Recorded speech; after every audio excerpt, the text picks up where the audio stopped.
Date the 5th of April 2321. Time 4:14. Location Southern Region, Blossom District, Sky Blossom City, outskirts. I looked at the jet-black monster worm.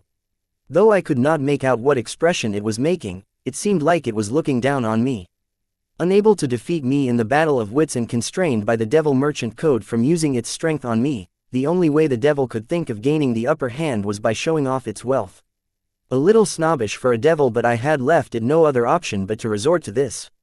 Otherwise, in what sane mind would the devil make a promise with the devil merchant code as a witness stating that it would conduct an exchange for its recommendation quota with me if I were to provide it something of fair value? Since when did the devil start to do fair trade? But the devil was not wrong to think that I could not come up with a fair exchange for its devil merchant code recommendation quota.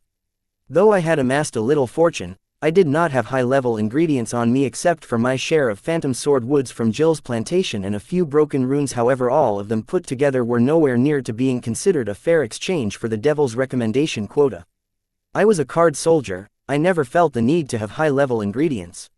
Even if I were to ever require one, I could always depend upon Anna. If you look at it this way, the devil's bet was right. Except for my special mortal soul, I did not have anything worth considering as a fair exchange for his recommendation. Looking at the silent monster worm, his customer, Belphegor felt as if a tiny fraction of his grievance against this customer of his was beginning to relieve, but this wasn't enough. He wanted to taunt the customer, but he never had to fight someone by showing off wealth because, in the dark realms, there was a wise saying, if you want to live long, don't show off your wealth. Belphegor strongly believed in this saying. Just to show others that he was poor, he would let his demon army starve for days and hold back their pay for months. Not to forget the unnecessary and unreasonable pay cuts, he did all this to show others that he was poor, not because he was greedy. And now all of a sudden he was showing off his wealth to a monster worm. Belphegor was out of his element. He knew how to hoard wealth, not how to act prodigal. However, Belphegor was experiencing a new kind of feeling showing off his wealth, a feeling that he had not experienced while making use of his brain or bronze. He did not know how to explain this feeling, but it felt good, especially since his strength and wit were of no use here.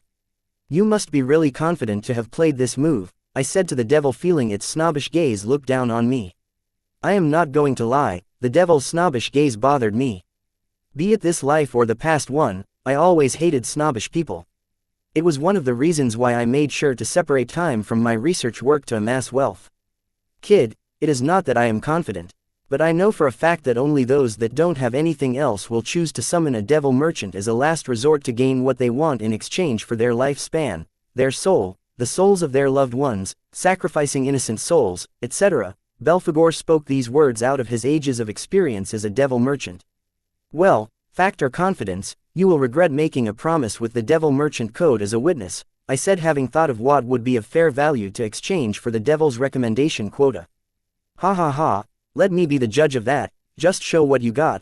Belphegor laughed out loud, hearing the customer say he will make him regret his actions. If he had a soul jade for every time someone said this to him, by now he would be the wealthiest devil in the dark realms. How about a demigod soul? That should be enough for your recommendation quota, right? I had demigod Redfall's soul stored away in the calamity trap array that I specially created to trap his soul and had hidden him away in a heathen stone prison. I plan to exchange that for the devil's recommendation quota. Due to my realm restrictions, I cannot use a demigod soul, but it would fetch me a lot in the black market, and if I were to auction it, then it would definitely fetch me a big fortune. But there was a problem. Redfall's soul was being tracked by a song, and her goons, so I hide it in Bloodette's dungeon to escape the tracking of the demigod Redfall's soul candle card created by his mother, Yin Widow, currently in possession of a song. With a song and other related authorities tracking Redfall's soul, I could not use it for anything else. So it was in my best to sell it to the devil for his devil merchant code recommendation quota. Though I did not have it on me, I can give it to the devil at a later date. A demigod soul? Belphegor asked the monster worm in shock. Even before he could fully enjoy the joy of being a snob, he was now experiencing the face slapping of his life. Yes, a demigod soul. To be accurate, not just any demigod soul, but a demigod soul that has been through the river of souls in the cycle of reincarnation. This will make it easier to refine the demigod soul into an ingredient, I said earnestly. Refining a demigod soul into an ingredient was very difficult, as the demigods will in the soul would hinder the refining process, but once the soul has been through the river of souls, it would experience time erosion of the river of souls, making it easier to subdue the soul's demigod will and refine it. But fishing a soul out of a river of souls was not an easy task. No known successful attempts of having done that were noted so far. So a demigod soul that has been to the river of souls was a very rare commodity. Interestingly, demigod Redfall's soul wasn't in the river of souls for long enough to be affected by the time erosion of the river of souls, not to mention he had cultivated the bloodline meaning of the blood rule, so even after death his will would put up a good fight if anyone were to try and refine him. But I forgot to tell these facts about Redfall's soul to the devil. This details. Date the 5th of April 2321, time 4:14, location Southern Region, Blossom District, Sky Blossom City, outskirts. No way you have a demigod soul that has been to the river of souls to use it for a trade. Belphegor did not believe the monster worm's words. He was not to be blamed, anybody in his place would have the same reaction. Who would believe that a low-level monster worm had a demigod soul that had been in the river of souls? Yes, I do, and I am willing to use my special mortal soul as collateral to bet on it. I did not hesitate to use my soul as collateral to prove to Belphegor that I was being serious. I had because I did not have demigod Redfall's soul on me, it was locked away in Bloodette's dungeon. Quote. Belphegor looked at his monster worm customer in utter disbelief. What kind of low-level worm monster has a demigod soul ready for a trade, let alone a demigod soul that has been to the river of souls? Belphegor was starting to doubt that this monster worm customer was not what he seemed. There may be more to him than he thought. He had seriously underestimated this monster worm. A demigod soul was a little shy of being called a fair trade for his recommendation, but the fact that it had been to the river of souls changed that. Many think the souls that have been fished from the river of souls were rare and expensive because these souls were easier to refine. They were not wrong, but that was not the complete truth. The real reason why the souls that have been to the river of souls were considered rare and expensive was because of the breath of erosion on them. The breath of erosion could only be found in the souls that were in the river of souls. But this breath of erosion gets erased as the souls enter the cycle of reincarnation. The souls with the breath of erosion were valued because there was a minimal chance that these souls could be refined into an item with the ability to erode everything. For example, rules, curses, the world's will, etc. Making the souls that have been fished out from the river of souls a very valuable rare commodity. But the power of this item was limited by the realm of the soul used to refine this item. However, a demigod realm soul with the breath of erosion could be used to create a mythical grade item, making its holder an unmatched existence. To say that the demigod soul that has been brought out of the river of souls was a fair exchange for the Devil Merchant Code recommendation quota would be unfair, because the demigod soul that had been to the river of souls would fetch more than the Devil Merchant Code recommendation quota.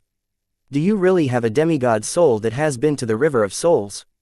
Belphegor asked the monster worm customer, trying to mask his excitement. Yes, the chances of refining a soul with breath of erosion into an item with the ability of erosion were minimal, but who would not want to try creating such an item? Besides, it would be worth more for Belphegor than the recommendation quota that he gets every decade. Yes, I nodded my monster worm head. But I was surprised to see that Belphegor showing signs to exchange his recommendation quota for the demigod soul. This was unexpected. It seems I had underestimated the value of the demigod soul that has been to the river of souls. Okay, then as promised, let's trade now, Belphegor spoke, nodding his jet black monster worm head. Nope, you promised to trade. I didn't. I rejected Belphegor, as my primary goal was not the Devil Merchant Code recommendation quota but saving Anna. What, did you not want my Devil Merchant Code recommendation quota? Belphegor asked the monster worm in surprise after being rejected by it.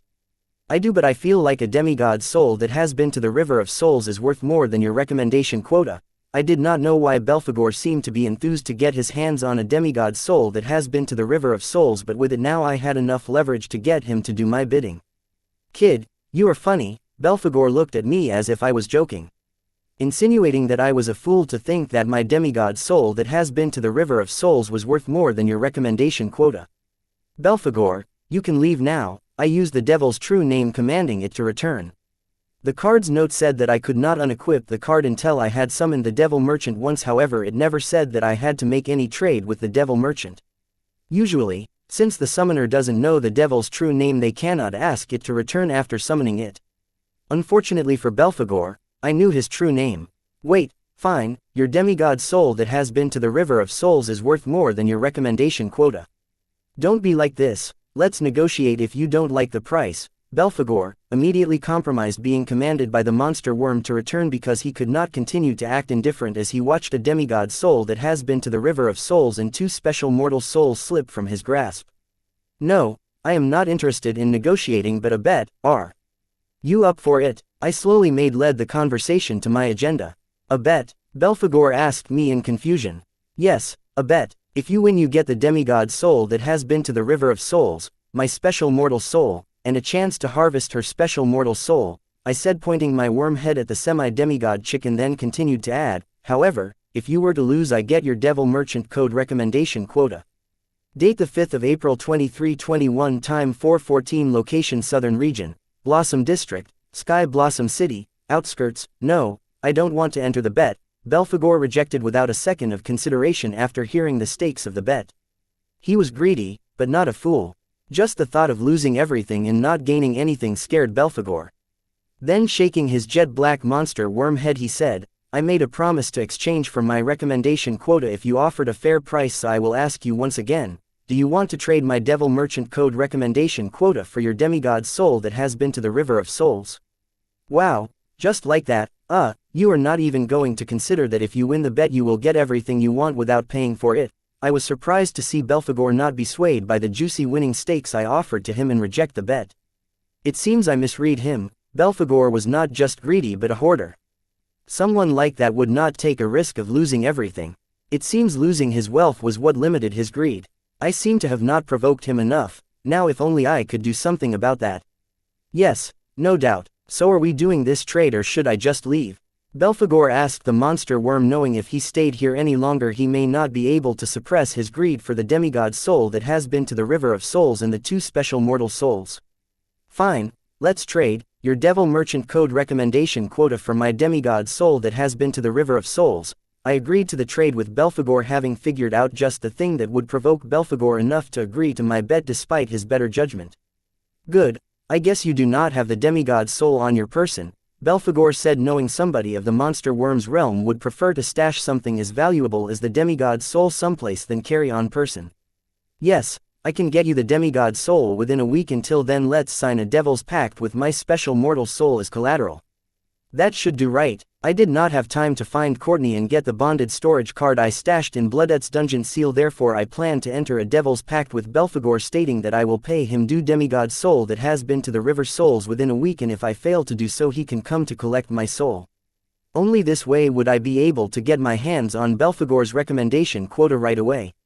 Good, will you draft the contract or shall I?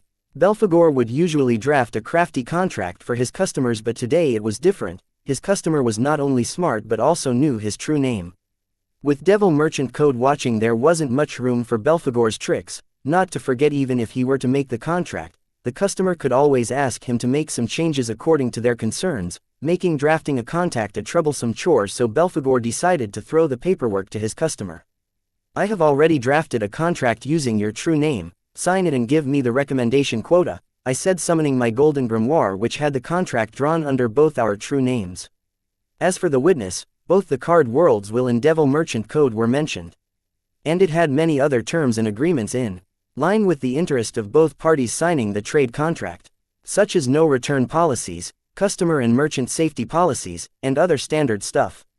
I really couldn't appreciate the Hive AI enough. If not for it, I could not read the original customer copy of the Devil Merchant Codes or draft his solid contract within seconds. Everything seems fine. After going through the contract and finding no loopholes and flaws, Belphegor was impressed by the monster worm's thoroughness as he signed it, and then summoning a card he handed it to the monster worm, saying, "Here's your Devil Merchant Code recommendation quota, Dalton Wyatt." Taking the card from Belphegor, I went through its card info only to find that it was bonded to the name I used in the contract. It was a good thing that I did not use a false name, otherwise, it would be a real embarrassment to be caught red-handed. "See you in a week," Belphegor said, preparing to leave, but I interrupted him, saying, "Belphegor, before you leave, do you want to know how I got the demigod soul that has been to the River of Souls?" Without waiting for Belphegor's answer, I began to narrate how I got my hands on demigod Redfall's soul, omitting the obvious details, but as soon as I said bloodline, meaning of the blood rule, Belphegor immediately yelled, interrupting me, bloodline meaning, is that how this demigod soul was able to escape the river of souls and descend to this world? Yes, is there a problem? I asked Belphegor with mockery apparent in my voice. I need to be as much as jerk I could be about this so that I can provoke Belphegor enough to go against his better judgment. You left this information on purpose, didn't you? Belphegor was enraged. He was tricked by a mortal no less. He wanted to rip the damned monster worm apart even if he risked being penalized by the Devil Merchant Code, but the contract he signed had a very strict customer safety policy that stopped him from doing so. If he were to breach it, what would await him was not a penalty from the Devil Merchant Code but a death sentence. Belphegor, congrats on becoming the first Devil Merchant to be tricked by a mortal customer, I said, looking at the jet-black monster worm whose black beady eyes had turned red out of rage and embarrassment it felt for being tricked. Occasionally missing content. Please report errors in time. Date the 5th of April 2321, time 4:14, location Southern Region, Blossom District, Sky Blossom City, outskirts, YU, take that back, Belphegor yelled. He never in his dream thought that one day he would be outsmarted and tricked by a mortal customer. All those that willingly summon a devil merchant because of their ambition think that they can trick the devil merchant but never succeed. But today one did. It was not that Belphegor never thought that the customer would try to outsmart him, but he did and was especially on guard against this particular customer, but still things somehow ended up this way. Why he did not think there had to be a catch for someone with a low realm to have a demigod soul that has been to the River of Souls. It was because before he could consider that the monster worm named Dalton Wyatt drew his thoughts toward himself using the ruse of a wager. Belphegor was too busy thinking about the agenda behind the monster worm proposing a wager and forget to question the related details of the demigod soul that the monster worm used to trade for his recommendation quota. Truth cannot be taken back or hidden, Belphegor. My voice could not be more condescending. However, I was surprised by how angry Belphegor was getting. Considering that he was a devil, it should be very difficult but not a problem for him to refine the demigod soul, even though the bloodline meaning of the blood rule had kept its demigod will intact. I did not know what Belphegor's fuzz was about. Since it was working as per my plan, I had no complaints. Quote. The jet-black monster worm with blood-red beady eyes glared at the other monster worm in front of it, wishing to rip its soul out and put it through all the torture known to the demonkand. But it did not act on its impulse and just stared at the monster worm. The chances of creating a mythical item with the erosion ability using a demigod soul that has been to the River of Souls were already very low, but to create it using a demigod soul which had comprehended the bloodline meaning of the blood rule was not possible. Because the bloodline meaning of the blood rule suppressed the breath of erosion on the soul. There was a reason why the powerful souls from the afterlife don't just skip reincarnation and directly come to the world of the living and possess a body they deem worthy of housing their souls. It was because of the breath of erosion tainting their soul. Any kind of bodies the souls from the River of Souls were to possess in the world of the living, these bodies would be, in time, eroded by the breath of the erosion tainting the souls. And the only way for the souls from the afterlife to relive was to go through the cycle of reincarnation, which could erase the breath of erosion tainting the souls from the River of Souls.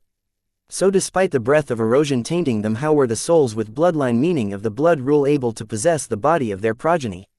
It was because the bloodline meaning would suppress the breath of erosion tainting the souls. This was why the souls with bloodline meaning possessed their progeny with the strongest bloodline. As stronger the bloodline, easier it was for the soul to use it to suppress the breath of erosion tainting them. This was also the reason why the souls that left the River of Souls using the bloodline meaning prefer to possess their descendants and not anyone else. And also, when possessing other bodies without their bloodline, the influence of the soul's bloodline would grow weaker and slowly the influence of the breath of erosion would grow stronger. In time, the new body of the soul will start to erode slowly until it turned into dust. If one were to try and create a mythical item with the erosion ability using a demigod soul that has gotten out of the River of Souls using the bloodline meaning of the blood rule, then they would have to refine the soul and completely get rid of the bloodline meaning of blood rule within it, and then they could use it to create the mythical item with erosion ability following the usual routine. But still, the chances of successfully creating the mythical item with erosion ability would be a lot lesser than usual, as the damage done by the bloodline meaning would not just vanish with it gone. This was the reason why Belphegor was pissed at the monster worm named Dalton Wyatt. What was even worse about this situation was that Belphegor could not even claim that he was conned, as the demigod soul that had come out of the River of Souls using the bloodline bridge of bloodline meaning of blood rule was still considered a fair trade for his Devil Merchant Code recommendation quota. How long do you plan to keep staring? Just leave already. I said, knowing that Belphegor would not leave willingly, having eaten a loss. And I felt a little satisfied watching rage-filled Belphegor helplessly glare at me. However, right now all I cared about was that he was provoked enough to not listen to reason and act on his impulse. Are you still up for a wager? Belphegor withdrew his glare and then, suppressing his rage, he brought up the wager that he rejected earlier. As he could not leave with the shame of being tricked by a mortal hanging on his head. No, I rejected Belphegor without a thought. I wanted him to beg me, knowing that he would not leave willingly, having eaten a loss. Don't play hard to get, or else I will leave and make it my priority to think of ways to pay you back for today. Belphegor threatened me to accept his wager or become his enemy for eternity. Fine, since you are deciding the stakes of the wager, I get to decide what we wager on. Otherwise, I don't mind adding a devil to my list of enemies, I demand. Okay, I, Devil Merchant Belphegor, promise you in the presence of Devil Merchant Code. Belphegor agreed to my demand immediately without even thinking twice, as if he was worried I would back out of the wager. Quote. I looked at Belphegor, not knowing how his promise in the presence of Devil Merchant Code would stop me from backing out of the wager. Forcing me to conclude that Belphegor had lost it, he was no longer acting on reason but rage. Date the 5th of April 2321, time 4:14, location Southern Region, Blossom District, Sky Blossom City, outskirts. Belphegor promised in the presence of the Devil Merchant Code that I would get to decide on what we wager on, but that did not mean that I had full control to decide on a wager that hugely favored me. It only meant that I had the final say on what the wager would be. That was, I and Belphegor would come up with ideas for a wager and the deciding vote would be cast by me. Belphegor could always call off the wager and I would only get to decide on what to wager if there was a wager, so for there to be a wager I had to be fair on what to wager on, such that Belphegor doesn't call off the wager feeling that I did not plan to play fair from the start. If Belphegor cancels the wager because I was making the wager unfair, I will not only be able to achieve my agenda but also increase Belphegor's hatred towards me. Therefore I had to make the wager we decide on look fair. Interesting how things turned out, a devil negotiating for a fair wager. However, I had no idea what Belphegor planned to get out of this. Though I can see that he had lost his sense of reason and was acting out of pure rage and pride, I did not underestimate him. After all, he was a devil. Therefore, I carefully considered my words, deciding to keep them short and straight to the point. But first, Belphegor, why don't you tell me what the stakes are going to be? The stakes for the wager are obvious, don't you think so? Belphegor argued. Belphegor, why don't you repeat them for me? I stressed. The demigod soul you are supposed to give me for the recommendation quota I gave you along with your soul and her soul, Belphegor said, pointing his jet-black worm head at the semi-demigod chick. About that, I have no use for the demigod soul. Redfall's soul was being tracked by related authorities and for my current realm I had zero use for it. On the other hand, the Devil Merchant Code recommendation quota had a lot of prospects for me. These stakes made no sense. Dalton Wyatt, don't push it, Belphegor warned with a deep voice. You are pushing it, leave if you want to. Many powerful people are conspiring against me, and another devil will not make a difference. The stakes were truly unfair, no way I could agree to them unless I stood to gain something. These are the stakes and you have to agree to them. Did I not agree to you deciding what we wager on? Belphegor threatened as his blood-red beady eyes almost bulged out of their sockets by staring too hard at me. For Belphegor, the demigod soul he got in exchange for his recommendation quota was the symbol of his shame. The shame of having been outsmarted and tricked by a mortal. He wanted to wash this shame of his away by making use of the wager. For that to happen, the stakes of the wager had to be the demigod soul he received for his recommendation quota along with 2 special mortal souls. For Belphegor, this wager was the only shot at redeeming his pride as a devil merchant. He wanted its stake to be, as he stated, real bad.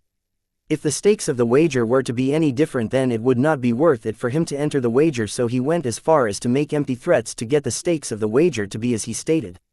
You did agree to let me decide on what we wager on, but the stakes are unfair. I would have fooled to agree to them. I was trying to enunciate that if Belphegor gets to decide unfair stakes for the wager, then I should get to decide on a wager that favored me.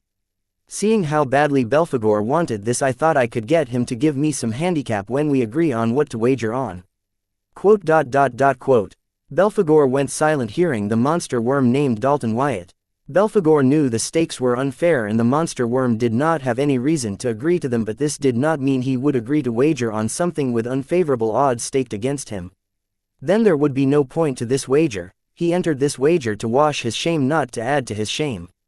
Therefore, after thinking it through for a while, he spoke. You summoned me to act as the knight in shining armor for that damsel in distress, right? What if we wager on that? Listening to the devil, I was surprised. His deduction was not off. It seems I was right not to underestimate Belphegor. He seems to be in full control of his element now. To wash away the stain of shame on his pride, he has put a lot of thought into his words and action. Despite his deduction being on spot, I decided to act ignorant. I don't kn. Without even waiting for me to finish my sentence, Belphegor interrupted me, saying, Dalton Wyatt, before you lie that there are other people here to protect her, let me tell you, at first I did not see it, but now seeing how nobody has come to her rescue so far, it is clear as day that another conspiracy is afoot here, causing her guardian unable to help her. So it is in your best interest that you listen to what I have to offer. Then it is your choice whether you continue to feign ignorance. My beady black monster worm eyes widened hearing Belphegor. Yep, he was out for blood. So I decided to pause my play and listen to what he had to offer. For now, I am listening. I will lend you 70% of my power for 5 minutes, which would be enough to rise your realm to that of a regular demigod in your world. Using that strength, if you can rescue your damsel and kill her assaulter within 5 minutes time limit, you win the wager. If not, then it is my win. Of course, it is given that you cannot use external help. If you do, then I will win the wager by default. And if I were to win, I will descend in your body, harvest at the assaulter's soul, the recommendation quota in your possession, then give you a day to fetch the demigod soul you owe me, and generously give you a little time to say goodbye to your girl. 24 hours later, I will come to collect my remaining winnings. What do you say? Belphegor put forward his offer, and before I could answer he added, Dalton Wyatt, before you answer me, you should know that I won't be this generous the second time. If you reject me now, you will have to live knowing that you had the chance to save your girl but you did not. Quote. Dalton Wyatt, what will it be? You are running out of time. Date the 5th of April 2321, time 4:14, location Southern Region, Blossom District, Sky Blossom City, outskirts. I was surprised to learn that it only took 70% of Belphegor's original power to temporarily boost my realm to that of a regular demigod of this world. I guess the devils were more powerful than the demigods of this world. What surprised me, even more, was that Belphegor had stated everything I wanted to ask of him to wager on except for the time limit and killing the semi-demigod chick. It was as if he had read my mind and crafted the perfect wager that I could not deny. Not to mention the ticking time, Anna seems to be in bad shape. This had to be concluded now. But there were 2 problems, the 5 minutes time limit and killing the semi-demigod chick. Even if I were to agree to the time limit, killing the semi-demigod chick was not an option. Because I had a feeling that if I killed the semi-demigod chick, borrowing the devil's power, her special mortal soul would be dragged to hell by the devil. Considering that the semi-demigod's ability was like a doorway to this world's will, if I were to let the devil have her soul, I would be the greatest sinner of this world if the devil were to use her soul to invade this world. This condition of the devil I could not agree with, no matter what. Other than that, it was really interesting how Belphegor was not only forcing his stakes for the wager on me but also what we should wager about. I was right to be cautious about not revealing my intentions to Belphegor right away. Not that it was of any help. Belphegor still deduced the real reason I summoned him and was now using it in slipping time to put me on the spot and force me to accept the wager and its stakes he decided on. Proving that he was a devil merchant. Belphegor, I can agree to the wager you proposed, but you will have to remove the time limit and change the condition of killing the assaulter to defeating the assaulter. You and I both know why I will not kill her using the powers borrowed from you, I said using a deep voice, implying that I was dead serious about these changes to the wager Belphegor proposed. Fine, you don't have to kill the girl with the special mortal soul, just defeating her will do. But the time limit stays. It helps avoid possible loopholes that either of us can use to our advantage. However, are you sure about not killing her? After all, she did assault your girl. Belphegor accepted one of my suggested changes while provoking me into sabotaging the change I suggested. There are many things worse than death. She will pay for her crimes, I argued, and then asked, shall I draft the contract for the wager? No, I have already drafted it. Sign it at your convenience, Belphegor said, summoning 2 monster skin parchments. Quote. Taking the monster skin parchment from Belphegor, I went through the contract he drafted, trying to find any possible land mines and suggest a few terms and conditions. I was not surprised that Belphegor did not agree to remove the time limit, as he said the time limit helped eliminate the many possible loopholes either of us could misuse, but I still stated it to him so that I had more leverage to force him to change the condition of killing the semi-demigod chick to defeating her. Seeing the monster worm go through the contract and suggest terms and conditions be added, Belphegor was not annoyed because he knew he was going to win the wager and wash the shame the mortal had brought upon him. Was Belphegor being overconfident? Nah. At the first glance, the wager seems fair, or even favoring the other party by giving him the strength of a demigod to fight a semi-demigod, but in reality, it was not fair. It was set up such that the monster worm would lose. Why did Belphegor feel that the monster worm would lose against a semi-demigod despite having the strength of a demigod? That was because in this world having the higher realm did not guarantee a win, especially if you do not have the realm-appropriate cards to fight your battle. Though, Belphegor was lending his powers to the monster worm to boost its realm to that of a demigod. The monster worm did not have demigod realm cards or abilities to help with its battle when its opponent not only had a strong physique that allowed her to fight and defeat the enemies of the higher realm, but she had a complete set of high-tier cards tailored for her realm and her fighting style. Just relying on her legendary physique, the girl was able to kill demigods with her semi-demigod realm. Together with her legendary physique and legendary card set, she will be easily able to defeat the monster worm whose realm was boosted to the demigod realm. Yes, Belphegor had not forgotten to consider that the monster worm was not what it seemed. It was able to summon a golden grimoire, meaning it was a card apprentice in disguise. It must have a powerful physique considering that it was a special mortal soul, and maybe the realm boost was all it needed to defeat the semi-demigod. Therefore, as a contingency, he had placed a 5-minute time limit for the monster worm to defeat the semi-demigod. After a lot of calculations, Belphegor had concluded that no matter how strong the monster worm's physique was, the semi-demigod with her legendary physique and legendary card set would be able to last more than 5 minutes under the monster worm's attacks. Above all, just because the monster worm's realm was boosted to the demigod realm, did not mean that it would have full control over its strength, not to mention it would not have divinity, the real source of strength of a demigod. The chances of the monster worm winning were very low. Belphegor had put a lot of thought into this wager to make sure of it. As this wager was about his pride as a devil merchant, no mistakes were allowed this time. "There, I signed it," I said while keeping my copy of the contract and handing Belphegor his copy. Soon I felt an unknown energy filling my body and temporarily rising my active soul control percentage to the demigod realm. Your 5 minutes begin now. Occasionally missing content. Please report errors in time. Date the 5th of April 2321, time 4:14, location Southern Region, Blossom District, Sky Blossom City, outskirts. "So, who are you?" I asked the semi-demigod chick, tired of addressing her as the semi-demigod chick. "Agent Lois Forger, Secret Police, the last name you will hear in this world," Lois said, trying to sound cool. After hearing the boy call himself her death, she thought she too should give a cool introduction.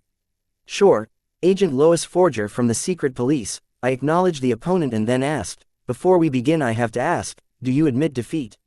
"No," Lois gave me a look as if asking me if I was for real. "Cool, but remember, during any point of our fight you can admit defeat and surrender." I was being serious when I asked Lois if she admitted defeat. My wager with the devil had 2 conditions that weren't definitive, so I had to add terms and conditions to the contract to make them definitive. The 2 conditions I speak: please like, share, and follow the Cultivation Audiobooks channel to motivate me to create more videos. Thank you. Were defeating Agent Lois Forger.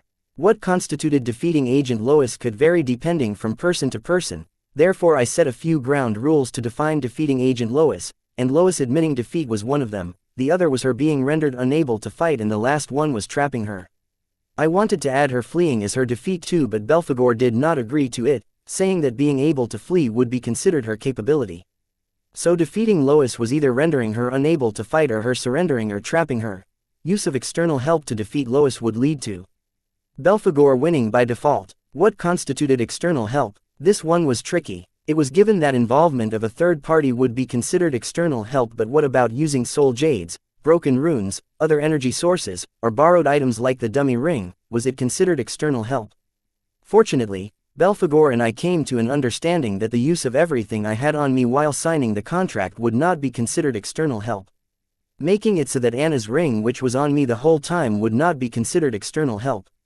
Now that I had informed Lois that she had the option of surrendering, I then wondered if I could trap her, but her legendary physique's teleportation-like technique made it near impossible to trap her, leaving me with the only option, beating Lois senseless within what remains of the 5 minutes. Sure, but you two remember, surrender is not an option for you. My orders are clear, to kill you. Lois felt that the boy was taunting her, so she too practiced it. Cold, but cool, I don't blame you. You, salary slaves, have to do whatever your masters ask of you. This time I meant to taunt Lois, but my taunt was weak.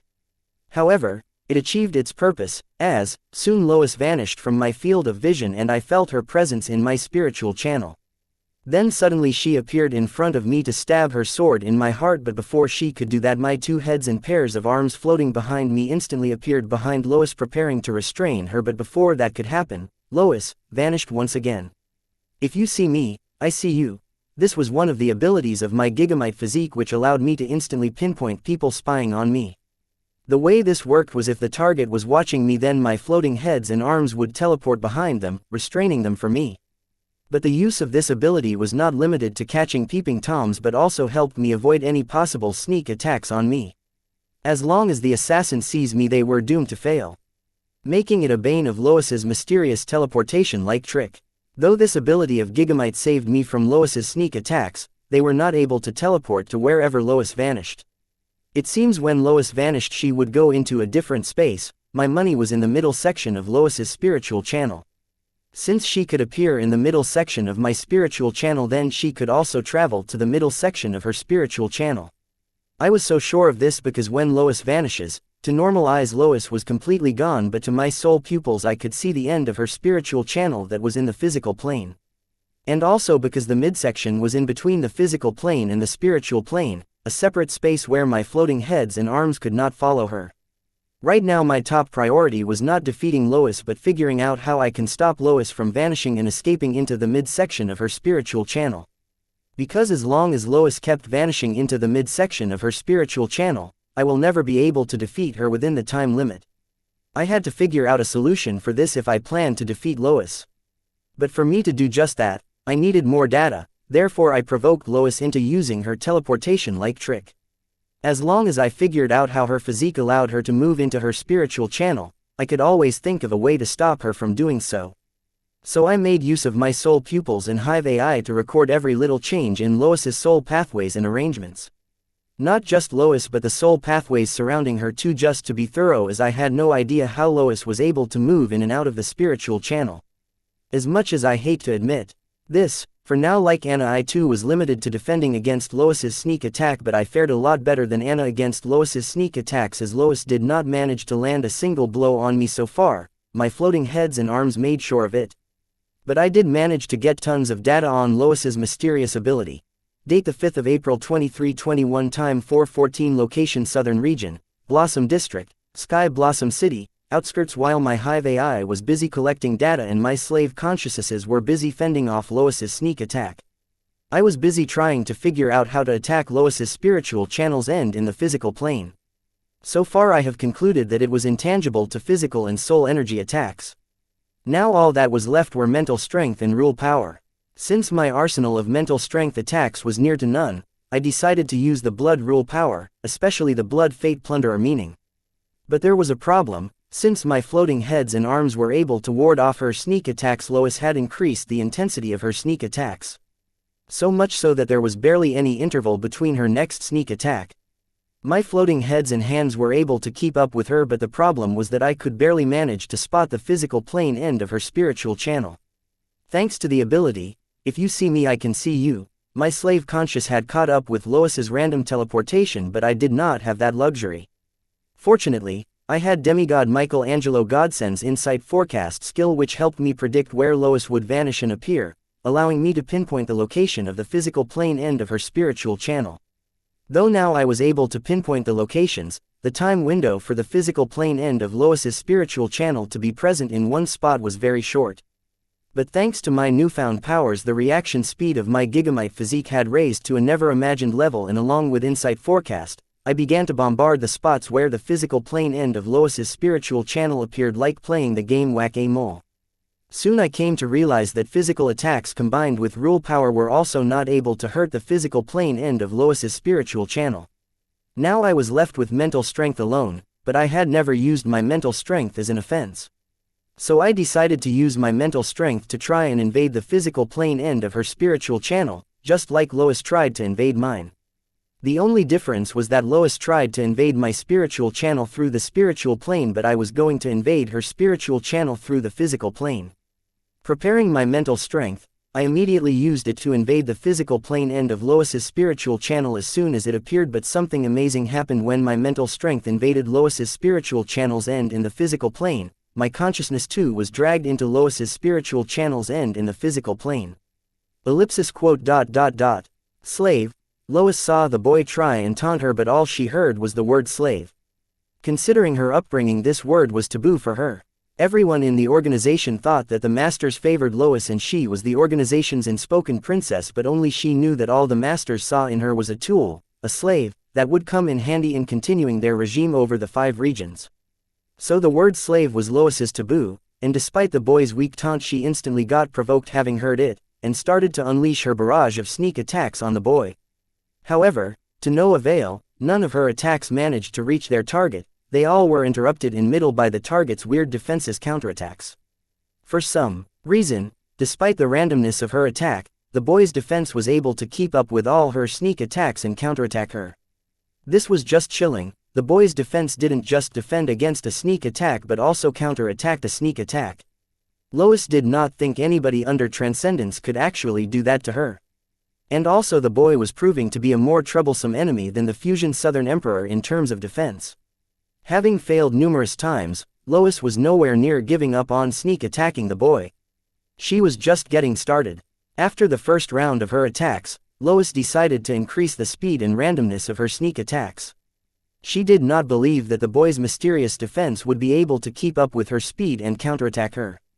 All she needed was to land one attack on the opponent with her God-Slayer sword, and it would mark the end of the boy, as she believed the sword of hers which could pierce through the defense of the transcended beings would not have trouble piercing the defense of someone who was fighting her using borrow power. Though the boy's realm had grown to the demigod realm, Lois did not take him seriously, not even as seriously as regular demigods, because a regular demigod had divinity that could hurt her, but this boy had not formed his divinity yet. He was like a battery that had the energy of the demigod realm but no equipment to use it with, i.e. cards to use his newfound energy. If not for his troublesome physique with the mysterious ability, she would have already killed him and be on her way home.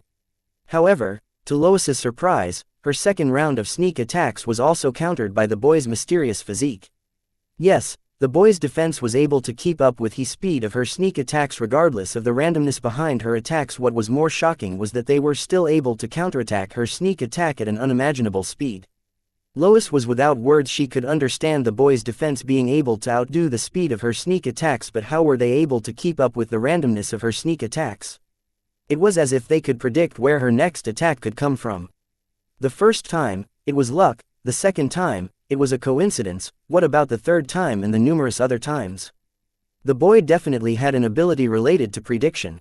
Lois could only come to this conclusion as the result of the boy successfully warding off her second round of sneak attacks. Now that Lois had concluded that the boy had prediction-type ability, she wanted to give up on sneak attacking the boy, but she suddenly felt a presence at the physical plane end of her spiritual channel. Occasionally missing content. Please report errors in time. Date the 5th of April 2321, time 4:15, location Southern Region, Blossom District, Sky Blossom City, outskirts. Lois, who was about to put an end to her second round of sneak attacks on the boy, suddenly felt a presence in her spiritual channel's end that ended in the physical plane. This presence was no stranger to Lois. She instantly knew who had invaded her spiritual channel. It was her target of assassination. Lois's mental strength immediately made its way from the midsection of her spiritual channel to its end in the physical plane to expel the boy's mental strength from her spiritual channel, while wondering how the boy was able to enter her spiritual channel from the physical plane. Lois was able to see other people's spiritual channels within her range thanks to her physique, but even she would have difficulties invading other spiritual channels using her mental strength through the physical plane. That was because usually, the physical plane end of the spiritual channel of a card apprentice was protected by their ego gem and their flesh and blood.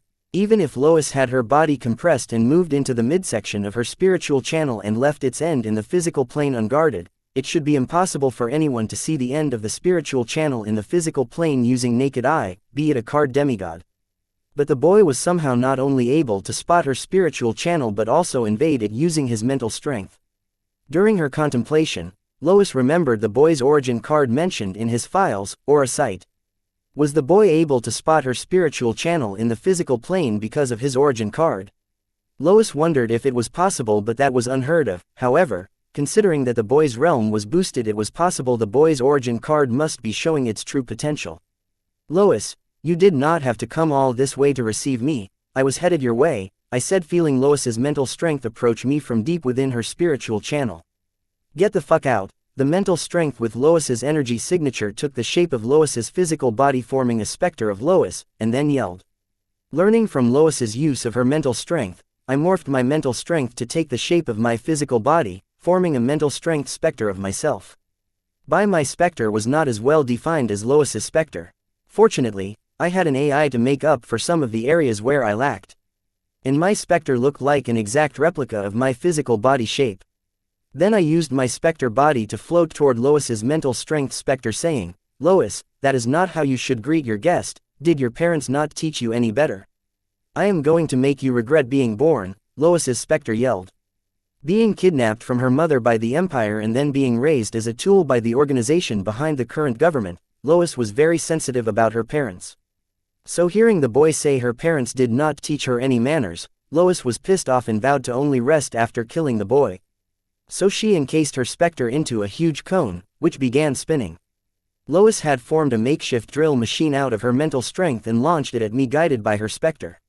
Seeing the incoming huge spinning drill made of mental strength, following Lois's example and a little help from my AI, I encased myself into a diamond formed from my mental strength.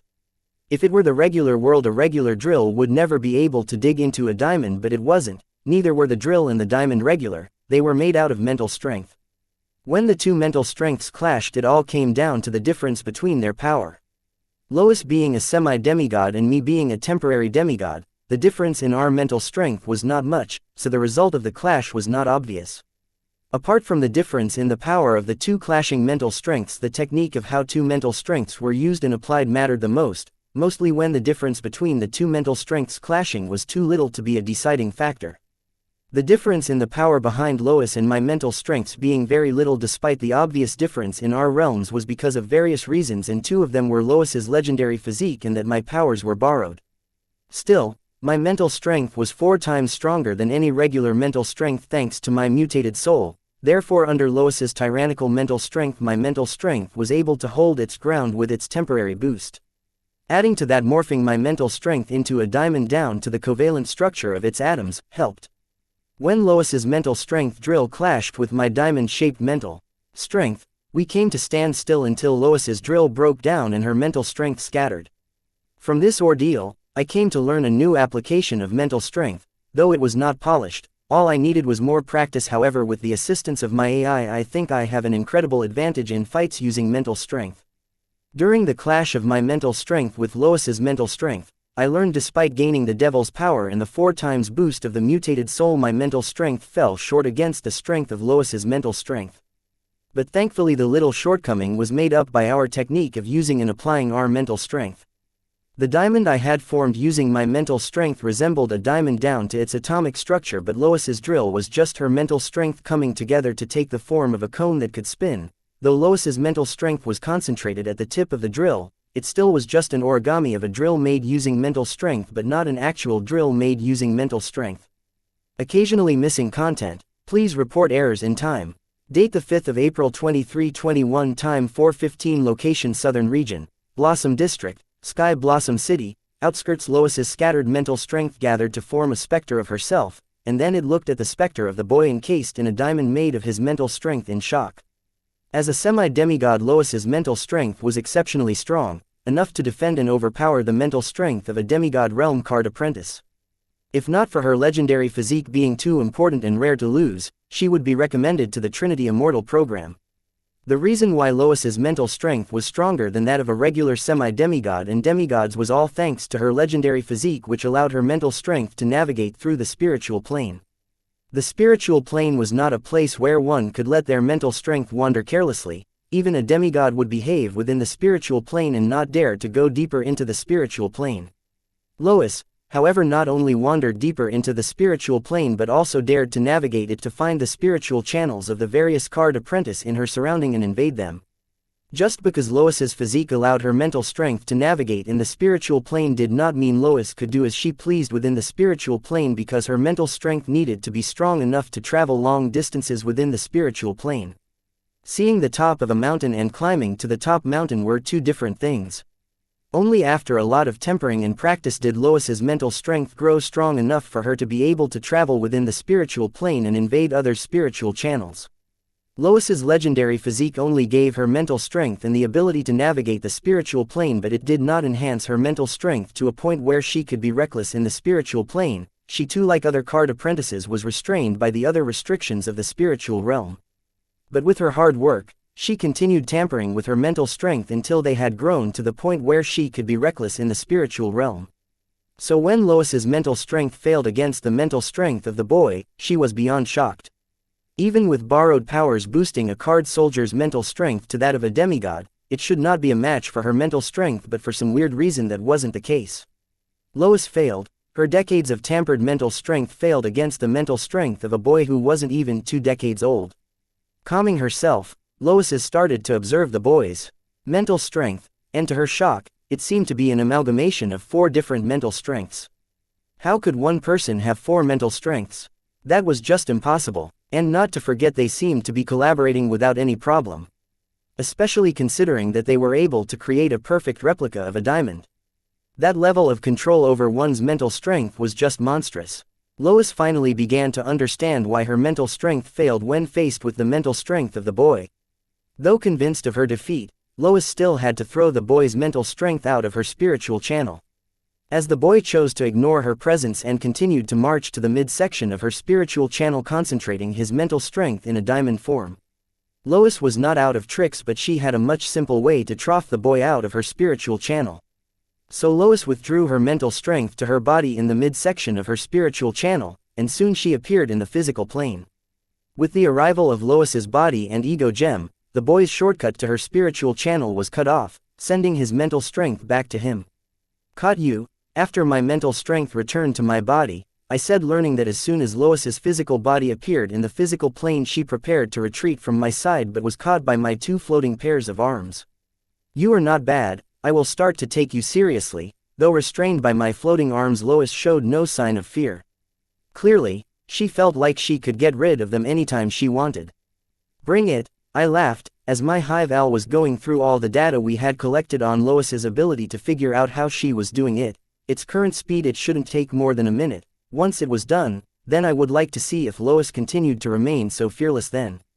"Your funeral," said Lois, and unsummoned her God Slayer sword and shield and yelled, "Boundless celestial arts." With her yell, Lois's right eye began to glow brilliantly and her physical body began to grow. Soon she freed herself from the grip of my floating arms, but her body continued to grow. I had to retreat to make room.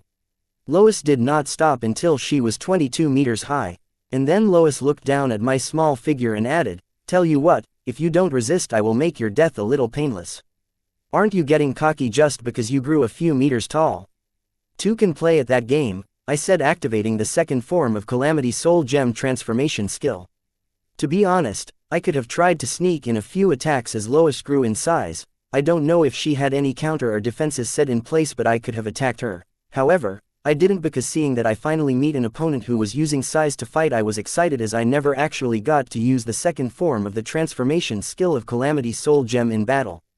A part of me held myself back and let Lois grow to her current height so that I would get to use my transformation skill's second form. Ha ha ha, seeing my body grow in height, Lois suddenly began to laugh out loud like a maniac. I could only think her enthusiasm was because of the same reason as I. Occasionally missing content. Please report errors in time. Date the 5th of April 2321, time 4:15, location Southern Region, Blossom District, Sky Blossom City, outskirts. Lois's maniac laughter came to an abrupt halt when the boy's eye level went higher than hers. To her surprise, the boy had not only grown taller than her but he looked more monstrous than before. It wasn't just the floating heads and hands behind him, he looked as if a giant monster barely fitting in its human skin suit. He was intimidatingly hideous. But there was an unidentified charm to his appearance. It was not a physical charm but an instinctive charm of the wild, like that of an alpha. The cruelty and strength conveyed by his hideous appearance somehow made him more appealing and attractive. Unleashing my second transformation, I felt unbound, especially with the devil's power coursing through my body. I got a sense of being invincible and a craving for a fierce fight grew in my heart. It was as if every fiber in my body down to its cells was yelling, "Fight! Fight! Fight!" I always considered myself a man of curiosity, but today something in me, or the Gigamite part of me, was craving war and destruction. Now I see the point of Viltrunanes slaying every mutant Vitronian Gigamite right at their birth. For me to be influenced to crave destruction and war despite my painful past, was this the cost of gaining strength? Boom. I don't know, I just swung my left fist and punched Lois's face. Gigamite's physical prowess was unmatched. Combined with the devil's power, my punch should have knocked Lois into the air, but it did not. She received my attack with her face while her right eye shone brightly, and I felt the force behind my fist drain, but I did not just have one left fist but three. Though Lois blocked one of my fists, the other two landed on her left ribcage, throwing her into the air, after her body made one complete spin and fell to the ground, sending tremors in the surrounding. Fortunately, we were far away from the city, but still, hopefully the city would not be dragged into this fight. Lois quickly got up as if she hadn't taken any damage, but her eyes told a different story. However, she did not spare any thought to the injury and dashed at the boy, ready to throw a fist at him, but to her dismay, before she could even get close to the boy, the forearms floating behind the boy floated in front of him and began to charge at her like 4 missiles. Left with no choice, Lois had to retreat, knowing that with the boy's prediction type ability maybe she should forget about melee combat and stick to power ranged attacks. Lois was not wrong to think that, as her opponent had 3 heads and 6 arms, adding to that a prediction type ability, her chance in the melee battle were not good, but Lois was not ready to give up yet. Lois once again charged at the boy, but this time she activated the effects of her card, chanting, "Boundless Fist." So when the 4 floating fists came to interrupt her charge, she threw a punch aiming at all 4 of the fists. The 4 fists of the boy greeted Lois's boundless fist with a barrage of punches, eventually bringing Lois's punch to a halt, but then she threw another boundless fist with her other arm. In response, the 4 arms could only join together to form a shield. And to Lois's surprise, the 4 arms together were able to stop her boundless fist. But she wasn't done yet. She threw another boundless fist with her other arm and turned her attack into a barrage of boundless fists. However, after throwing numerous punches at the makeshift shield created by the joining of 4 floating arms, Lois was astonished to see that they were able to persist under her attack, making her wonder how thick was the boy's skin to withstand her boundless attacks effortlessly. But just as her barrage of punches stopped, the 4 arms separated, revealing the boy, who pounced upon her, throwing a punch aimed right at the center of her chest. Lois immediately crossed her arms in front of her chest as a defense, as she did not have the time to move her face to greet the incoming fist. When the boy's fist landed on her hands, Lois's pupils widened under the sheer amount of pain that was transmitted to her brain as her body was blown back a few miles under the impact of the punch. Lois's body made a few rolls on the ground before she was able to forcefully bring her body to halt by digging her fists into the ground like an anchor. While getting up, Lois dug up a huge boulder from the ground and threw it at the boy, and she followed right behind it. The incoming boulder was blown to smithereens by the floating arms of the boy, giving an opening to Lois, who closely followed behind the boulder to close in on the boy and land her boundless fist on his left shoulder. But to Lois's surprise, the boy took her boundless fist head on yet remained undaunted, so she turned her attacking into a barrage of boundless fists, yet her continuous punches, despite landing on their target, made no damage to it. No, the defense of the target was so strong that the damage of her boundless fists was negligible to it. With such a shocking revelation, Lois paused her attack only to hear the boy say, "You done? Now, my turn." Soon Lois felt 6 different locations on her body being attacked at the same time.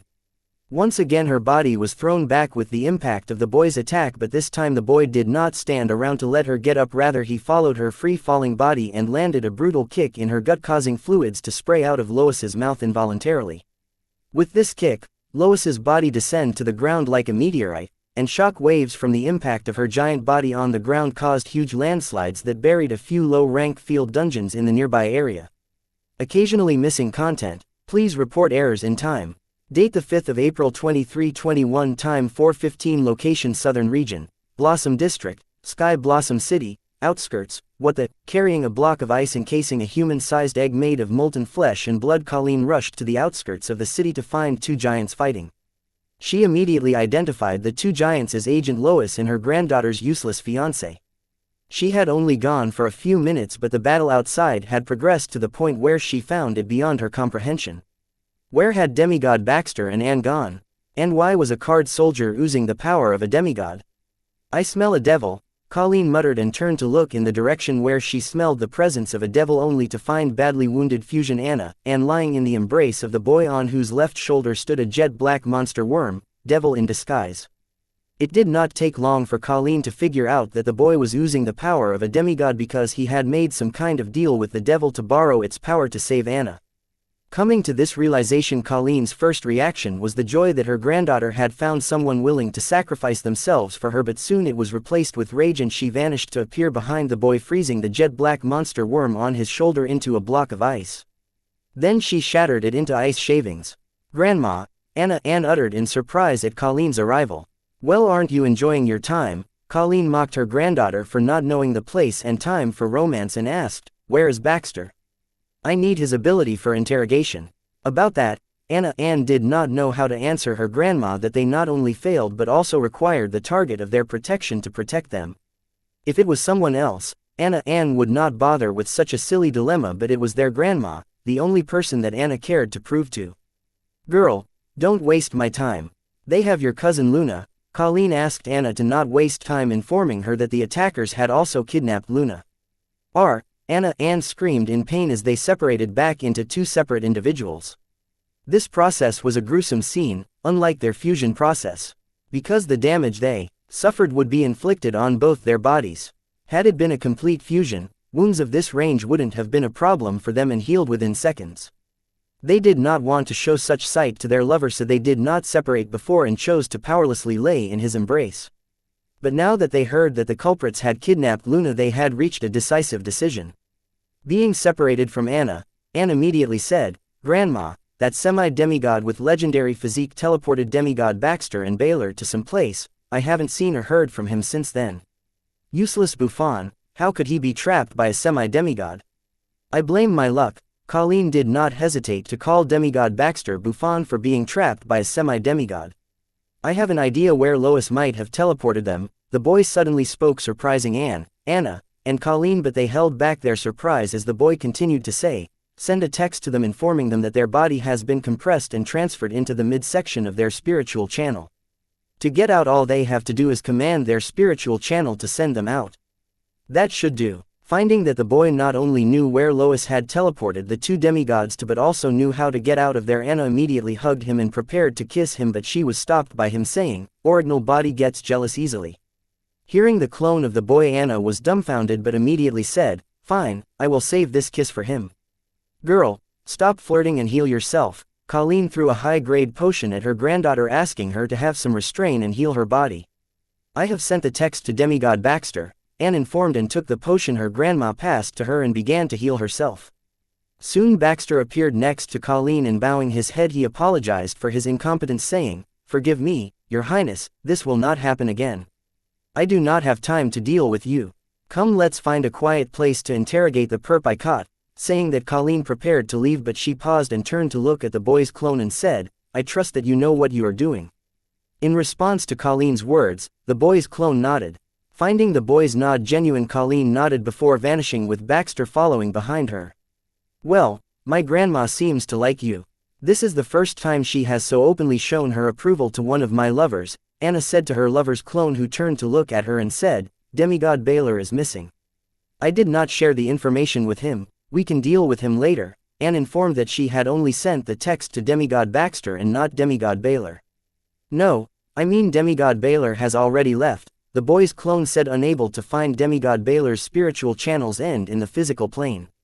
If demigod Baylor was still trapped in his spiritual channel, then the clone should be able to find Baylor's spiritual channel's end in the physical plane in the surrounding vicinity where demigod Baxter appeared, but he did not.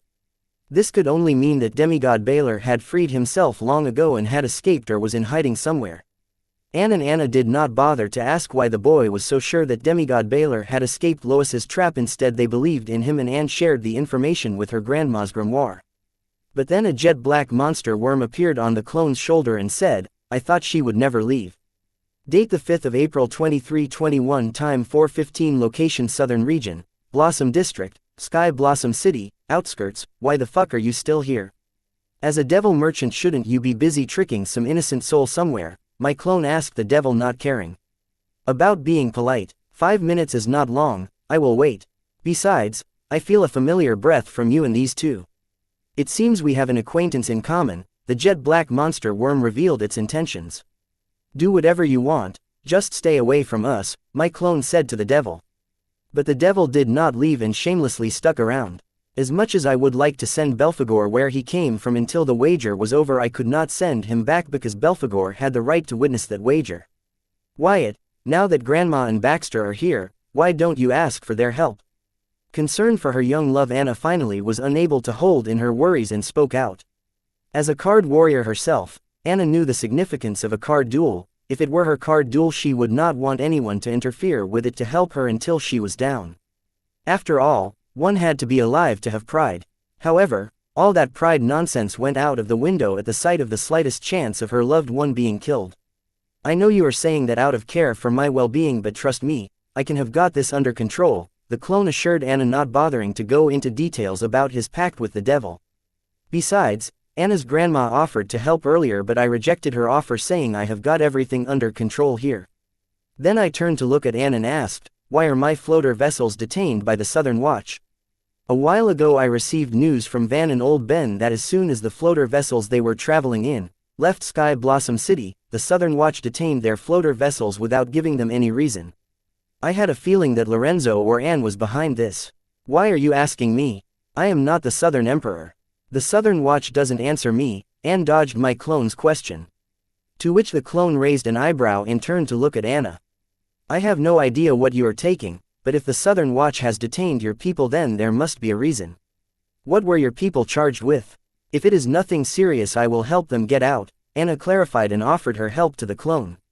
You too, fine. Remember, this matter is not over here. My clone understood that Anna and Anne were playing ignorant on purpose, so it did not bother to argue with them.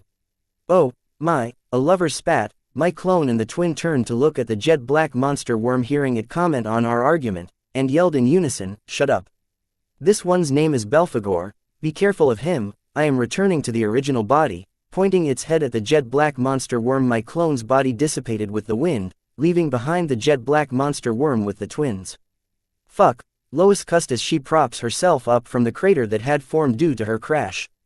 To Lois's dismay, as she prepares to move, she finds that the 6 places the boy had punched her body had their soul pathway arrangements damaged. Lois was shocked by this development because the boy's attacks were not only able to injure her physique but also damage their soul pathway arrangements, meant that her regular recovery and healing potions would have a very difficult time healing these wounds. Lois drank a potion and looked at the boy who was slowly approaching her and decided that she should not underestimate the boy just because his strength is borrowed, and she should not be stubborn and continue to challenge the boy in a melee fight, especially now that she knew that the boy's strength was able to breach her defense and harm her soul pathways. Damaging one soul pathway in the higher realms was not deadly, but it was not easy to heal and very painful. So Lois's attitude toward the boy became very cautious. Just when Lois was about to activate her range abilities, she froze, feeling the presence of the soldier queen Colleen arriving. Though she was not afraid of being outnumbered, however, if Colleen was here, then it could only mean that Agent Uri died in Colleen's hands or was captured by Colleen. Either one of them was not good news for her. Fortunately, Colleen did not choose to participate in their battle. Don't worry, no one will come to interrupt our fight, I said to Lois, who was distracted by Anna's grandma's arrival. I assured Lois that nobody would interrupt our card fight, as I did not want her to be spooked by Anna's grandma's arrival and flee. Who knows what her legendary physique was capable of and what abilities she was hiding. I did not want to take chances of betting that Lois would risk her life just to make sure I was dead. You may be really confident about your strength, however I can't help but take it personally feeling you are underestimating me. Anyways, you are going to regret it if your source of confidence were your borrowed powers, Lois warned me before chanting, boundless celestial arts, boundless celestial. Lois's right eye, which was glowing, glowed brighter, then grew in size and did not stop growing until it swallowed her left eye, nose, and mouth, forming one huge crater of light. It looked as if Lois's face had vanished and been replaced by brilliant light. It very much resembled a motorbike headlight. Aside from that, there were very minute changes to Lois's body, but nothing notable except for the fact that I could feel Lois's presence everywhere. Seeing Lois's transformation, one thought came to my mind, and she had the galls to call my transformation disgusting. Date the 5th of April 2321, time 4:15, location Southern Region, Blossom District, Sky Blossom City, outskirts. Card name, Boundless Celestial Arts. Card type, Skill card. Card rank, SSS rank, Legendary grade. Card rate, 12 stars. Card durability, 94/100. Card effect, Boundless Celestial Art is a technique created to allow a card apprentice to control their spiritual channel to connect with the world's celestial bodies will at a deeper level enough to borrow its powers both spiritually and physically. Additional effect, Boundless Combat Arts, Boundless Celestial, Boundless Movement Art. Requirement, this card can only be used by those who have an ego gem with a high synchronization rate. Note, the effectiveness and the efficiency of the effects of the card will vary vastly depending upon the synchronization rate of the user's ego gem. Boundless Combat Arts. In this special combat arts, each attack of the user can exert the strongest blow deliverable by the user regardless of other variables. These special combat arts were created keeping prolonged battle in mind to make use of the world's boundless energy such that user never grows exhausted during the fight as they have access to the world's boundless power. Additional effects, Boundless Body Arts, Boundless Fist Arts, Boundless Leg Arts, Boundless Energy, Boundless Recovery. Note, the effectiveness and the efficiency of the boundless effects of the card will vary vastly depending upon the synchronization rate of the user's ego gem. Boundless Celestial. This ability increases the connection between the world and the user by a few folds, which will vary vastly depending upon the synchronization rate of the user's ego gem. Additional effect, Celestial Energy, Celestial Boost, Boundless Presence. Note, the user should be able to enter one with the world state while using this effect. Celestial Energy. The user gains access to the purest of rule power known as Celestial Energy. Note, the purity level of the Celestial Energy varies widely depending upon the synchronization rate of the user's ego gem. Celestial Boost. It is a complementary boost provided by the world to users when they use the world's rules and their runes. This boost increases the effectiveness and efficiency of the rule power used by the user by a few folds depending upon the synchronization rate of the user's ego gem. Boundless Presence. Boundless Presence increase the state of one with the world to a whole new level where not only does the user spiritually becomes one with the world but physically too. Depending on the user's realm and mental power, their surroundings will become a part of their physical body. Meaning every part of the world within the range of the user will become a part of their physical body. Additional effect, Boundless Senses. Caution. This skill puts a huge strain on the physical body of the user. User is recommended to not use this unless they have a very strong physique. Boundless Senses. The user's senses become part of the world which has become part of their physical body due to the effect of Boundless Presence. Caution. Any damage to the part of the world that has become part of the user will transmit strain and pain to the user's body. Boundless Movement Arts. A special movement art that allows the user to instantly move to the part of the world which has become part of the user using the effect of the effect Boundless Presence. Caution. This ability puts a huge strain on the body of the user. It is highly recommended that the user not use this ability continuously. I looked in the crater of light that had replaced Lois's face and got the same feeling as when I spiritually entered the one with the world state to comprehend rules. I got a feeling that Lois was the world. Though she was clearly in front of me, I felt like she was everywhere, as if she was inside everything surrounding me. Therefore I used my soul pupils to try and figure out what was going on. And what I saw sent a chill down my spine. I saw that the soul pathways of the world were connected to the soul pathway of Lois. Meaning Lois had basically become a part of the world, or the world had become a part of Lois. Which explained why I felt Lois's presence in everything in my surroundings. Everything, as far as Lois's attack range reached, had now turned into a part of her. It was somehow similar to the one with the world state but entirely different. One with the world state that card apprentices with ego gem entered were limited to their spirituality, but Lois's one with the world state extended beyond her spirituality to her physical body. Now she wasn't just using her spiritual channel to connect her spirituality to connect with the world's will, but connect her physical body to the world itself. This was frightening because usually when a card apprentice enters the one with the world state spiritually, they cannot move their physical body, therefore they chose to sit in a lotus position and meditate to enter the one with the world state spirituality. Grounding their physical body, they let their spirituality interact with the world's will and explore its rules. But in Lois's current state, this was not necessary, as she had somehow managed to enter the one with the world state both spiritually and physically. So she did not have to ground her body to connect her spirituality to the world's will. Instead, both her physical body and spirituality have connected themselves to the world and its will without giving up their freedom. Why was this frightening? It was frightening because entering the one with the world state both spiritually and physically, Lois now had access to an inexhaustible power source. Meaning she would never run out of rule power or soul energy. Being physically connected to the one with the world, she had unlimited access to its pure soul energy, and being spiritually connected to the world's will, she had unlimited access to the pure rule power in it.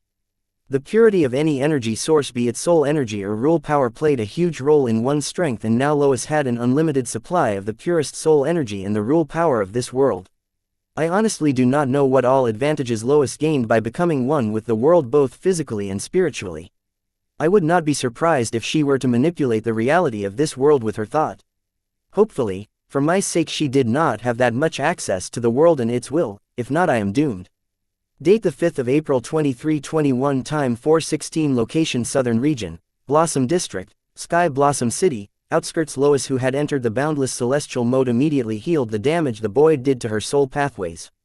Then looked at the boy. His eyes attracted her attention. Those eyes, they felt like they could see her, not just her physical body but the part connected to a part of the world, her whole body.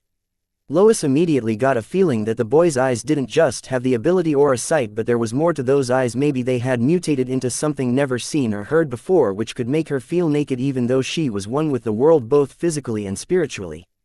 She was in the highest state a being could achieve in this world, excluding transcendence. Yet, in front of a card soldier pretending to be a demigod, she felt as if all her secrets were out in the open. "Boy, don't stare. Did your parents not teach you to behave?" Lois's voice echoed from the surroundings. It was as if the world itself was speaking. "You faceless freak, who wants to stare at you? I was stunned by your ugliness. Or was your plan to frighten your opponents with your ugly mug into stun? Is that your ace?" Color me impressed. I was surprised to find that Lois's left eye, nose, and mouth, which seemed to have been engulfed by the crate of light on her face, were still present, but as soul pathway arrangements connected with the world. Therefore when she spoke, it was as if the world spoke. "My ace, don't think highly of yourself. You are not worthy for me to use my ace on you." As Lois spoke, I felt my surroundings closing in on me. It was as if my surrounding had gained life and wanted to bury me alive in them. Since my surrounding was part of Lois, so yes, in a way my surrounding had indeed come to life and was trying to bury me alive. Adding to that, I heard Lois's voice echo saying, "You should be proud to die like this. Despite being a mere card soldier, you died in the embrace of the world." Embrace of the world was this Lois's attempt at a joke, and it made sense because I was being smothered by my surroundings. Lame. Having uttered that word, my third mutant slave consciousness had returned to me, growing my 2 floating heads and 4 floating arms to 3 floating heads and 6 floating arms. Then, following my instructions, the 3 pairs of floating arms struck the soul pathways of my surroundings, bringing their movement of my surrounding to a sudden halt, and then followed an echo of Lois's painful screams. Forgive the insensitivity words I am about to use here, but Lois's screams sounded like she was going through labor. "How the hell did you do that? How did you exactly pinpoint the nature soul pathways that I was manipulating in your surrounding?" Forcefully bearing the pain transferred to her by nature's soul pathways connected to her after they were destroyed by the boy, Lois asked the boy how he was able to do that. Even a diamond-grade array master would have a hard time achieving that, yet how was the boy able to do that? "If your connection to the world is only to this level, then let me put an end to this charade," saying that, I began to attack every soul pathway of the world connected to Lois's physical body. I meant it when I said that I planned to put an end to this fight because Hive AI's decoding of Lois's ability had finally begun to show some results.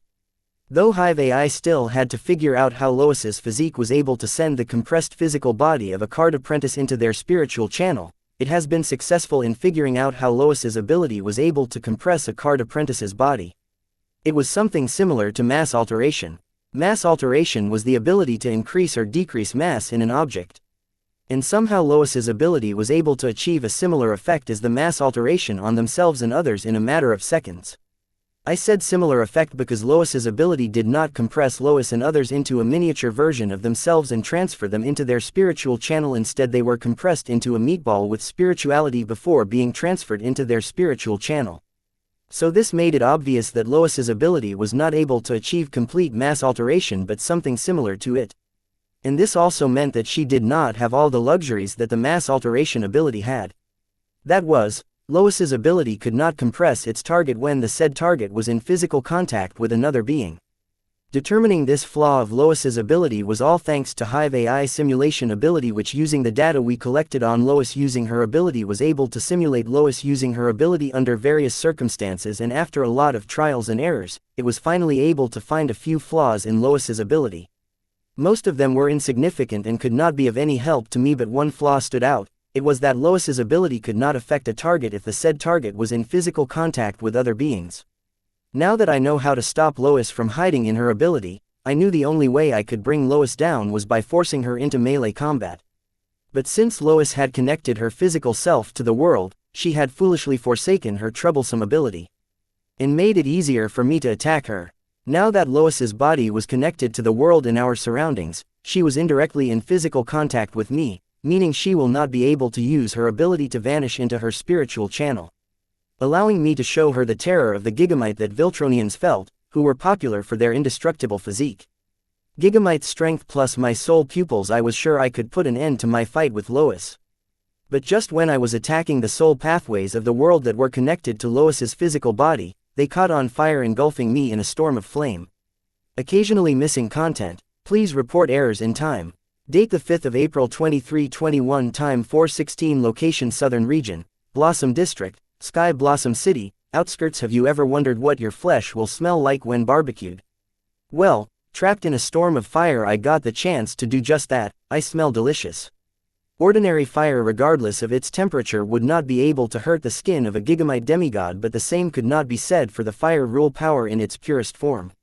Using my soul pupils, I immediately deduced that Lois was using her spiritual channel to pour pure fire rule power into the part of the world connected to her physical body. She had turned the world connected to her physical body into a furnace to contain pure fire rule power.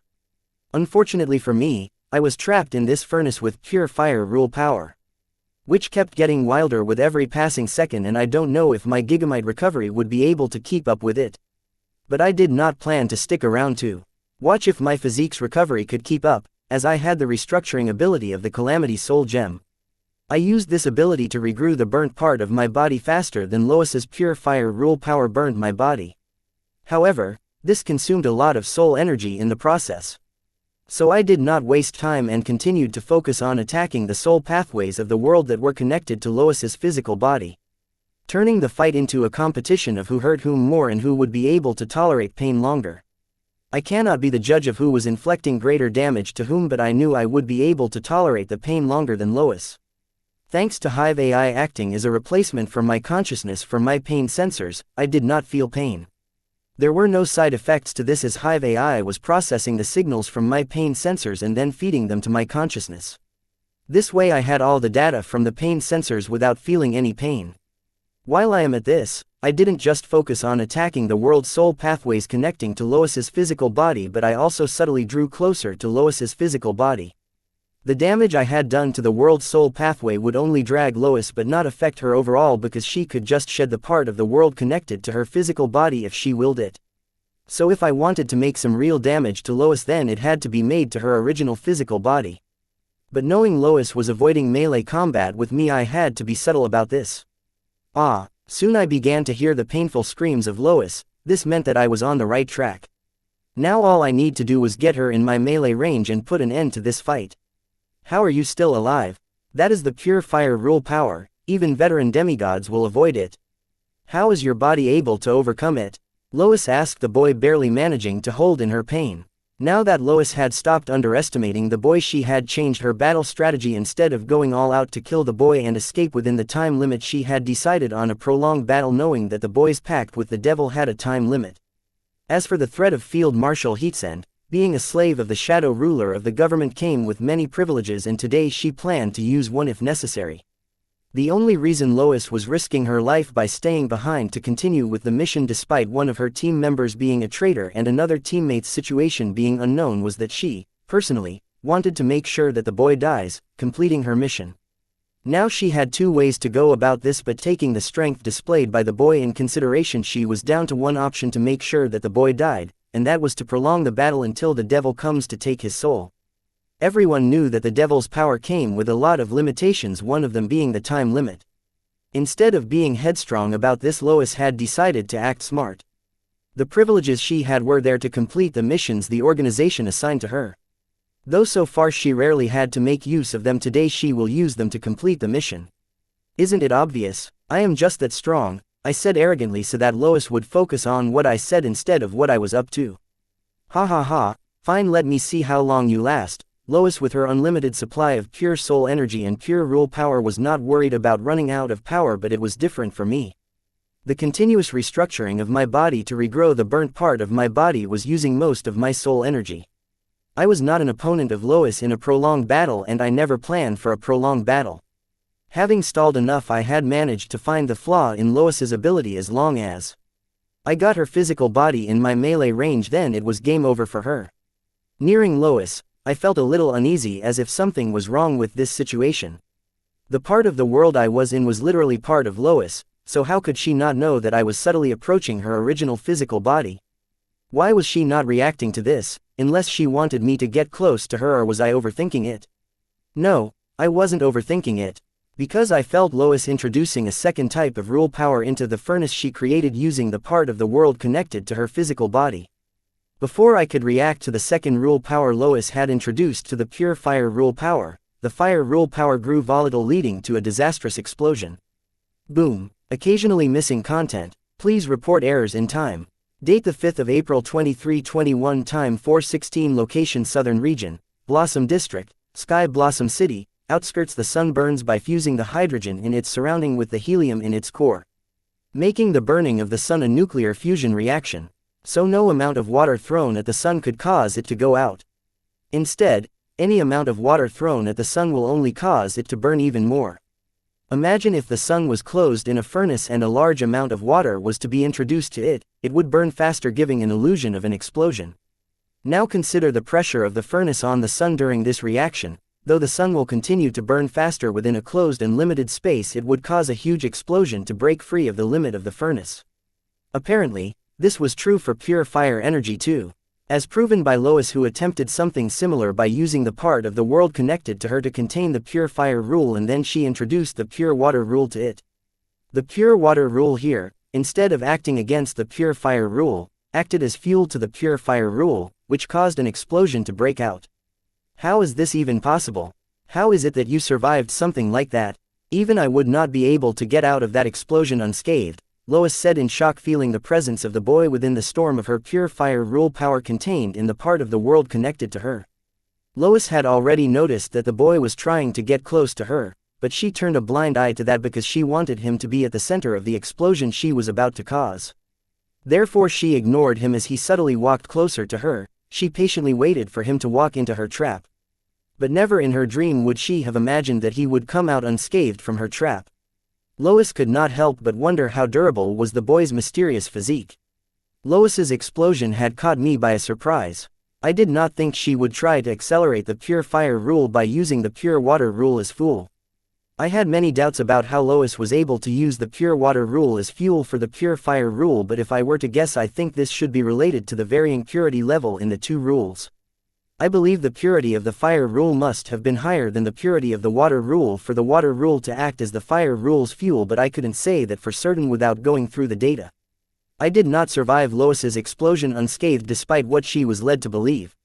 The explosion was not the right word to explain what actually happened. The water rule acted as an accelerant to the fire rule, causing it to burn me faster than it usually would.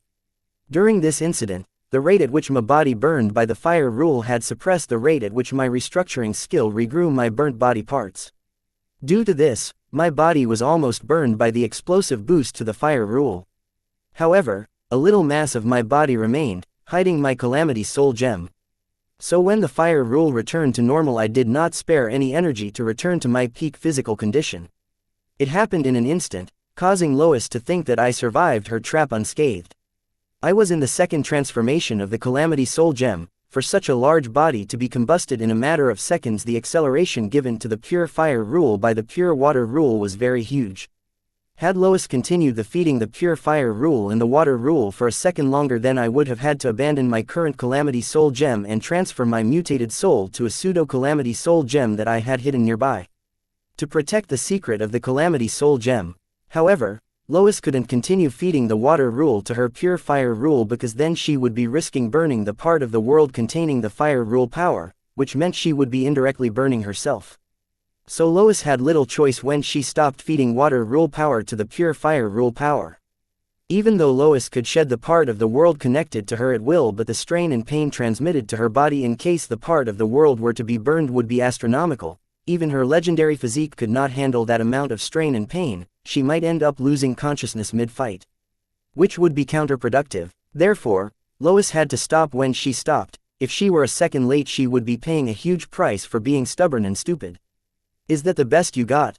I yelled, rushing toward Lois while my 8 fists attacked various points of her body.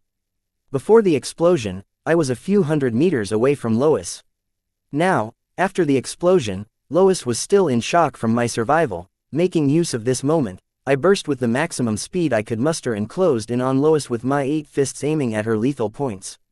But just when my fists were a centimeter away from Lois's body, she vanished and my fists landed on empty air.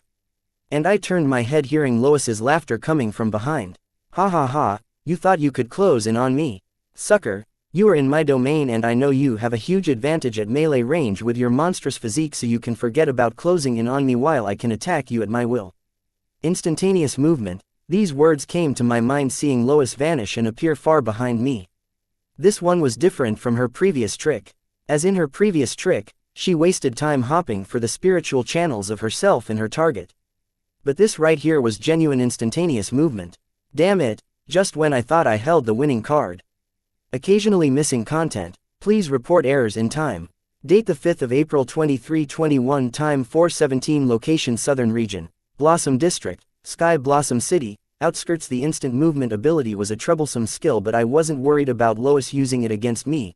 With my skill, if you see me I see you, any kind of ambush attack would not work on me unless the attacker were way stronger than me. What worried me was that Lois had outright said that she wanted to use it to prolong the battle. This was news to me. So far what I gathered was that Lois was also on a time limit. I clearly heard her demigod colleague yell that out loud. However, Lois opting for a prolonged battle was contrary to that, making me wonder what changed. If Lois was also pressed by time, shouldn't she be also trying to finish this fight as fast as possible instead of prolonging the war? It seemed as if she was prepared to risk her life just to kill me. She was acting as if I murdered her parents. When did I provoke this woman? I was really hoping that it would not come to this, but Lois had left me no choice. Left with no choice, I decided to use something I had come up with, having gained the Myriad Devil Body Rune card. I thought of this while creating my Pseudo Calamity Soul Gem. Pseudo Calamity Soul Gems were created by morphing Calamity Daughter Gems using the Myriad Devil transformation. As I created Pseudo Calamity Soul Gems, I also thought of various ways I could use Myriad Devil Transformation's ability to morph my Calamity Daughter souls into various items such as soul energy batteries, bombs, etc. But the one I was going to use now was something I termed as Blood Explosion ORDs.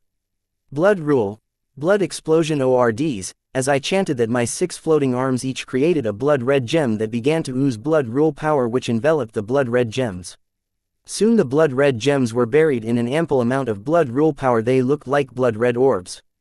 The blood red gems were none other than Calamity Daughter gems that had been morphed by Myriad Devil transformations such that they could act as batteries of blood rule power and a bomb when I need them to be.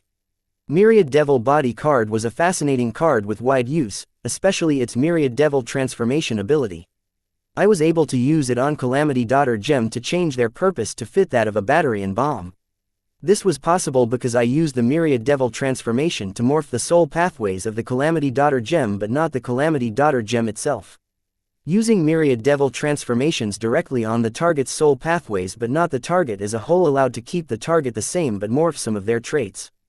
Making use of the Myriad Devil transformation at the level of the soul pathway was not easy. That was why I had not seen Circle's branch leader Mike using it. If not for my soul pupils, I too would not be able to do something like that.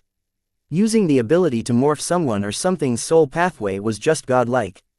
When experimenting with this newfound way to use the Myriad Devil transformation ability, I once morphed the soul pathway of a piece of paper such that its edges were sharp enough to cut through steel. A regular paper with no enchantment or anything could cut through steel. I made the water taste sweeter.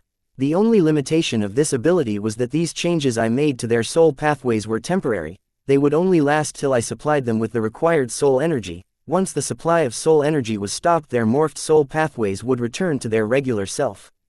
Despite this limitation, this ability was just godly because by using it I could turn anything into a weapon or a weapon into something I need. I actually planned to use this ability to turn everything in my surroundings into a bomb such that I could detonate the part of the world that had become part of Lois's physical body. But couldn't, as the level of my grimoire was not high enough to help me use this ability on a semi-demigod as powerful as Lois. So I had to settle with the second best thing, Blood Explosion ORDs. Having created the Blood Explosion ORDs, I threw them at Lois, who was laughing at me, believing that her instant movement would keep her safe from everything I throw at her, not knowing that soon I was going to prove her wrong big time. Swoosh swoosh swoosh, man, you are dumb, aren't you? Just give it up, you can never reach me, let alone attack me, Lois sneered as she dodged Blood Explosion orbs without having to use her instant movement. Not bothering with Lois's taunts, I had my floating arms produce more Blood Explosion orbs, and keep shooting them at Lois, who keeps dodging them without even the need of making use of her instant movement skill. Before Lois knew it, I had thrown about thousands of Blood Explosion orbs. There was a reason why I was thoughtlessly producing Blood Explosion orbs and shooting them at Lois even though she could easily dodge them. The first was to keep Lois on her toes, and the second reason was to produce enough Blood Explosion orbs to detonate the entire part of the world that was connected to Lois's physical body. The reason I used my Calamity Daughter gems as the base to create the Blood Explosion orb was that I had full control over them, and now that they were filled with my blood rule power I could telekinetically manipulate them. Meaning the Blood Explosion orbs that Lois thought she dodged were manipulated by me such that they would miss Lois and leave the part of the world controlled by Lois and hover around the edge of the world connected to Lois, slowly surrounding Lois's domain and waiting for my signal to make the next move. Seeing me stop shooting Blood Explosion orbs at her, Lois asked, "Tired already? I can do this all day long." In response to Lois's taunt, I just signaled my Blood Explosion orbs to enter Lois's domain and take their positions. "What the hell?" Lois yelled, suddenly sensing the presence of thousands of Blood Explosion orbs entering her world domain and taking position such that they covered every nook and cranny of the part of the world that was connected with her physical body. "So, you were saying," I said with a smug look on my face, preparing to blow up the entire part of the world that was connected with Lois before she could shed it, but paused hearing something that Lois blurted. "How did you know that I cannot use instant movement outside of the part of the world connected to my physical body?" Lois asked, seeing that thousands of the Blood Explosion orbs were strategically placed such that if she were to move anywhere in the part of the world connected to her using her instant movement skill, then she would be walking into a trap of Blood Explosion orbs. This basically rendered her instant movement skill useless. Apart from this carefully thought trap, what shocked Lois, even more, was how was her opponent able to tell the limitation of her instant movement skill. "I didn't, but you just did," I answered Lois. This was a surprising turn of events. Learning that Lois's instant movement ability was limited to the part of the world that was connected to her physical body, I postponed the plan of blowing up a part of the world sky high. "What, then what do you plan to do with so many of those blood rule orbs?" Lois asked in confusion, overlooking the fact that she foolishly told her the limitation of the instant movement ability to her enemy. "I was planning to blow this place sky high, but now that I have grounded you I have something else in mind," I said as my 6 floating arms produced 6 more Blood Explosion orbs, and then they vanished from behind me and appeared behind Lois, planning to attack Lois with Blood Explosion orb. Seeing the floating arms and heads behind the boy vanish, Lois's eyes shrunk to the point of a needle. Panicked, she instinctively used her instant movement ability and appeared a quarter-mile away, escaping the ambush of my floating arms and head, but walked right into one of my Blood Explosion orb trap. Boom! That freaking hurt. What the fuck are they? Thanks to her physique, Lois survived the explosion, but her body was bloodied all over. One of her hands was tattered and her clothes looked like a bloodied rag. Lois, last chance, admit defeat. I gave Lois a chance to surrender because now that Anna's grandmother and her subordinate were here, I cared more about winning my wager with the devil as fast as possible, and Lois surrendering was enough for me to get what I wanted. Date the 5th of April 2321, time 4:17, location Southern Region, Blossom District, Sky Blossom City, outskirts, me surrendering to you. In your dreams. But aren't you getting cocky too soon? Lois scoffed, as the wounds on her body healed at an incredible rate. In just a second her wounded arm was patched up and so were the rest of her wounds. I guess this was the perk of being one with the world physically. I don't care what you think, the next words that come out of your mouth better be, I surrender, or else it will be too late for you to regret it. Seeing the incredible recovery rate displayed by Lois's body, I had already decided my next course of action, understanding that subduing Lois with a few fatal wounds would be impossible when she had the world backing her. Ha ha ha, there is confidence and then there is overconfidence. Lois wanted to mock the boy for his third-rate dialogue, but her voice was masked by the sound of a huge explosion. Boom! I considered myself a man of my word. Having warned Lois, I delivered on my threat. I detonate thousands of blood explosion orbs, blowing up the entire part of the world that was connected to Lois physically. This also meant I and Lois were also caught in this explosion. I don't know about Lois, but my gigamite physique would not survive such an explosion. So without even giving it much thought, I transferred my mutated soul to one of my nearby pseudo-calamity soul gems immediately after, simultaneously detonating all the blood explosion orbs along with my current body. The combined explosion of thousands of blood explosion orbs and the self-detonation of a demigod resulted in an explosion enough to shake the world. And it did. Tremors and shock waves of the battle reached the Sky Blossom City. If not for the city array coming to Sky Blossom City's aid, the buildings of the city might have collapsed on themselves under the influence of the tremors and shockwaves from the explosion, killing millions of innocent lives. Holy shit, Anna and Anne, who were watching the fight from the sidelines, too had to take cover from the aftermath of the explosion. Is he dead? Did I win the wager? Belphegor asked the twins, believing the explosion to be Lois's doing to kill the boy. Shut your damn mouth, he is not dead. See, he is right over there. Anna used the ring she gave the boy to sense his life and death. After learning he was alive, she searched his location only to find him walking out of the horizon unscathed, and to her surprise from the opposite direction of where the explosion took place. What the fuck? The devil cussed, not understanding how the boy who was inside the explosion as it happened came out from the opposite direction of the explosion's location, as if he was never in the explosion to start with. This was mind-bending for the devil. Belphegor has been monitoring the boy's presence from the start of the battle, and as the huge explosion happened he had sensed the presence of the boy at the heart of the explosion. But somehow the boy survived. He was not only alive and well, but he was walking toward the direction of the explosion. How was that possible? Teleportation? That was impossible, as he had felt the boy's presence inside the explosion as the explosion occurred. So how was he still present outside the explosion? How can a person be in two places at a time? Belphegor was obsessed over this. Because, unlike others who could not differentiate between the original body of the boy and his clone, he could, thanks to the Devil Merchant Code, which helped him to keep track of the boy's original body using his wager pact with the boy. Therefore, Belphegor was sure that the original body of the boy died in the explosion, but somehow another original body of the boy popped up outside of the explosion. Obsessing over the boy's miraculous survival, Belphegor realized that he had seriously underestimated the boy until the very end. Was the devil to be blamed for underestimating the boy? He was tricked by the boy once, but how was he supposed to know that the boy was capable of such seemingly impossible feats? He was a freaking card soldier. Who would believe that he would use the borrowed power to outdo the right eye of the world at her peak? No, all hopes are not lost yet. The girl should have another ace hidden under her sleeve. She might have survived the explosion like the boy. Devil began to pray for a miracle. The irony in this was not lost. A devil praying? Now that was just funny. Ha ha ha, there is confidence and then there is overconfidence. Lois was mocking the boy, but suddenly paused as the whole world in front of her slowed down. Then, seeing the blood explosion orbs surrounding her had exploded and that the explosion was about a centimeter away from reaching her, she understood what happened. Her fail-safe, Godspeed, had kicked in. The only reason Lois dared to stay behind to complete the mission assigned to her was because of this fail-safe, Godspeed. She had prepared this for Field Marshal Heatsend, but she never expected it to be activated this early, and by the boy no less. This day has been a real eye-opener for Lois. For a mere card soldier to bring her close to the death's door making use of powers he borrowed, Lois felt stupid and in awe at the same time. Her awe was obviously directed towards the boy.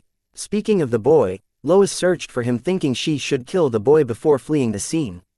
Card name: Godspeed. Card type: Rune card. One-time use. Card rank: Transcendence. Card rate: Card durability. Card effect: when the user is in imminent danger of certain death, this card will activate automatically and boost their speed to Transcendence for 1 second. Additional effect: Transcendent senses. Note: Transcendence is not for mortals. If the user doesn't have complete divinity, they will suffer from a severe backlash with a slight chance of death. Transcendent senses: the user's sense heightens to the level of Transcendence. Note: Transcendence is not for mortals. If the user doesn't have a complete divinity, they will suffer from a severe backlash with a slight chance of losing all their senses permanently. Date: the 5th of April 2321. Time 4:17. Location: Southern Region, Blossom District, Sky Blossom City, outskirts. Once Lois's fail-safe, Godspeed, activated. Having detected that Lois was facing certain death, the first thing Lois did was to shed the part of the world that was connected to her physical body so that she would not have to bear the transferred pain and strain when the part of the world connected her was blown by the blood explosion orbs. Thanks to her fail-safe Godspeed, Lois was able to save her life, but the blood explosion ORDs had already exploded and the part of the world that was connected to Lois had already taken considerable damage. The only advantage of the fail-safe Godspeed activating was that Lois was able to cut her losses before it grew to a point where it claimed her life. Now for the remaining time left of her fail-safe Godspeed, Lois decided to use it to kill the target of her mission instead of using it to escape. Lois knew that though Agent Uri said they only had 10 minutes, the time limit was 15 minutes. So she decided to do something bold with the remaining time of her fail-safe Godspeed, thinking that she would have enough time to escape after killing the target of her assassination mission. With such thoughts in her mind, Lois searched for the boy amidst the blood rule explosion. Due to the speed of the transcendent card Godspeed, the world looked like it had paused in Lois's eyes. Because of that, her field of vision was covered by the blood explosion orb that appeared to be exploding in slow motion. Lois went around the blood rule explosions to find the boy. When Lois finally found the boy, she was shocked to find that the boy had detonated himself. Yes, the target of her mission had detonated himself along with his thousands of strategically placed blood explosion orbs, confusing Lois. She could not help but wonder why the boy would choose to explode when he clearly had her where he wanted. Was there a conspiracy behind this? Then it suddenly hit Lois that the boy was not actually a demigod but a card soldier pretending to be a demigod using the power he borrowed from the devil. Having been pushed to death's door by the boy in a card fight, Lois had started to treat the boy as an equal, forgetting that he was just a card soldier. Thinking of this, Lois understood why the boy would risk detonating the entire part of the world connected to her with him in it and also chose to detonate himself while he was ahead. It must be because the time of this borrowed power was up, making this explosion his last resort to take her down with his final breath. Reaching this conclusion, Lois's respect for the boy grew even more. Despite being a mere card soldier, he was by far one of the toughest enemies Lois had faced. Seeing that the boy was soon going to die and his soul would belong to the devil who lent him their power and then be dragged to the dark realm by it, Lois decided to use the last bit of remaining juice of her transcendent card Godspeed to move out of the explosion range. Moving out of the explosion range, Lois felt a lot of strain and pain rush into her body as she heard the explosion behind her. The transcendent card Godspeed's time was up. Lois then immediately used her legendary physique's ability to move within the midsection of her spiritual channel, planning to hide in it until the backlash from using the transcendent card Godspeed and the pain and strain that transmitted to her body from the exploding of the part of the world connected to her were bearable enough for her move around to escape. With the mission objective assigned to her completed, Lois decided to recover a little and then flee the southern region. And thanks to her being able to physically be one with the world, Lois's body was recovering at an incredible rate. Though Lois's body hurt a lot, she felt better knowing with her physique she will get well soon. Despite having achieved everything she fought for, Lois did not relax but made use of everything at her disposal to recover her body as fast as possible, not wanting to be anywhere near here when Field Marshal Heatsend arrived. Just as Lois was doing her best to recover her physical body as fast as possible, she sensed a familiar presence as she made a regular spiritual sweep of her surrounding. She had survived the battle against the boy, but there were still many formidable enemies present that would prove very troublesome to fight in her current state, so Lois was being cautious, hoping to use her teleportation-like trick to assassinate any possible threat. And to her dismay, instead of a threat, she found a dead person, a person she presumed to be dead. It was none other than the boy whom she saw detonating his body along with thousands of blood explosion orbs. If you detonate your body, that means you should be dead, yet the boy was still alive and well. Not only was he alive, but he still had the devil's power in him. How was that possible, unless she was fighting the boy's clone this whole time? But how can a card soldier's clone be that powerful, and not to mention have a spiritual channel? She was clearly fighting the original body of the boy, unless his physique was similar to Agent Yuri's.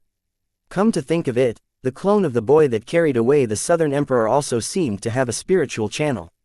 Lois's current problem was not how the boy was still alive even though she saw him die, but that his eyes were able to see the end of her spiritual channel in the physical plane. Meaning once he finds her hiding, and he could immediately use his mental strength to fight her.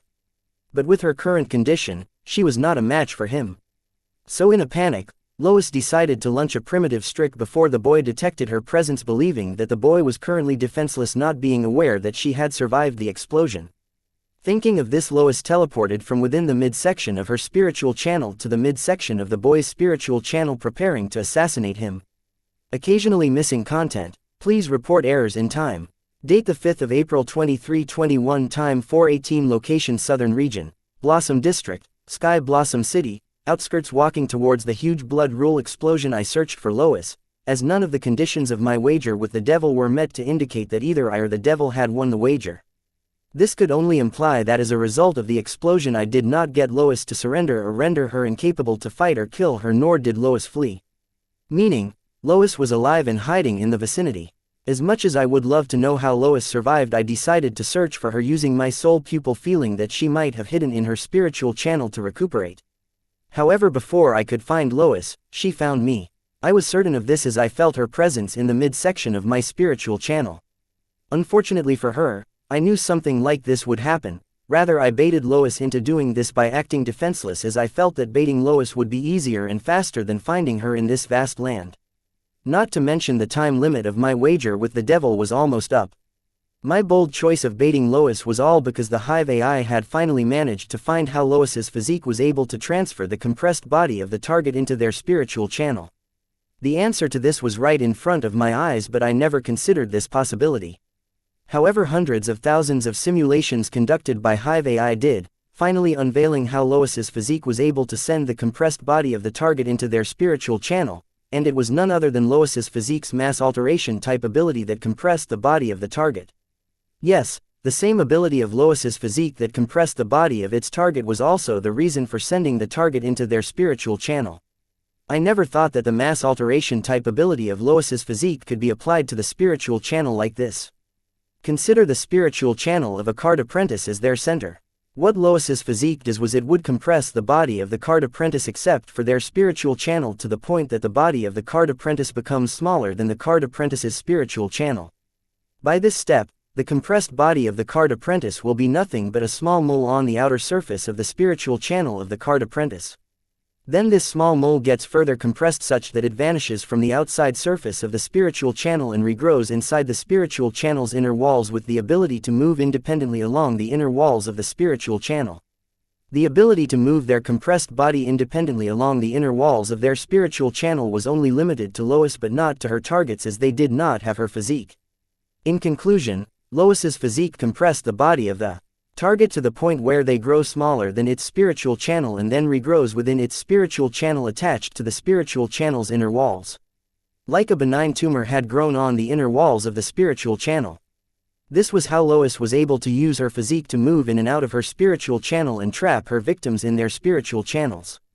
Now that Hive AI had deduced how Lois's physique ability worked, it went one step further and deduced how I could do the same using the restructuring ability of my Calamity Soul Gem. Not just me but all my Calamity Daughter gems too, as they also had the restructuring ability. How was it possible for me to use the restructuring ability to replicate Lois's trick of entering one's spiritual channel?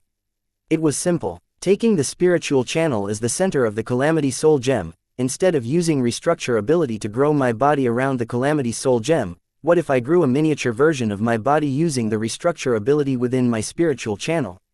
Yes, it was possible. Hive AI had already done all the math. Now I too was able to enter my spiritual channel like Lois if I willed it, by making use of the restructuring ability of my Calamity Soul Gem. In a way, my way to enter the spiritual channel was better than Lois's because, in my way at the least, a miniature version of my body grew on the inner walls of my spiritual channel, while in Lois's way, her body would grow on her spiritual channel like a benign tumor. In my version making use of restructuring ability finally, I too would be able to move around inside my spiritual channel independently like Lois was able to in her spiritual channel. The same was true for my Calamity Daughter gems. So when Lois appeared in the midsection of my spiritual channel in the shape of a benign tumor, I controlled my spiritual channel to not forcefully throw Lois out of it. Instead, 3 miniature versions of me appeared right next to the tumor-shaped Lois. They were my 3 slave consciousnesses, acting as the sentinel of my spiritual channels. The 3 miniature versions of me grabbed the benign tumor-shaped Lois and dragged her toward the end of the spiritual channel that ended in the spiritual plane. Simultaneously chanting, "Surrender or roam the spiritual plane for eternity as a spiritual entity without a physical body." The most difficult part about this was not subduing the tumor-shaped Lois but controlling my spiritual channel to not eject Lois out of it following its defense protocol against foreign entities invading it. Unaware of her surviving the explosion, the boy appeared to be celebrating his victory over her defenselessly. So, Lois suppressed the backlash, pain, and strain on her body and shifted her to the midsection of the boy's spiritual channel to assassinate him before he realizes that she had not died in the explosion. Feeling this was the right moment to assassinate him, Lois made her move, not knowing that she was going to experience the most bizarre thing she had experienced by far. Occasionally missing content. Please report errors in time. Date the 5th of April 2321, time 4:18, location Southern Region, Blossom District, Sky Blossom City, outskirts. As soon as Lois appeared in the midsection of the boy's spiritual channel, something interesting happened. Her body was not thrown out by the spiritual channel. Instead, she felt something grab hold of her compressed body and drag her somewhere. So she used her spirituality to check what was happening to experience the most bizarre thing she had experienced in this world by far. Lois found that 3 miniature bodies of the boy were dragging her compressed body toward the end of his spiritual channel, which ended in the spiritual plane, while chanting, "Surrender or roam the spiritual plane for eternity as a spiritual entity without a physical body." Lois was shocked. This was her first time experiencing something like this, not to mention she was in no condition for a head-on confrontation. As much as she would like to understand how the 3 perfect bodies of the boy were able to appear in his spiritual channel and move in it without hindrance, she could only helplessly watch in panic as her compressed body was being dragged by the boy to be thrown in the spiritual plane.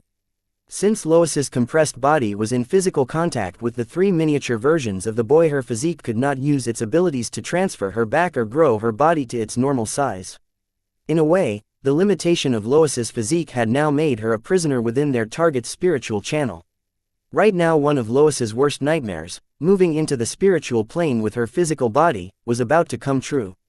Lois feared this because when in the spiritual plane, her physical body will return to the basic energies that shaped it in the physical plane. Despite losing her physical body, Lois would be able to survive in the spiritual plane as a spiritual entity, thanks to her physique traits. The worst part about it was she did not know how long she would be trapped in the spiritual plane as a spiritual entity. Just thinking of the possibility of being trapped in a void for eternity, Lois's phobias surfaced. She tried to struggle, but the backlash of using powers of transcendence and the pain and strain transferred to her body from the world which she was trying to suppress all broke out at once. Lois was in a lot of suffering both physically and mentally. While she heard the miniature versions of the boy repeatedly chant, "Surrender or roam the spiritual plane for eternity as a spiritual entity without a physical body." The chants of the boy echoed in Lois's mind, empowering the phobia that she was trying to suppress with her willpower, but to no avail. As the boy's miniature versions dragged her closer to the spiritual plane end of his spiritual channel, Lois grew impatient and was unable to focus her willpower to suppress her phobia. Soon Lois cracked, giving into her phobia, and conveyed to the 3 miniature versions of the boy that she admits defeat without even bothering to negotiate the terms of her surrender. Considering the mental suffering she was undergoing, it was not a surprise that she did not think of negotiating the terms of her surrender. As soon as Lois surrendered, the 3 miniature versions of me dragged the compressed body of Lois into the end of my spiritual channel that was in the physical plane within my Calamity Soul Gem. And under the shielding of the protective cover of the dungeon Calamity Seed covering the Calamity Soul Gem, Lois's compressed physical body and spirituality lost their connection with the world and its will, turning Lois into a true prisoner. After imprisoning Lois's compressed body in the physical plane end of my spiritual channel in the Calamity Soul Gem, I created a new pseudo-Calamity Soul Gem and transferred my soul into that while letting one of my slave consciousness replace it in my current body. This meant morphing the Calamity Soul Gem in this body back to the Calamity Daughter Gem. During my experimentation, I found that the pseudo-Calamity Soul Gem would only become a Calamity Soul Gem if my original mutated soul occupied it, not if my slave consciousness occupied it. Instead, it would morph back to a Calamity Daughter Gem. This way I had trapped the compressed body of Lois in the spiritual channel of my clone, turning its Calamity Daughter Gem into a prison for Lois. Then I used my new body to extract that Calamity Daughter Gem from my clone and morphed it into a demigod realm Calamity Trap using various trap arrays. My 5 minutes weren't up yet, so I still had the devil's borrowed power. Therefore I planned to make the best use of it by imprisoning Lois's compressed body in my Calamity Daughter Gem turned Calamity Trap, as I did in the case of demigod Redfall's soul. Once I had locked away Lois in my Calamity Trap for good, I hid it in a storage card, planning to hide it in Bloodette's dungeon seal right next to demigod Redfall's soul. Then I headed towards Belphegor to send him back while he was still trying to process the shock of him losing the wager. "You, how, what, why?" the devil stuttered, not understanding how the boy was able to get his opponent who was stronger than him to admit defeat to him with time to spare. What ability did the boy use that allowed him to survive the explosion? Why was this happening to him out of all the devil merchants? The devil wanted the boy to answer various questions plaguing its mind all at once, but it could not decide on which question to ask the boy first. These questions and today's losses were going to haunt him for the rest of his life. Soon Belphegor felt a force pulling him back into the Bark realm. He immediately realized, now that the wager was over, the boy could use his authority as a customer to send him back. But Belphegor was not willing to leave without getting a proper explanation of what just transpired. However, it was not up to him. He was a devil merchant and had to abide by the devil merchant code. So, feeling a mixture of anguish, helplessness, unwillingness, and despair, Belphegor cussed at the boy with the last of his strength before being dragged to the dark realm. "Curse you, Dalton Wyatt." Occasionally missing content. Please report errors in time. Date the 5th of April 2321. Time 4:15. Location Southern Region, Blossom District, Sky Blossom City. Outskirts. Carrying a frozen block of ice containing a human-sized egg made from molten flesh and blood, Colleen arrived at a quiet place far from the fight between her grandson-in-law and Agent Lois. Soon demigod Baxter appeared right beside her and asked, "How do we go about this?" "I will monitor him from outside here. You use your item card Heart's Mirror to listen to his heart," Colleen mentally conveyed to Baxter, and then following Colleen's order, Baxter used a silent chant, SSS rank rune item card Heart's Mirror, summoning a fancy mirror made entirely of a diamond. Interestingly, it did not reflect anything, but when demigod Baxter pointed it at the block of ice containing Agent Uri hidden in the egg, it reflected the image of Agent Uri. Agent Uri's reflection looked very childish and naughty, like a child who was up to no good. Seeing this, Baxter nodded at Colleen, and then looking at the egg frozen by Colleen in a block of ice, he said out loud, "I know you can hear me from in there." The egg frozen in the block of ice did not reply to Baxter. It remained the same, frozen. But it seems that was all Colleen and Baxter wanted, as they seemed to be satisfied getting no reaction from the frozen egg. Then Colleen and Baxter turned to look at the reflection of Agent Uri, which was reflected on the Heart's Mirror rune item. It suddenly spoke, "Yes, I can hear you." Getting the accepted answer, Baxter then proceeded to ask, "Where have you hidden Drive?" "Luna Lorne." This time the egg did not remain responseless. Instead, a sound could be heard from within it yelling, "I don't know." Like the previous time, Baxter and Colleen ignored the frozen egg and looked at the reflection of Agent Uri reflected on the Heart's Mirror rune item, and it answered Baxter's question, "I have buried unconscious Drive. Luna Lorne in an underground tomb 500 miles west. From here. Did you set up any trap?" Baxter asked the frozen egg, and this time it replied, "Yes, without me you cannot get her back alive." Whereas the reflection of Agent Uri on the Heart's Mirror rune item said, "In a hurry, I did not have the time to rig the tomb with traps. Let's go." Having gotten the relevant answers, Colleen carried the frozen egg and headed toward the location of her grandniece, while demigod Baxter silently followed behind her. Card name, Heart's Mirror. Card type, rune item card. Card rank, SSS rank, Legend rank card rate, card durability, card effect. Heart's Mirror is a rune item card that helps the user to directly communicate with the target's ethereal spirit which does not know how to lie. Additional effect. Listen note, this item is imbued with a rune. Listen. Users can use this ability to force the target to hear their words through the target's ethereal spirit. Soon Colleen and Baxter arrived at the location where Agent Uri had buried Drive. Luna lorn only to find that the underground tomb had been dug up and Luna was missing.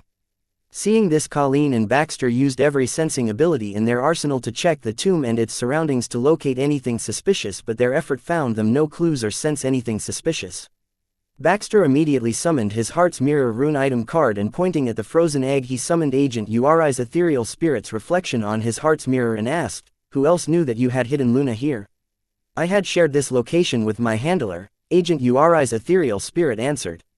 "Damn it, we are late," Colleen cussed, believing that Agent Uri's handler had someone extract Luna. Demigod Baxter, who had experience with these kinds of situations, immediately thought of where the card apprentice who has Luna might be and inquired Agent Uri's ethereal spirit, "Where is the rendezvous point of your current mission?" Listening to Demigod Baxter's question, Colleen's eyes shone, understanding what Baxter was trying to achieve by asking Agent Uri's ethereal spirit this question. And looked at the reflection of Agent Uri's ethereal spirit's reflection eagerly as it answered the location of their mission's rendezvous point. Then Colleen and Baxter dashed towards the location immediately. A whole minute after Colleen and Baxter left, a figure carrying unconscious Luna surfaced from within the tomb. It was none other than Demigod Baylor. He was somehow able to escape Colleen and Baxter's search. But to Demigod Baylor's surprise, as soon as he surfaced from the tomb, Colleen suddenly appeared a few miles away from him out of nowhere. Scared, Demigod Baylor summoned a portal and jumped into it, carrying unconscious Luna before Colleen could reach him.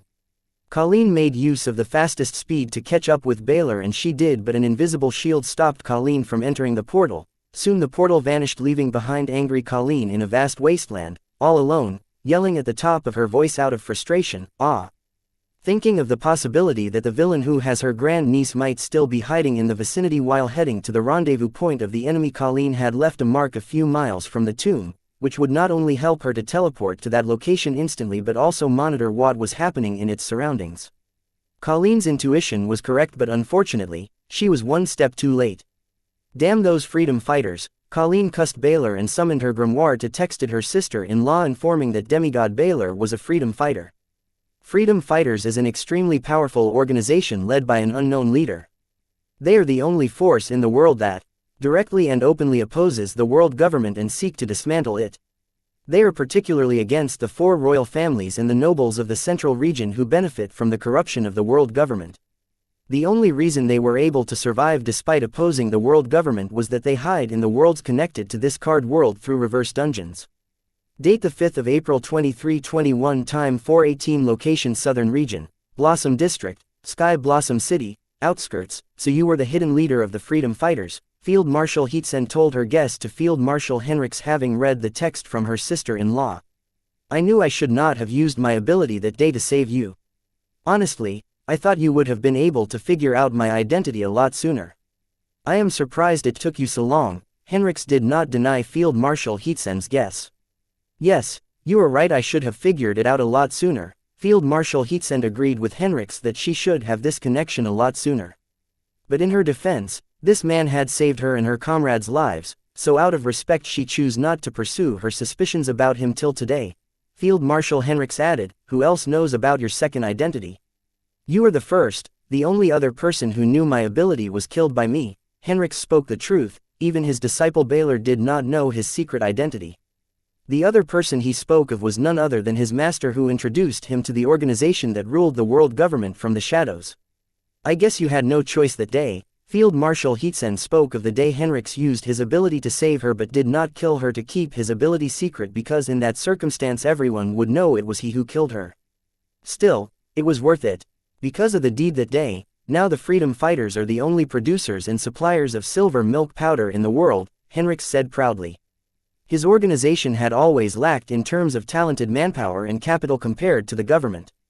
But now that they secured the only source of the new ingredient termed as silver milk, needed to produce silver milk powder, it made them the only producers and suppliers of silver milk powder in the world. which allowed them to gain the capital that would get them the required talented manpower. With the possibility of a continuous stream of hefty income from selling silver milk powder in the black market, Henrix did not have to continue to serve as a corrupt field marshal to gather the funding to keep his organization running. Meaning he no longer had enough reasons to keep his second identity hidden. Though he would miss a cover to recruit good talents and gather information from all around the world for his organization. Now that his organization had the silver milk powder, they could nurture talents of their own and buy the information they need. What the freedom fighters needed right now apart from funding was a skillful and charming spokesperson, so it was about time he reintroduced himself to the world. What about my granddaughter? Field Marshal Heatsend asked in concern. As I promised, I will personally bring your granddaughter to you alive. Henrix was a man of his word. Since he gave his word to Field Marshal Heatsend that he would not bring harm to Luna, then he would keep his word and not harm her. When did you recruit her as a freedom fighter? Listening to Henrix, Field Marshal Heatsend spoke without batting her eyes. Field Marshal Heatsend knew for the government to know so much about the silver milk powder and the dungeon relocation experiment, they had a traitor amidst them. Her suspicions grew, wondering how did the government find out exactly when the dungeon relocation experiment was completed. Luna would be carrying the dungeon relocation card, and where to find her. This was where Field Marshal Heatsend had suspicions of Luna. After creating the dungeon relocation card, why did Luna not send it to the secured location despite being ordered to do so and instead choose to keep it on her in the city? After the dungeon relocation experiment was over, Field Marshal Heatsend ordered Luna to have someone immediately head to the secured location to deliver the Silver Beach Gate dungeon card to Anna's mother, while Luna continued the dungeon relocation experiment on another dungeon such that spies planted by the government would not know that the experiment was over. But Luna stalled, making an excuse that the Silver Beach Gate dungeon card was not stable and only she could stabilize it. This was not reason enough for Field Marshal Heatsend to call her granddaughter a traitor, but when Henrix repeatedly confirmed that he would bring back Luna alive, she knew for sure that Luna was in cahoots with the freedom fighters. Because the only way to get cards from a card apprentice's grimoire was by forcing the card apprentice to willingly hand over the card, but the royal family's progenies have been taught not to negotiate with terrorists, leaving Henrix's only option to kill Luna and use her soul energy signature to fool the world's will and get the card he wanted from her grimoire. Yet, Henrix repeatedly claimed that he would return Luna to her alive. This meant that he was sure that Luna would go against the teaching of her family and give him the Silver Beach Gate dungeon card. Though Field Marshal Heatsend wasn't sure why Henrix was so confident about this, in her eyes it would not matter much whether Luna was really a traitor, because if she were to give the freedom fighters the Silver Beach Gate dungeon card out of fear for her life, she would be considered as a traitor for going against the teaching of the Southern royal family. Aren't you sharp? Does it make any difference to know when your granddaughter joined us? Don't worry about Clown Mask, your family's secret is safe with me. Keep her safe, I will be picking that treasure trove up soon. It is a pity that we did not get the boy today, but we can always try another time. Henrix revealed enough for the Field Marshal Heatsend to confirm that Luna was the traitor within.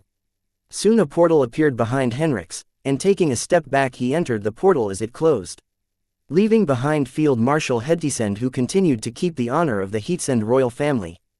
Occasionally missing content. Please report errors in time. Date, time, location, reverse dungeon, Yellow Plains planet, freedom fighters secret base. Baylor, why did you not capture the boy when you had the chance? Arriving in the secret base, Henrix did not bother to disclose his secret identity to his disciple and instead blamed him for not kidnapping his target. I see now. Baylor immediately figured out his master's secret identity based on the past events that seemed too good to be true. Hiding that he was a freedom fighter from his wife and work while juggling between his two identities wasn't easy, but thanks to his mentor's special treatment he never found it challenging. Now he knew his mentor was not giving him special treatment but instead providing assistance to complete the task assigned to him. Having figured out that his mentor was the mysterious leader of the freedom fighters, it all made sense.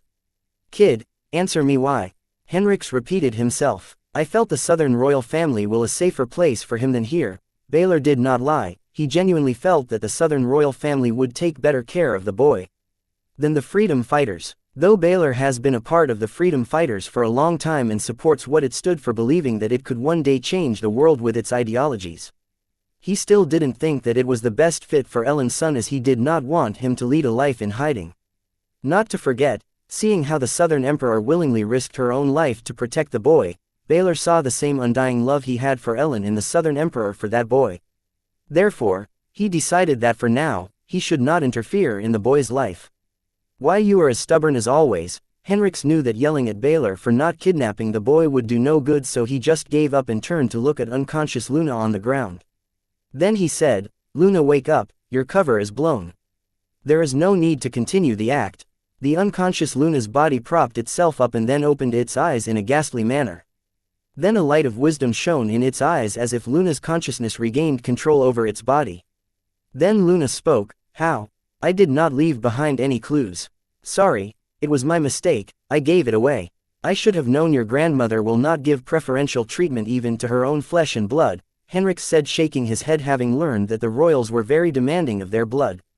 One way or the other he would get the Silver Beach Gate dungeon card, but Field Marshal Heatsend would rather see him take the card from Luna's corpse than her willingly giving him the card. "Well, I figured as much. Grandma will sacrifice anything for the honor of the family. If not for that, this mission would not have been a success. Besides, though it feels good to finally meet in person, and without those masks covering our faces, your identities surprise me the most. I would have never guessed that the mysterious leader of the Freedom Fighter was a corrupt field marshal, and the strictest commander of the Freedom Fighter was the youngest general in the government they plan to overthrow. Well, I guess it is not that shocking when compared to me betraying my flesh and blood." Luna did not seem to be bothered by the fact that her cover was blown. She acted like fish in water among the Freedom Fighters. Luna was the prime example of the betrayal people were capable of. "Ha." Henrix and Baylor let out awkward laughs, not wanting to talk about their undercover work as it would put a strain on their relationship. Especially when Henrix knew of Baylor's double identity all along, while Baylor had no clue about Henrix being the mysterious leader he followed. Seeing the two behave awkwardly, Luna took the hint that they did not want to talk about their undercover work, so she changed the topic by asking, "I don't know about you guys, but I need Dalton Wyatt. I need his assistance with my empty space project, and without his assistance in creating the improved Memorconium, the project Megamorphers I proposed will not be possible." "Leave the boy alone," Baylor warned Luna. "That is not possible if you want your people to be armed with Megamorphers. Then we need him, as he has the card recipe for the creation of Megamorpher cards.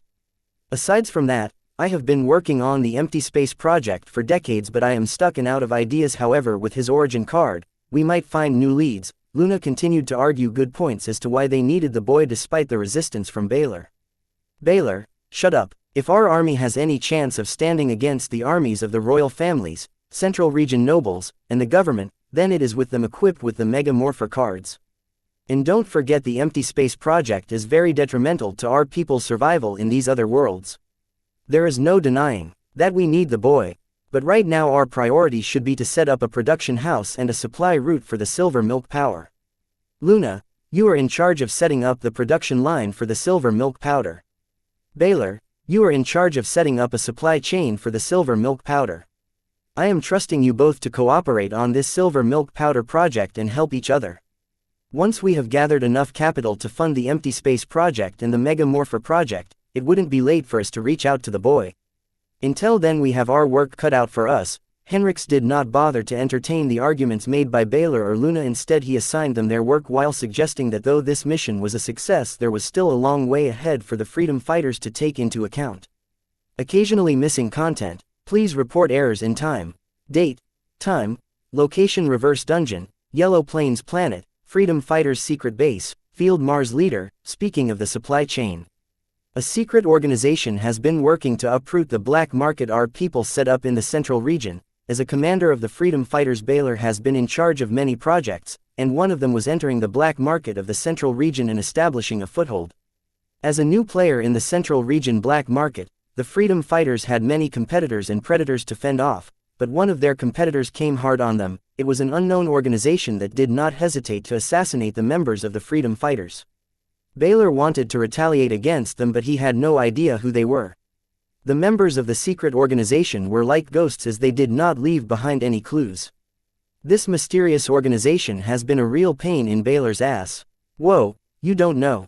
Luna looked at Baylor in pity, as she knew the mysterious organization that Baylor complained about was Pa Clan, led by Matron, Baylor's dear wife Sansa Baylor.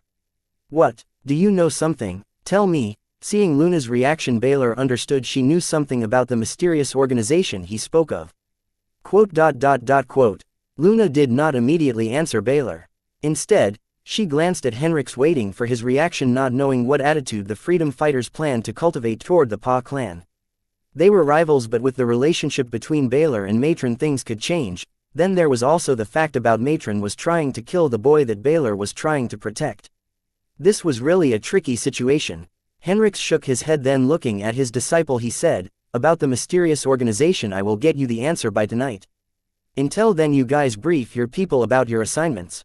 Then a portal appeared behind Henrik's, and taking a step back he vanished from the planet Yellow Plains without waiting for Luna and Baylor to answer. Having witnessed the suspicious glance exchange between Luna and his mentor, Baylor knew something was up, so after his mentor left he cornered Luna and asked, "Tell me everything you know. Back off, or I don't mind kicking your demigod ass." Luna did not get intimidated by Baylor, rather unlike her usual meek self she acted confident and did not hesitate to confront Baylor. "Dr. Luna, here you are not a princess. Don't forget the hierarchy of the freedom fighters. As your commander, I order you to answer me." Baylor did not like the feeling of being kept in dark, especially when it involved him. Only he knew how enraged he was finding that the leader of the freedom fighters was none other than his mentor. The struggle of betraying his mentor for his cause had always kept Baylor awake and working hard to make up for his betrayal to his mentor, but now he came to know that he was the one being kept in the dark. The rage hidden in Baylor's heart was enough to destroy the entire Yellow Plains. "You are no commander of mine, shove your orders up your ass. I am the chief of the R&D department. Next time you talk to me you better remember to keep your tone in check." Luna stood her ground against Baylor. Then she turned to exit the room but paused and said, "Dalton Wyatt is mine, no one can stop me from making him mine, not you nor my cousin." Quote. Baylor glanced at retreating Luna and found that her words reminded him of his wife, Xianxia. Date the 5th of April 2321, time 7:13, location Central Region, Central Capital, Secret Prison, Unknown, Interrogation Room Number 12. It has been a long day for Xianxia. She was arrested by the secret police for associating with the rebels calling themselves the Freedom Fighters. Knowing Xianxia, she would have no trouble waking out of this joke of a secret prison, but she did not do so as this involved her husband. So she patiently cooperated with the secret police to gather the information they had. Yes, her minions were already working on it, but this case involved her beloved, so she did not mind a little inconvenience. "Mrs. Baylor, for the 100th time, did you know your husband was a freedom fighter?" A demigod realm agent interrogating Xianxia asked in frustration, as she was not able to get any straight answers from Xianxia for her colleague to use her card to judge if Xianxia was lying or not. The only reason the agent was being this lax with Xianxia's interrogation was that she was a prominent figure in the central capital with a lot of powerful connections calling their superiors and vouching for her innocence. "Where is my husband?" Xianxia did not answer the agent but instead inquired about the whereabouts of her husband. "That is classified, Mrs. Baylor. Please understand we are not allowed to discuss information regarding the ongoing case with the public." The agent did not know if Xianxia was in cahoots with her husband, therefore she did not dare to reveal any information about the incident to Xianxia. "I understand, I am not public. I am the accused's wife. I have the right to know where he is being held. Once I know my husband is safe and sound, you will have my full cooperation." Xianxia had no idea what happened to her husband in the southern region. She did not know that her husband had gone to the southern region until the spies in the southern royal palace informed her of that. Her husband and his company were all demigods. How could her semi-demigod and card emperor minions spy on them? They would be spotted easily, so Xianxia did not bother to arrange for spies to monitor her husband, but how could she know that a simple visit to the south would unfold into something this big? While Xianxia was in her thought, she noticed a portal open behind the two agents interrogating her and a pair of hands extended out of it and knock out the two of them, shocking Xianxia. The two agents were demigods. For a person to knock them out that effortlessly, they must be very capable. Xianxia's brow relaxed once she saw a familiar face extend out of the portal and say, "We need to talk." Date the 5th of April 2321, time 7:15, location Central Region, Central Capital, Secret Prison, Unknown, Interrogation Room Number 12, Field Marshal Henrik's. "What are you doing?" Xianxia pretended to be shocked and taken aback by Henrik's sudden arrival and actions. The figure that appeared out of the portal was none other than Henrik's. Both Henrik's and Xianxia, one Baylor's mentor and the other his wife, were acquainted. Seeing him appear in the secret prison interrogation room and knock out the two agents, Xianxia was both revealed and surprised at the same time. Revealed because both Henrik's and Baylor were labeled as freedom fighters, so she figured she could finally get some information about her missing husband. Surprised because she knew Henrix was strong but not this strong.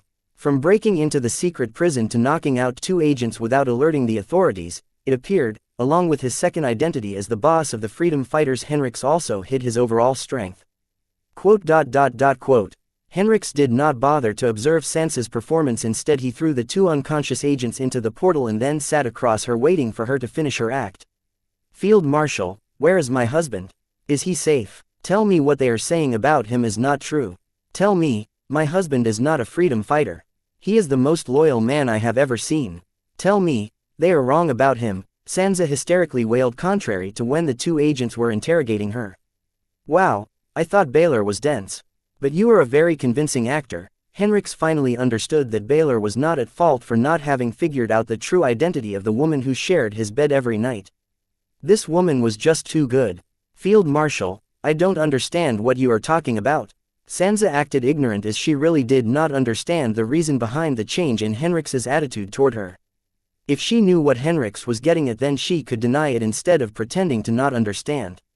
They say the devil will not show itself until you call it by its true name. Is that how it works for you too? Do I need to say your true name to summon your true self? Henrix asked Sansa sarcastically. He did not bother to be polite with her as he knew what she was capable of and what she had done. Field Marshal, I don't know what you are getting at and I don't care. Just tell me where my husband is. Sansa no longer acted distressed, instead her expression solidified as she inquired Henrix about her husband's whereabouts. Sansa got the feeling that Henrix knew something, but she did not know how much he knew, so she decided to just stick to inquiring about her husband. Chills, I literally felt chills seeing the switch in your expression. So I take it I am speaking to Matron now. Henrix glanced at Sansa with the expectation to see the look on her face as he revealed her second identity to her. But to his disappointment, Sansa's expression remained the same, or rather she appeared to be more confident, and her presence seemed to fill the room, colluding with Henrix's presence. It was like 2 tigers were fighting to rule the same mountain peak. Matron, what is that? Sansa asked, purposefully using what instead of who. Not what but who. You are Matron, or do you still prefer Madam Web in this timeline? Henrix knew everything Luna knew about Matron. And what Luna knew was more than just Matron's past and present, she knew what her future was supposed to be. It appears you know quite a lot about things no one is supposed to know. It seems I had underestimated the leader of the freedom fighters. Matron maintained calmness despite Henrix revealing her second identity, surprising Henrix, who was trying to get a reaction from her. This was one of the reasons why he was acting so mysterious and not directly coming to the point. With that intent, he added, that you did, no one will argue with you on that. What are we doing here? Sansa saw that Henrix was trying to provoke her, but she knew the one to lose their calm first will lose control over the conversation, so she directly asked the million-dollar question. I don't know about you, but I am wondering whether to kill you or use you. Acknowledging Sansa wasn't some pushover like her husband, Henrix finally spoke his mind. Freedom fighters stood for the people, and equality among all, and what Matron represented was just the exact opposite of that. Therefore, Henrix never considered having Sansa join the freedom fighters. He did not like what Sansa did, so much so, that he was having a hard time deciding whether to use her as a tool for accomplishing freedom fighters' agenda. With someone as capable as Matron working for them, the freedom fighters can easily accomplish their plans of overthrowing the government, royal families, and the central region nobles decades ahead of time. But at what price? Sansa's ability was one of the scariest abilities he has known in his career. If someone like her were to become a demigod or even achieve transcendence under his watch, then he will become the greatest sinner of this world. Right now, Sansa's realm was her limitation, but in the future, once she manages to remove that limitation, who can stop her from playing with the memories of every human in the world? In Henrix's eyes, Sansa was more of a threat than a tool for the freedom fighters. But he could not bring himself to destroy her, because with her they can avoid the meaningless sacrifice of the brave brothers and sisters of the freedom fighters, and they can save the people from decades of injustice and suffering. Henrix's resolve went weak, thinking of an easy win. But then, thinking of the price of the easy win, the people that would be victimized by Sansa's ability, his resolve grew. The brothers and sisters of the freedom fighters had agreed to sacrifice themselves for the good of the people. But not the people who would be victimized by Sansa's ability to search for an easy win. Henrix realized what he had to do. With his resolve strengthened he came to a decision. But just when he wanted to act on his decision, Xianxia suddenly said, "Baylor is mine, nobody can take him from me, not even you." Saying that, Xianxia dropped dead and her body turned into ash. She had committed suicide. Not finding a grimoire and an ego gem in the ashes, Henrik said, "You can run but you will not escape me, for I am your death." Date the 5th of April 2321, time 7:21, location unknown. Pa Clan's secret base. A crystal coffin was placed at the center of a spacious but dark basement lab. Within the crystal coffin, a figure of a woman peacefully sleeping could be seen.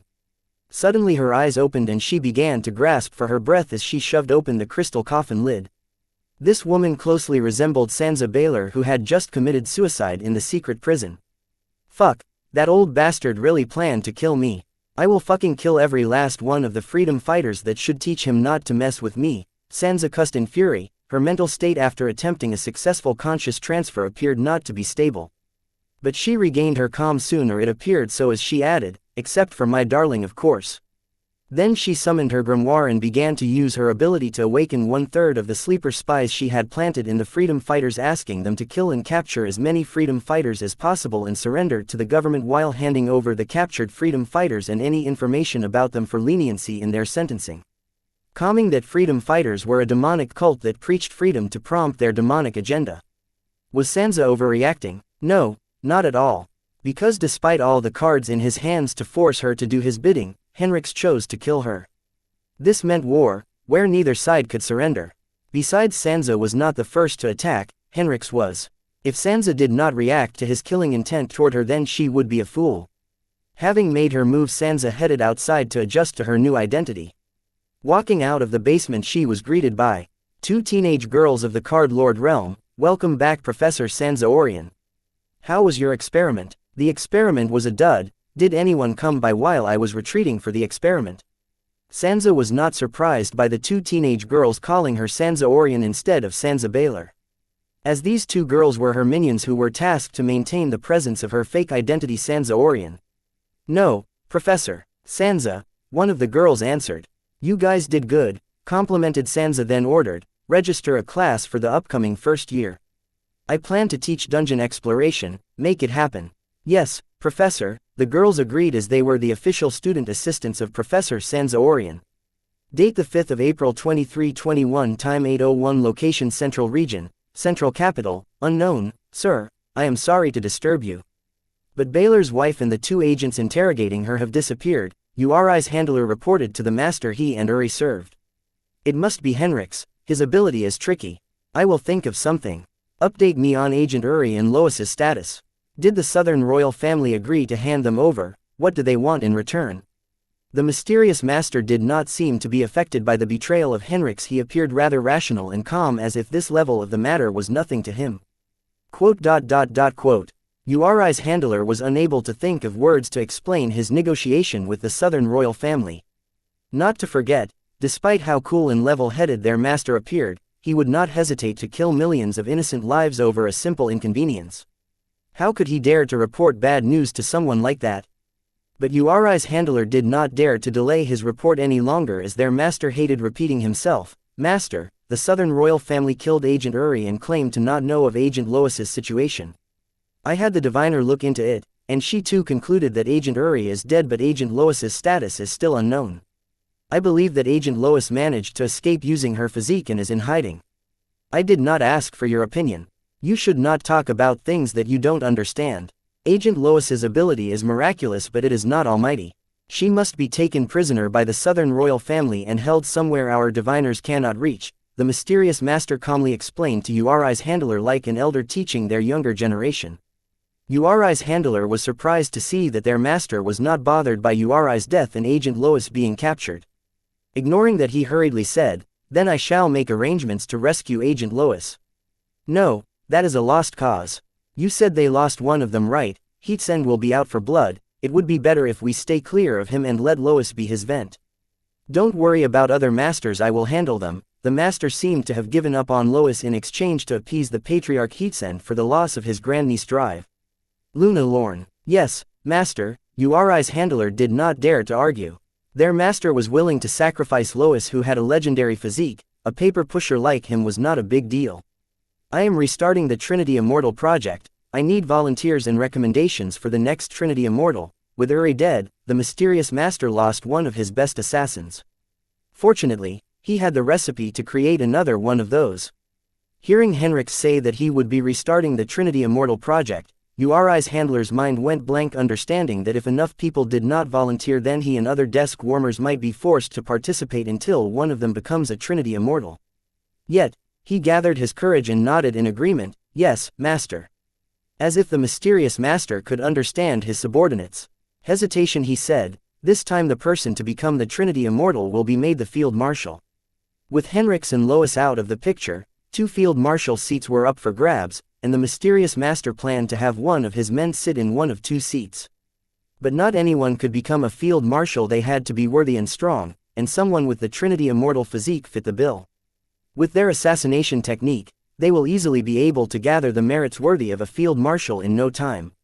Master, I would like to recommend someone for the Trinity Immortal project, Ada Davis.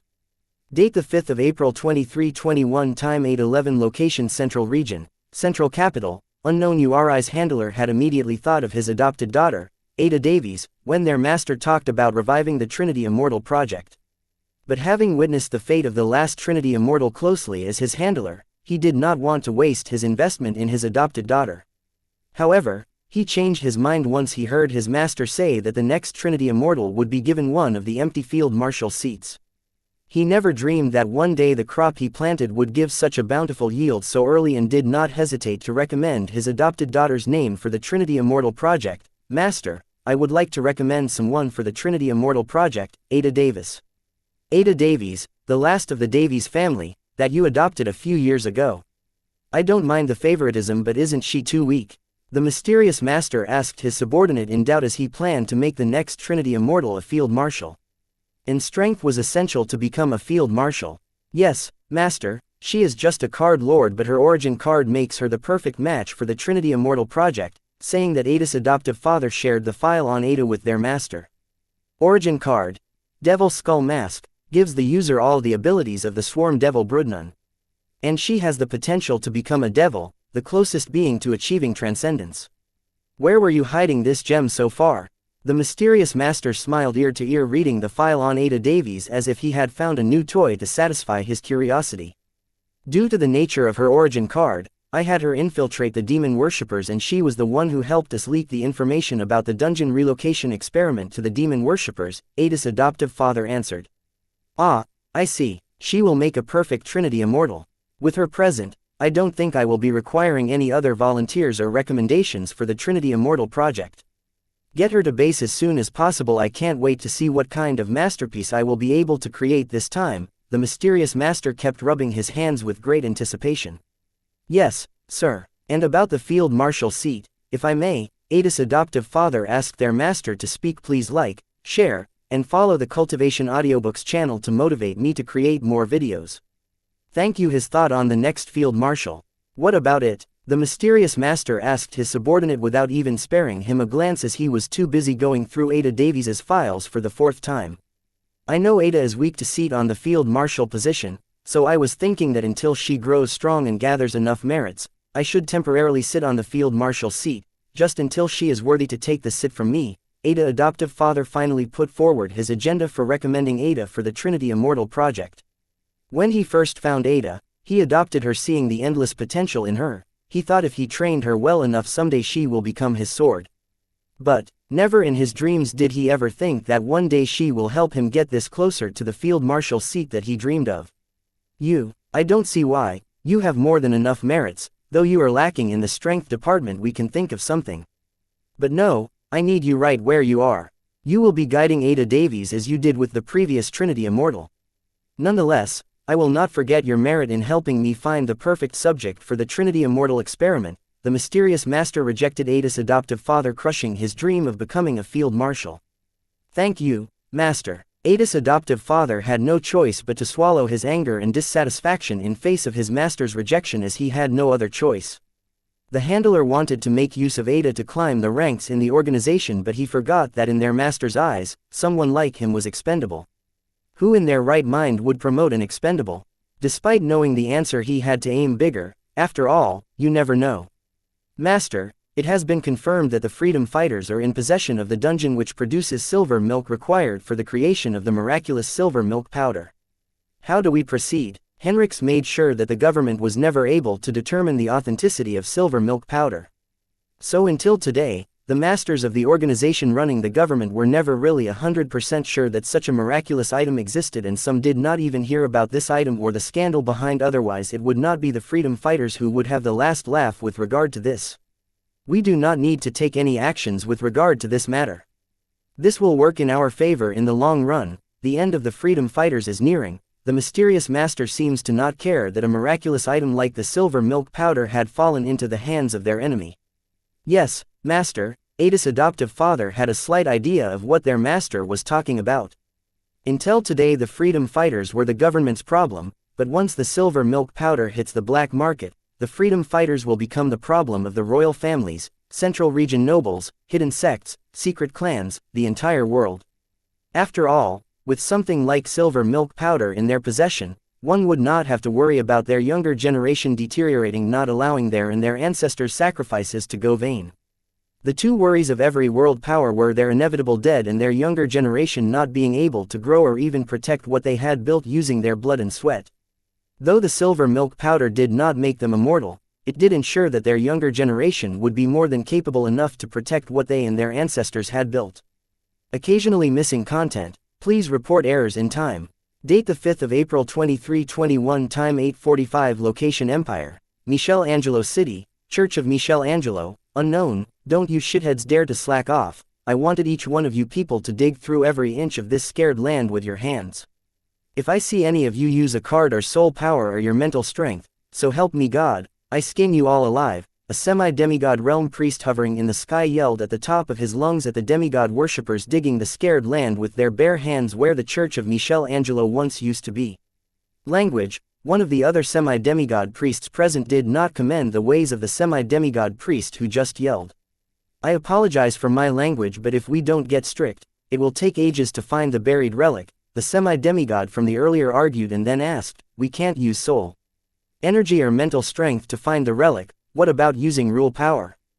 The relic is sentient. If it senses either rule power or soul energy or mental strength within its vicinity, it will go into hiding. Considering the capabilities of this relic, not even a demigod will be able to find it if it doesn't want to be found. This is the only way we stand the chance of finding it. It may take days or even weeks, so do not stress out these people, let them take their time. The other semi-demigod answered, to which his colleague asked, how sure are you sure that it did not vaporize with the rest of the church in the explosion? 100% certain. Trust me, if you knew the history of this relic you would not doubt me, the semi-demigod priest answered as an obsessive light shone in his eyes. To which the others priests could only nod their heads in agreement. A few miles away from where these priests hovered, there was a boy with bruises all over his body who dug the charred land all alone, separate from the other demigod worshippers like an outcast. It appeared that the other demigod worshippers seemed to avoid him as if he was an untouchable. This boy was none other than Paul Whiteburn. Paul Whiteburn pretended to betray the Whiteburn family for asylum in the Empire with the mission to infiltrate the Church of Michelangelo Godson and steal the broken runes of the demigod Michelangelo Godson hidden in the church. It seems that his mission was not going as smoothly as he thought it would. As one of the cousins of Pax Godson Whiteburn, the last alive bloodline of demigod Michelangelo Godson, despite his past, Paul had some status among the demigod worshippers of the Church of the Michelangelo, but this also attracted unwanted attention, making him the target of powerful people in the church who blame him for the lives of the demigod worshippers lost in the Sky Blossom City. No one dared to kill Paul, but no one dared to speak. Please like, share, and follow the Cultivation Audiobooks channel to motivate me to create more videos. Thank you up for him too. In this foreign land, Paul was all alone facing various adversaries just to complete the mission this family had assigned to him and return home with his head held high. To Paul's dismay, today was the first day he had stepped foot in the inner part of the church, and as his luck would have it, today was the day the church was vaporized in an explosion. Paul could not help but wonder if the broken runes of the demigod Michelangelo Godson survived such an explosion. Though he had doubts, the actions of the higher-ups of the demigod worshippers made Paul feel that maybe what he was searching for and what they were searching for were the same. Therefore he could not help but entertain the foolish thoughts of being the one to find whatever these demigods were searching for out of the countless demigod worshippers that were searching along with him. And not to forget, since the soul energy or rule power and mental strength cannot detect what they were searching for, Paul believed that if he were to pocket and bring it back home, nobody would discover his action. If the semi-demigod priests were mobilizing so many demigod worshippers for this, then whatever they are searching for should be important and valuable.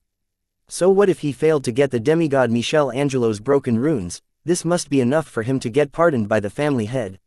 Or maybe he could give it to the southern royal family in exchange for merits, honor, and wealth. Paul's imagination ran wild as he dug deeper into the sacred land, unaware that a blood ruby was slowly attaching itself to his body.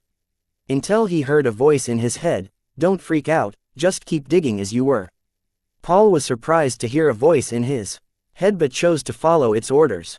Soon he heard the voice in his head once again. This time it introduced itself to him, saying, "I am the saint that died in this explosion. I hear you are related to the last bloodline of Lord Michelangelo, godson in this world, Pax godson. Is it true?" "Yes," Paul answered, feeling that he had no choice but to answer and do as the voice in his head asked him to, because if the voice really belonged to the saint that was pronounced dead this morning, he was not sure if he was her opponent. "Then take me to him," the voice ordered without giving him any explanation or details. "Your Holiness, I would love to follow your command, but you should know my living situation better than anyone." Paul conveyed his difficulty to the saintess mentally, and he was not lying.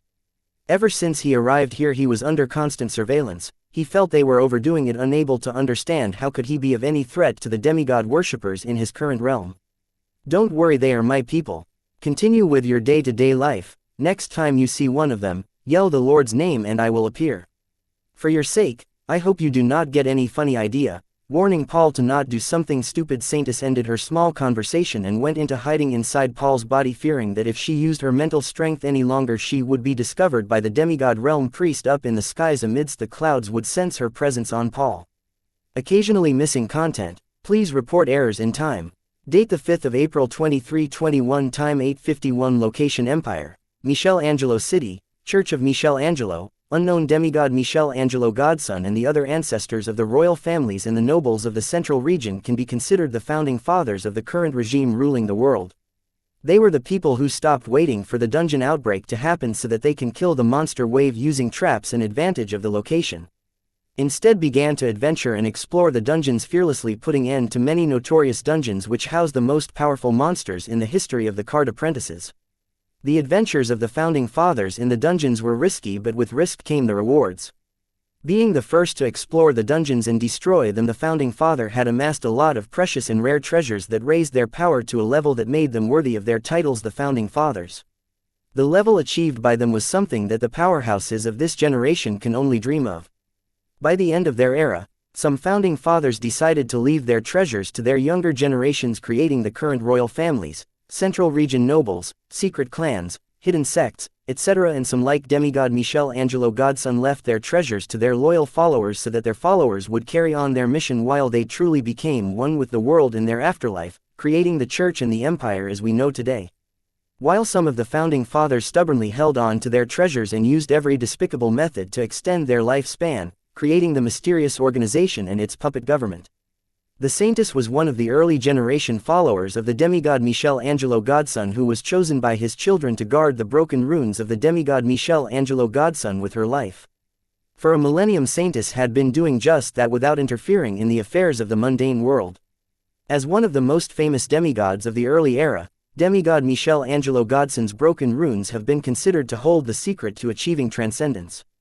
As the guardian of the demigod Michelangelo godson's broken runes, the saintess has been in their company for a millennium, and from her experience, she knew that these broken runes did not hold the secret to achieving transcendence. Even if they did, they would only reveal the secret to the chosen one, like the ones that carried the bloodline of the demigod. Over the years, many powerful world leaders had approached her to borrow the demigod Michelangelo godson's broken runes to uncover the secret to achieving transcendence within them. For obvious reasons, the saintess rejected them all resolutely, but over the years these world powers grew impatient, could not hold back their greed, and finally decided to get what they wanted using force. Relic name: Ruby Vault. Relic effect: Ruby Vault allows the user to store everything from soul energy to rule power to mental strength to divinity to their ethereal spirit in it, regardless of the time. Additional effect: Vault of Life, in plain sight, indestructible. Note: the Ruby Vault is a relic formed from the remains of a being who achieved transcendence. Vault of Life. The user can hide their ego gem or divinity within the Ruby Vault in times of crisis and restart their life at their convenience. Note: Vault of Life is not responsible for the user's body. In plain sight, the user of the Ruby Vault when using the ability Vault of Life can use this ability to hide themselves in the Ruby Vault from enemies and allies alike. Note: the Ruby Vault cannot be detected using soul energy, mental strength, or rule power. Indestructible. Ruby Vault is invincible to all enemy attacks. Note: with the exception of those that had achieved transcendence. When the Saintess was chosen to guard the broken runes of the demigod Michelangelo Godson, she was given the relic Ruby Vault that housed all the broken runes of the demigod Michelangelo Godson. In the last second of the explosion, the Saintess made use of the Vault of Life ability of the Ruby Vault to save herself from certain death and hide in the sacred lands of the Church of demigod Michelangelo Godson. Despite having survived the explosion, the Saintess did not choose to show herself because she did not have a physical body, which decreased her combat power considerably. Right now she was at her weakest. After seeing an almost successful assassination attempt on her life, the Saintess would be a fool to disclose that she was alive. Mostly because she believed that someone from her own church had hired the assassin to kill her in hopes to get their hands on the relic Ruby Vault. The Saintess suspected the Pope, as without a monarch with the surname Godson after her death the relic would be given to the Pope for the safekeeping. The Saintess had already noticed the growing tension among the high-ups of the church, so when she heard that the last bloodline demigod Michelangelo Godson was found, she planned to take him, go into hiding and groom him until he was powerful enough to take care of himself, and support him to take the place of his ancestors. But with too many eyes watching her, the Saintess had no choice but push her plans forward to a later date. But she never thought that while she was waiting for the tensions to cool down, someone tried to assassinate her. Fortunately for her, she survived while the rest of the church believed her to be dead, giving her the perfect opportunity to reach out to the last descendant of the demigod Michelangelo Godson and groom him to be the next monarch of the empire. With these intentions, the Saintess, at the risk of her location being disclosed, approached Paul Whiteburn, whom she planned to use to get close to Pax Godson. Date: the 5th of April 2321. Time: 9:10. Location: Southern Region, Blossom District, Sky Blossom City, Southern Watch Military Camp. You finally decided to show yourself. Where have you been until now? I was so worried about you, Anna asked the boy in concern as she dove into his embrace. For the last few hours, she was unable to track his whereabouts. She could not trace the location of the ring she gave him for his protection. So despite her belief, her mind could not help but wander around thinking the worst. Only when she saw her beloved did her heart finally rest. After winning the wager against the devil and forcefully sending it back to where it belonged, I used my remaining strength to find Courtney. Because I wanted to stash the bonded storage card containing the Calamity Trap imprisoning Agent Lois in Bloodette's dungeon seal. Considering that she had a legendary physique, I bet her people should have ways to find her, so to avoid their tracking I decided to hide the storage card in Bloodette's dungeon seal as I did with demigod Redfall's soul. To my surprise, I found Courtney and Corey together. Without giving much explanation, I asked Bloodette to send me inside her dungeon seal while I gave in to Corey's constant pestering and answered her that her mother had not yet felt the southern region but was detained at the Southern Watch military camp in the outskirts of the city. As for the devil's breath on my body, I promised to talk to her about it later when I had more time on my hand. Having stashed the storage card in Bloodette's dungeon seal, I felt exhausted as the devil's power left my body. The toll of the borrowed power on my body was not little. Fortunately, with the powers of Calamity's soul gem, physical exhaustion was not an issue for me, but the mental exhaustion was. So I decided to rest in the dungeon seal, knowing that no one except Bloodette and Courtney would be able to disturb my rest. With Anna's family at the scene, I had very little to worry about and decided to take some rest in preparation for the aftermath. Knowing that Anna's family would use this incident along with the previous ones to decide my fate as if it was theirs to decide. So after having a good rest in Bloodette's dungeon seal, I spent a little time with Courtney and Bloodette before I finally decided to show my face at the Southern Watch camp. If not for Susan and my Calamity daughter Gems being detained here, I would not bother to visit it, knowing that what awaited me was a long lecture on how my life was in danger and the only way I could protect myself and the people I love was by going into hiding, preferably a dark room where I can work tirelessly for the good of the people in the honor of serving the Southern royal family. And as soon as I arrived at the Southern Watch camp, one was greeted by Anna at the gates, This time I did not hesitate to act along with her intimate advances. Warping my arm around her wrist, I followed her while answering her. I was exhausted from the fight, so I decided to take a little rest. Good, as my grandmother wants to meet you and discuss a few things with you, Anna said. I was not surprised that Anna's grandmother wanted to meet me and have chat, as there was a lot to be discussed, but I wonder what specifically Anna's grandmother wanted to talk to me about. So I asked, Anna, do you have any idea what your grandma wants to talk to me about? I do, but it would be best if you hear it from her, as it will sound more sincere when it comes from her, Anna replied, dodging my eyes. Seeing this, I knew something bad had happened. How bad is it? Can I do something to help? I asked Anna. Now that I got the feeling something went wrong, I could not help but want to figure it out and fix it to the best of my capabilities. It is bad, very bad. All I can say is that brace yourself, and remember that this doesn't change anything between us. No matter what, I will continue to love you the same. Anna did not give me any details about what happened, which only worsened my worries about what happened. And what did she mean by, this doesn't change anything between us, no matter what, I will continue to love you the same? Anna was starting to sound like an alarmist, making me feel that I should not have bothered to ask her about it and get ahead of whatever bad news was coming my way. Quote. I stared hard at Anna for a while before coming to the conclusion that she was being serious. What could have happened that would make me doubt her love for me? Shaking my head, I just followed Anna's lead into a luxurious and expensive-looking shack. Entering the shack, I heard Lorenzo, Anne, and Anna's grandmother. They were in a heated discussion about Luna. Before I could eavesdrop any further, they paused and turned to look at me. Each of them had a complicated look in their eyes as they glanced at me, making me think the worst. Thanks to my calamity daughter Gems, for a fact I knew that whatever bad news they were about to give was not related to Susan, which gave me a little comfort. Wyatt, you are here. Anne was the first to greet me with a guilty expression. As for Lorenzo, he looked haggard, as if he had barely had any sleep for months. I would not be exaggerating if I said that he looked a lot older than before, especially his white hair, which did not have the shine and brilliance it used to have. Occasionally missing content. Please report errors in time.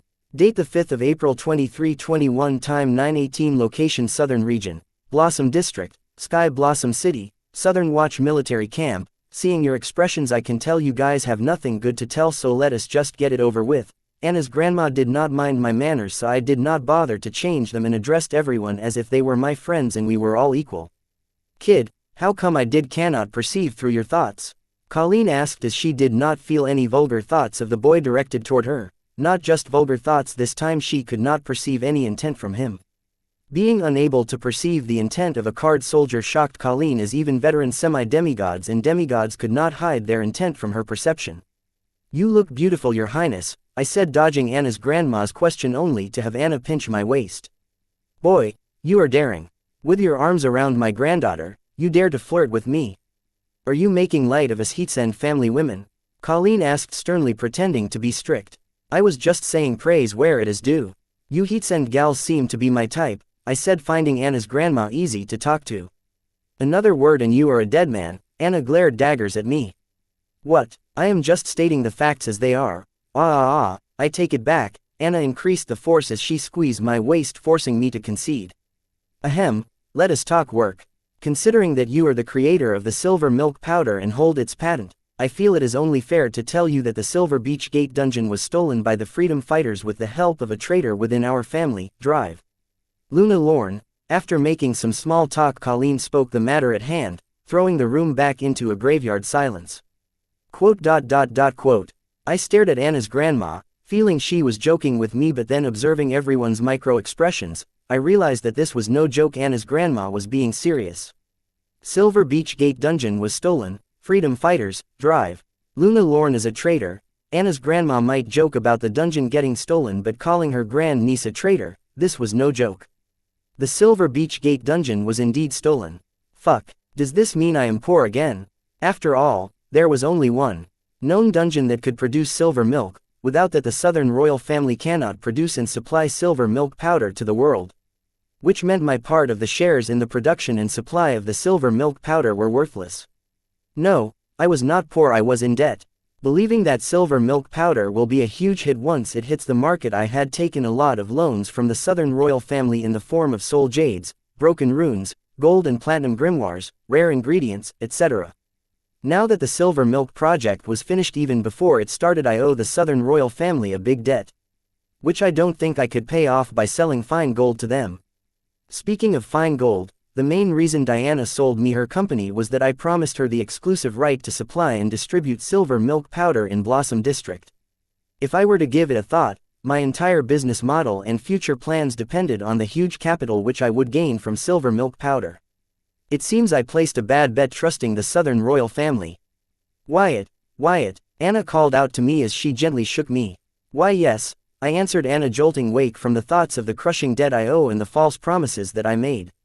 "Are you okay? I know it's a lot to take in, how about you sit down?" Anna said as she directed me to a nearby empty coach. "Sit, sure," I muttered, and then turning to Lorenzo I yelled, "How can you let this happen, you old fool?" Quote. Lorenzo looked slowly, turned his head my way and stared at me with dead eyes, then they burst up with fiery red light as if he had a sudden revolution and yelled, "How the fuck am I supposed to know that my cute granddaughter whom I taught array mastery since the early age of 8 would betray me? You damned old geezer, how dare you yell at me when you are at wrong here?"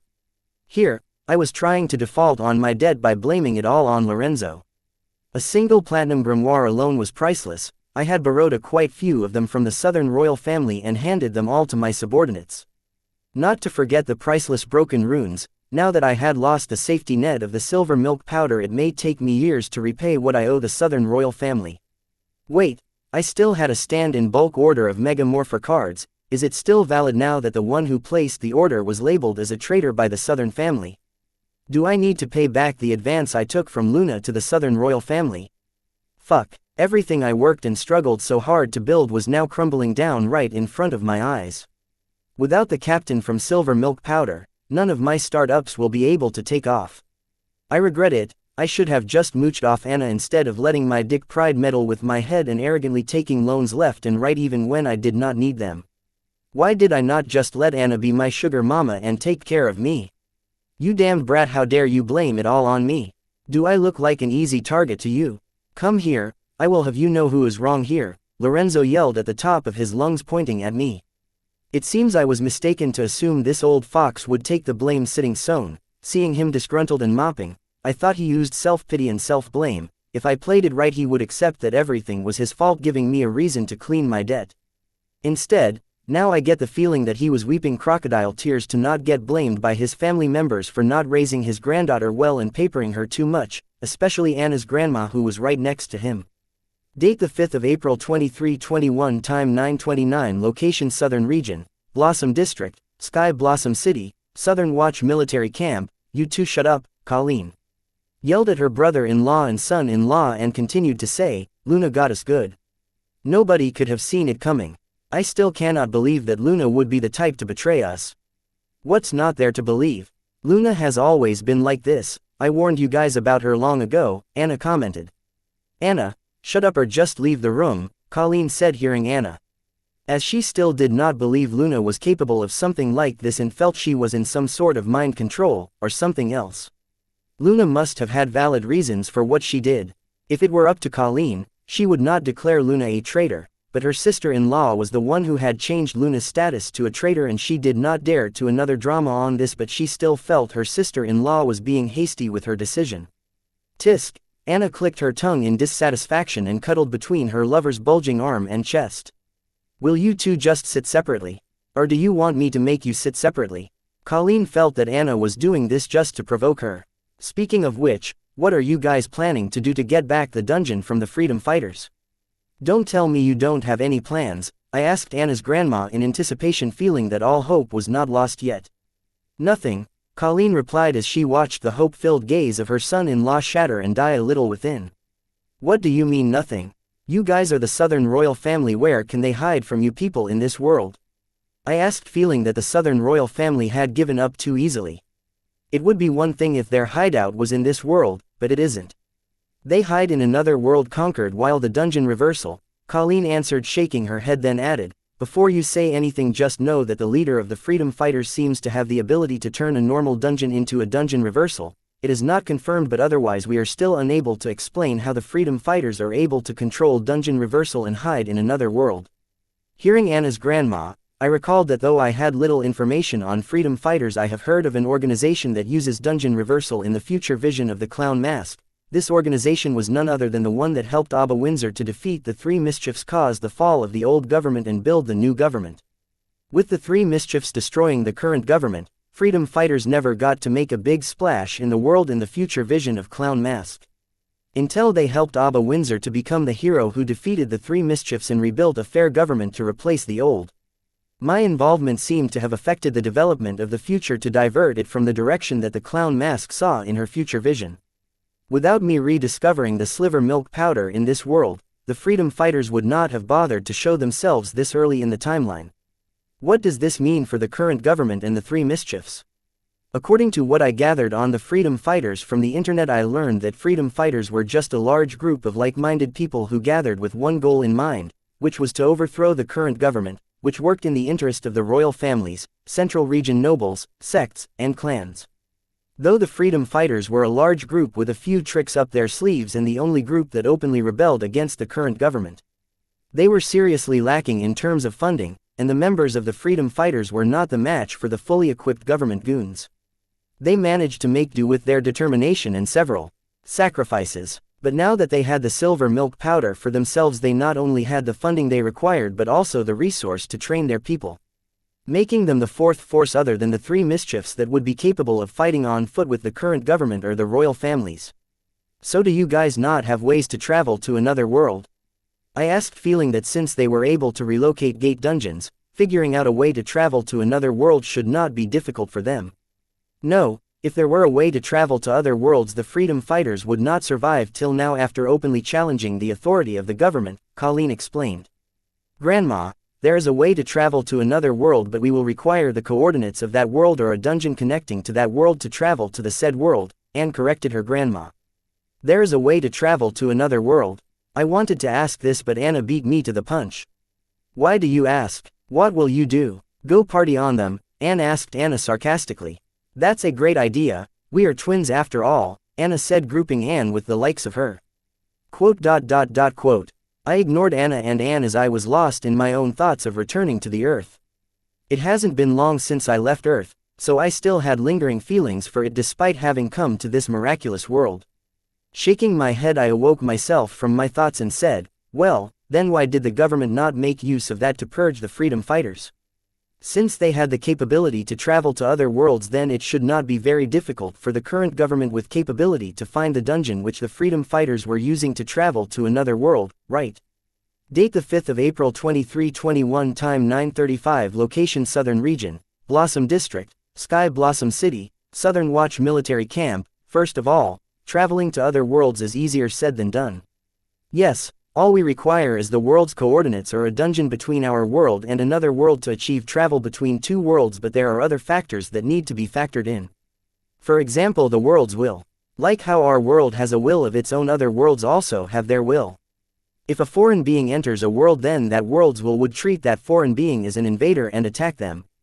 Just like how our world's will would react if a demon or a devil were to invade our world. If you think of it in a way, we are like demons or devils for the natives of another world we plan to travel to. The world's will is very lethal even for a demigod, let alone the card apprentices of lower realms. So you see, even with the means available, we have no choice but to do nothing. Anne explained to me why the government did not use the means available for travel between worlds to track down the freedom fighters and whip them from their route. Wait, are the freedom fighters not targeted by the other world's will for invading it? I understood why the government did nothing to wipe out the freedom fighters, but what I did not understand was how the freedom fighters did not face the same problem that the government faced in traveling between worlds. Have you ever wondered why our world's will would attack the demons or devils trying to invade our world but not the monster wave invading the world when a dungeon outbreak happens? We do not have a definite answer to this yet, but we believe that it has something to do with what we call dungeon rules. It appears invading a world through dungeons is okay and considered legal, however invading a world through other means is not okay and considered illegal. In the past, there have been dungeons that had demons in them. When those dungeons went through an outbreak, the demons within these dungeons invaded the world, however the world's will did not persecute them. Nonetheless, the world's will continued to attack the demons and devils that did not invade the world because of a dungeon outbreak. Using this dungeon rule as a basis, we believe that it is okay for us, card apprentices, to invade another world through a dungeon reversal but not through other means. This is the reason why we strongly believe that the leader of a freedom fighter has the ability to have a normal dungeon undergo dungeon reversal, allowing the members of the freedom fighters to hide in another world without having to worry about that world's will. Traveling between worlds is still very fresh. There is no hard proof to prove that the so-called dungeon rules we came up with have any merit to them, but for now, they work, and went into details and explained why the freedom fighters were not targeted by the world's will of the other world they were hiding in. It appears though this world has been able to come up with a means to achieve travel between worlds, it is still in its infancy stage and will take time for them to fearlessly invade other worlds like the demons and devils do. So, I am assuming when you say we need a dungeon connecting our world to the other world for achieving travel between our world and the other world, you mean to say we will use the dungeon to pinpoint the coordinates of the other world and not travel to the other world through the dungeon? I asked to clearly understand the limitations of the means to travel between the world that Anne spoke of. Yes, Anne nodded. Last question, where can I learn how to travel between worlds? I asked because interstellar travel was a dream of every kid back home. We had hundreds of novels, cartoons, TV shows, and video games just about that. Though I no longer dreamed of traveling in boundless space in my fancy but dangerous spaceship saving worlds and betting alien princesses, but traveling between worlds was an entirely new field for me. Yes, I have sent numerous rockets and satellites to space, but it amounted to nothing when compared to traveling to other worlds. Well, the top 10 universities each offer a program on world travel, but you need to do exceptionally well in your regular class and satisfy various other conditions to be eligible to apply to become a part of that program. Considering it is you, I guess you will be able to get into the program easily, Anne answered. Finally, I have something to look forward to when I get to the Morningstar University. Attending the Morningstar University was shaping out to be more necessary than I thought it was.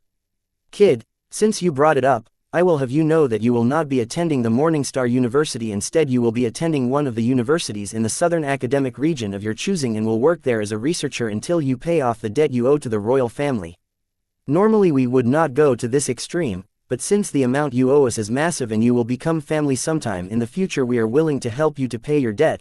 Colleen did not bother to explain how and how much the boy in debt to the royal family. Instead, she directly spoke of how he would be repaying his debt to the royal family, leaving no room for the boy to argue whether he owed a debt to the royal family. Grandma, did I not make it clear that I will be covering Wyatt's debt? Anna immediately came to my rescue. Date the 5th of April 2321, time 9:35, location Southern Region, Blossom District, Sky Blossom City, Southern Watch Military Camp. You, shut up. No, get out of here, Colleen yelled at Anna, pointing at the exit. Colleen did not really care about the boy's debt. What she cared about was his life. Forgetting that the boy was her granddaughter's lover, the boy by himself was a treasure to the Southern Region. Having lost the silver milk powder mine, the current generation of the Southern royal family would be sinners of their family if they were to lose the boy too. Therefore, even if it meant stepping on a few toes of the boy, Colleen decided to do everything in her power to groom and nurture the boy until he was strong enough to protect himself, hoping that one day he will understand their efforts. Was this necessary? Yes, the boy seemed to have a knack to make powerful enemies. Having discussed it with Lorenzo, she came to know that the boy was very stubborn and would not entertain the idea of doing things with discretion. For example, he would not agree to faking his death and attending the university using an alias or taking Lorenzo as his teacher to learn array mastery and other knowledge he had to offer. Any one of the top 10 universities would be willing to offer any price just to have Lorenzo as a guest lecturer. Lorenzo was a renowned researcher with a large following. People would be willing to sacrifice a limb to be Lorenzo's student. Even some demigods were among these people. Only a handful of people would be able to say that they were better than the top 10 universities, and Lorenzo was one of them. Colleen believed with Lorenzo personally guiding the boy and along with the resources of the royal family, the boy would be getting more than what he could have in the top 10 universities. The top 10 universities have their own politics, so the boy would not be given the care and guidance that he would get in one of the universities of the Southern Academic Region. Though the universities in the Southern Academic Region did not have advanced projects like the top 10 universities, what they could offer was more than enough for the boy to soak in until he was strong enough to make his decisions. Having thought it through, Colleen had come up with a plan to coerce the boy into doing what she thought was best for the boy in the Southern Region. Anna ignored her grandma and snuggled deeper into my embrace. I appreciated Anna's heart for coming to my rescue, but I felt that I could talk my way out of this one. Wait, hold up. What debt? The soul jades, broken rules, grimoires, you borrowed by blackmailing us, Colleen answered sternly. Blackmail? When did I do that? If you plan on accusing me, accuse me of something believable. Who would believe that a card soldier managed to blackmail the Southern royal family? I did not understand what Colleen was talking about, but it was clear that she planned to pressure me into doing what she believed was the best for me. Let me refresh your memory. You threatened us that if we do not lend you what you asked for, you would sell a percentage of your share in the production and distribution of the silver milk powder to our rivals. Colleen glared at me as if I was some kind of criminal. Quote. Listening to Colleen, I was without words, as what she said was not a lie. I did say that. I will have someone from the Royal Accounts Department contact you to discuss and calculate how much you owe to the Southern Royal Treasury, and then you will sign a contract saying that you will repay your debt by completing your higher studies and working as a researcher at the university of your choice in the Southern Academic Region, Colleen declared. Her tone made it clear that what she just said was not up for debate. Hold up, I agree that I owe quite a large amount of debt to the Southern royal family, but I do not agree to the method of how I will be repaying it. I did not care for Colleen's glare and spoke my mind. I thought I could talk my way out of the debt, but now that it was clear that Colleen was planning to use my debt to tie me up in the Southern region, I realized that there was no way I can get the Southern royal family to pardon my debt. The only thing I could do now was choose how I would pay what I owe them.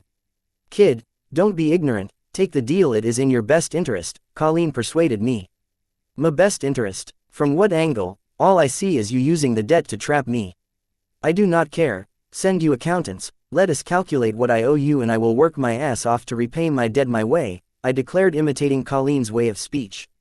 Good, then I will send the royal accountants. They will calculate how much principal amount you owe us and also discuss the interest rate for the agreed principal amount. Colleen spoke with a playful smile on her face. Interest rate? I did not agree to pay interest when I borrowed the money, I protested when Colleen said that she planned to charge interest for my debt. When you borrowed the principal amount, you said we can collect the money from your share of profits in the production and distribution of the silver milk powder. Since that is not possible, the previously agreed conditions are no longer valid. As the creditor, it is our right to charge interest to the principal amount we loaned you, but if you do not want to pay the interest, you can pay what you owe us right now. Colleen looked at the boy playfully, feeling that she had him in checkmate. Quote. I stayed silent, unable to find words to refute Colleen, as I did say that they could deduct whatever I borrowed from my share of the profits in the production and distribution of the silver milk powder. Date the 5th of April 2321, time 9:42, location Southern Region, Blossom District, Sky Blossom City, Southern Watch Military Camp. You are telling me if I pay the debt your way, I will not be charged interest on the principal amount I borrowed from you. However, if I were to pay the debt at my convenience, you will charge me a high interest rate for the principal amount I borrowed until I return entire principal amount. I asked, understanding what Anna's grandma was implying. Yes, and don't forget that the late fees will be applied if you are not able to pay the interest on time. The accountants will inform you of the other charges as well. This is in case if you continued to be stubborn and decided to do things your way. Colleen was no longer being subtle about her intentions, as it was clear the boy had understood what she was trying to do by waiving the debt he owed them on his face. Your Highness, I appreciate the fact that you are looking out for me. But I can take care of myself. So please do not worry about me, I know what I am doing. Understanding that using the hard tone would only make Colleen come at me twice as harder, I decided to approach the soft side of Colleen and reason with her. I was not worried about repaying the debt and its interest. I can use my share of Phantom Sword wood ingredient cards that I got from Jill to settle my debt right away. But that would be stupid, as I knew that I could fetch more than my debt to the Southern royal family for the Phantom Sword wood ingredient cards if I were to sell them to Jill or auction them. Kid, I will be honest with you, nothing you say will change my mind. Why don't you consider what I am offering you for a second? If you pursue your higher studies in the Southern Academic Region, not only will you not have to worry about your debt, but the entire Southern Region's resources will be used to groom you. Lorenzo will personally guide you, and once you are strong enough you can always go to the Central Academic Region. All I am asking you is to slow down and prioritize your safety first. As long as you are alive you can always do things your way. What's the hurry? Colleen too stopped using a harsh tone and patiently explained to the boy that it would all be pointless if he were to die. What's the hurry? These words that Colleen spoke made me think twice and wonder, yes, what's the hurry? When this thought came to my mind I chuckled and shook my head knowing that what I had done so far was not enough. Having seen Clown Mosk's vision I knew how strong my enemies were and that they would never ask themselves, what's the hurry? Supreme leaders, matron, and emissary of light were able to build their individual organizations strong enough to overthrow the current government, royal families, nobles of the central region, and other allied forces from scratch by relying on nobody else but themselves, and each of them were successful in achieving what they set out to do. Not to forget the freedom fighters. When I am against such people I don't think I can afford to wonder, what's the hurry? I know Anna's grandma was asking me to not take unnecessary risks when the southern royal family was willing to spare no effort to help me grow strong, but I think that without taking unnecessary risks I will never be able to grow strong enough to tackle the supreme leader, matron, emissary of light or the freedom fighters. If I had not risked my life to destroy the Circle's Sun Blossom branch and declare the start of the vengeance I promised young Wyatt, I would never have fought with Mike Brown and gotten the chance to plunder Mike Brown's myriad devil body origin card. If I had not risked my life to save Anna and instead had chosen to escape, I would have never summoned the Devil Merchant Belphegor and learned about Devil Merchant Code and the quota to become a demon merchant from him. Though I am still not sure what use it would be for me, however, considering that a high-level devil like Belphegor was willing to serve the Devil Merchant Code, then there was definitely something I could benefit from becoming a demon merchant. I was not denying that I would not be able to grow strong by following the safe method Anna's grandma suggested. I would grow strong, however the ceiling of how strong I could grow was visible from where I stood. And it was nowhere enough for me to face the supreme leader, matron, emissary of light, or the freedom fighters. But that was not the case for the way I planned for myself. Though I cannot promise stable growth in my strength as Anna's grandmother did, I was sure that out there if I were to fail, I would have no one else but myself to blame for my failure. Your Highness, I have decided, please have your accountants contact me regarding my debt, and its interest rate, and to discuss other terms and conditions, I said, having resolved that I would rather pay the high interest rates and other unreasonable charges than compromise my freedom. Through no fault of mine I had become a debtor. I guess this was what people meant by difficult times. I will see to that, Colleen said with a frown, seeing that the boy did not cave to her pressure. Your Highness, if you don't mind me asking, may I ask why did you detain my people that were heading to the central region? I asked because Anne did not give me a straight answer when asked, saying that she was not the commander of the Southern Watch. And considering that Anna's grandmother was the general of the Southern Watch, she should able to answer why my people were detained by the Southern Watch. That they did not have the proper permit to move from a third-rate city of the southern region to a first-rate city in the central region. Colleen made up an excuse on the spot. Occasionally missing content. Please report errors in time. Date the 5th of April 2321, time 9:48, location Southern Region, Blossom District, Sky Blossom City, Southern Watch Military Camp. Hearing the excuse Anna's grandma gave me, I could only stare at her blankly. Because having read the memories of my calamity daughter Gems, it was clear that Van had gotten a traveling permit for each passenger on the floaters. Once everything is sorted out they will be released, so you have nothing to worry about, Anna's grandma said, dodging my eyes, and I knew why. Because the Southern Watch had already agreed to release my people under the condition that they were not to leave the Sky Blossom City until their investigation into this case was over. Clearly, this was Anna's grandma's attempt to stop me from leaving the southern region. I see, I said, knowing that I could not take on the entire southern region over every little disagreement after they have been so good to me. Right now I was facing the age-old dilemma of what to do when the people that care for you and you care for become an obstacle in your path, thinking that they know better than you about the choice you should be making for your life. I will be taking my leave, Your Highness, I said, deciding to go and find Susan and the others, but before leaving I turned to look at Anna, who was looking at me in concern, and said, "This doesn't change anything between us." Then I leaned in to kiss Anna's forehead and leave, but Anna pulled me in for a French with some tongue action. Out of spite for Anna's grandma, this time I did not hold back and let my tongue explore Anna's mouth. Until we heard Anna's grandma thunder, "You two, get a room." Hearing her grandma, Anna reluctantly let go of me before saying, "I will take you to where your people are detained." "No, I know my way," I reject Anna, as I did not want Susan to see Anna clinging to me. Not that I wanted to keep my relationship with Anna hidden from Susan, it is just that a lot has happened since I have last seen Susan. Seeing the boy leave, Lorenzo turned to look at his sister-in-law and said, "See, I told you that kid will not change his mind." He is stubborn as hell. It's like he is not willing to listen to reason and is seeking death. I can see that, but we cannot just let him continue doing things as he pleases.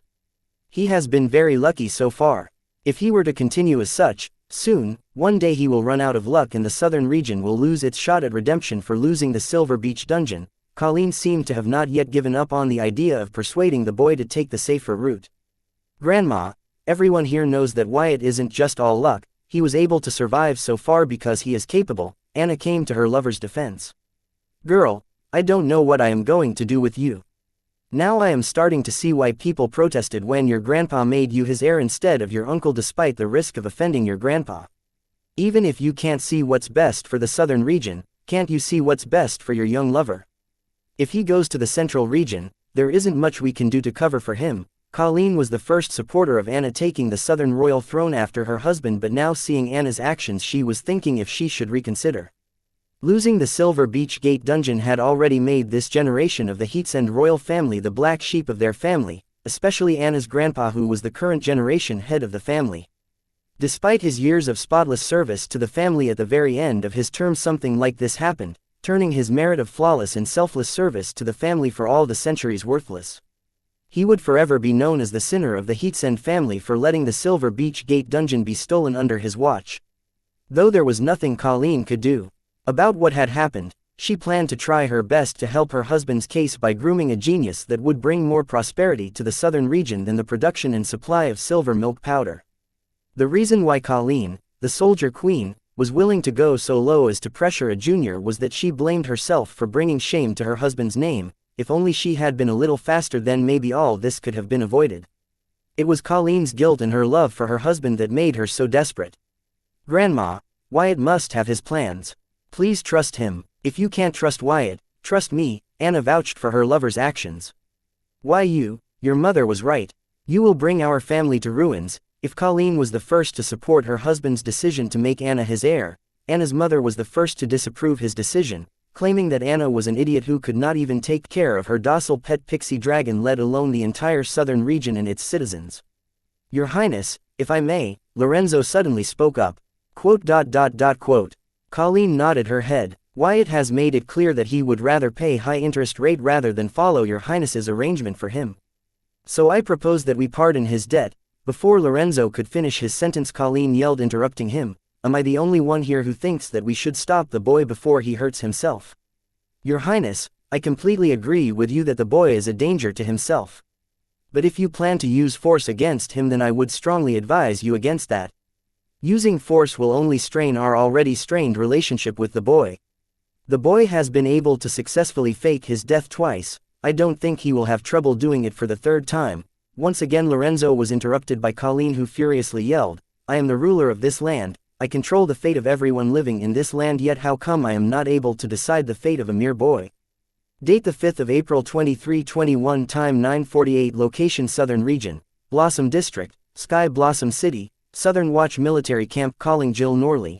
Now that the Southern Watch had asked Susan and others to stay in the Sky Blossom City until their investigation into them ended, they would not be moving to the Central Academic Region anytime soon. So as I made my way to where the floaters were detained to meet Susan and others, I called Jill to tell her of the change of plans. Wyatt, did you miss me? Jill answered my call playfully. She seemed to be in a good mood. Yeah, sure, and listen, change of plans, my people will not be able to make it to the border. Don't ask why, it is a long story. But I need your help with something else. Without wasting time on small talk, I directly spoke about the matter at hand. Sure, as long as I get paid, I don't care if your people don't show up, Jill said, implying that it doesn't matter if I make use of her service since I had already ordered it, I need to pay for it. Jill, don't be greedy. I would let it slide if the price for Jill's service were low, but they weren't. I would be stupid to pay for something I did not even use. I am being greedy. You are being unreasonable. Do you know how many people I had to bribe to get the permit for your people to move to the Central Academic Region? Jill continued to demand I pay for the service that I did not even use. Jill, do you take me for a fool? The university gives temporary permits to the student or staff's relatives and friends. Why would you have to bribe someone for their permit? I asked in doubt. Hello, Wyatt, you are not a student yet, Jill said with a sneer. But you are a staff there. You could use your quota to let my people move to the Central Academic region temporarily until I became a student of the Morningstar University. There is no need for you to bribe someone for something as simple as that. I pointed out the hole in Jill's defense as to why she should be compensated despite having done nothing. Well, I don't know, I did what you asked me to and you need to pay for it. It's not my problem that you could not make use of it. At last Jill showed her true colors. Nope, I am not giving you a penny nor will I be doing any business with you in the future. Goodbye. Just as I was about to hang up the call, Jill hurriedly said, don't hang up, you win. What's that I heard? I asked just to get Jill to repeat herself. You don't have to pay. Man, you are not like other guys in the university. If it was them they would have paid me before I asked them. What Jill was trying to say was that all her male colleagues were simp. Whatever, I need you to help me admit to the Morningstar University. I spoke about my second purpose for calling Jill. Weren't you joining the college through the recommendation of the Southern royal family? What changed? Jill asked curiously. Don't act like you don't know anything, and by the way, thank you for the card, it was very helpful. I knew Jill knew more than what she showed, considering that her timing to give me the Devil Merchant card disguised as an equal exchange card was impeccable. You caught me. I heard what happened. If you don't mind me asking what happened to Agent Lois? Jill asked casually. Sure, I will tell you, but for an appropriate price. Hearing Jill suddenly bring up Lois, I knew she planned to get the information on Lois's whereabouts from me and sell it to whoever was willing to pay for it. I thought we were friends. Jill protested and blamed me for being money-minded and a bad friend.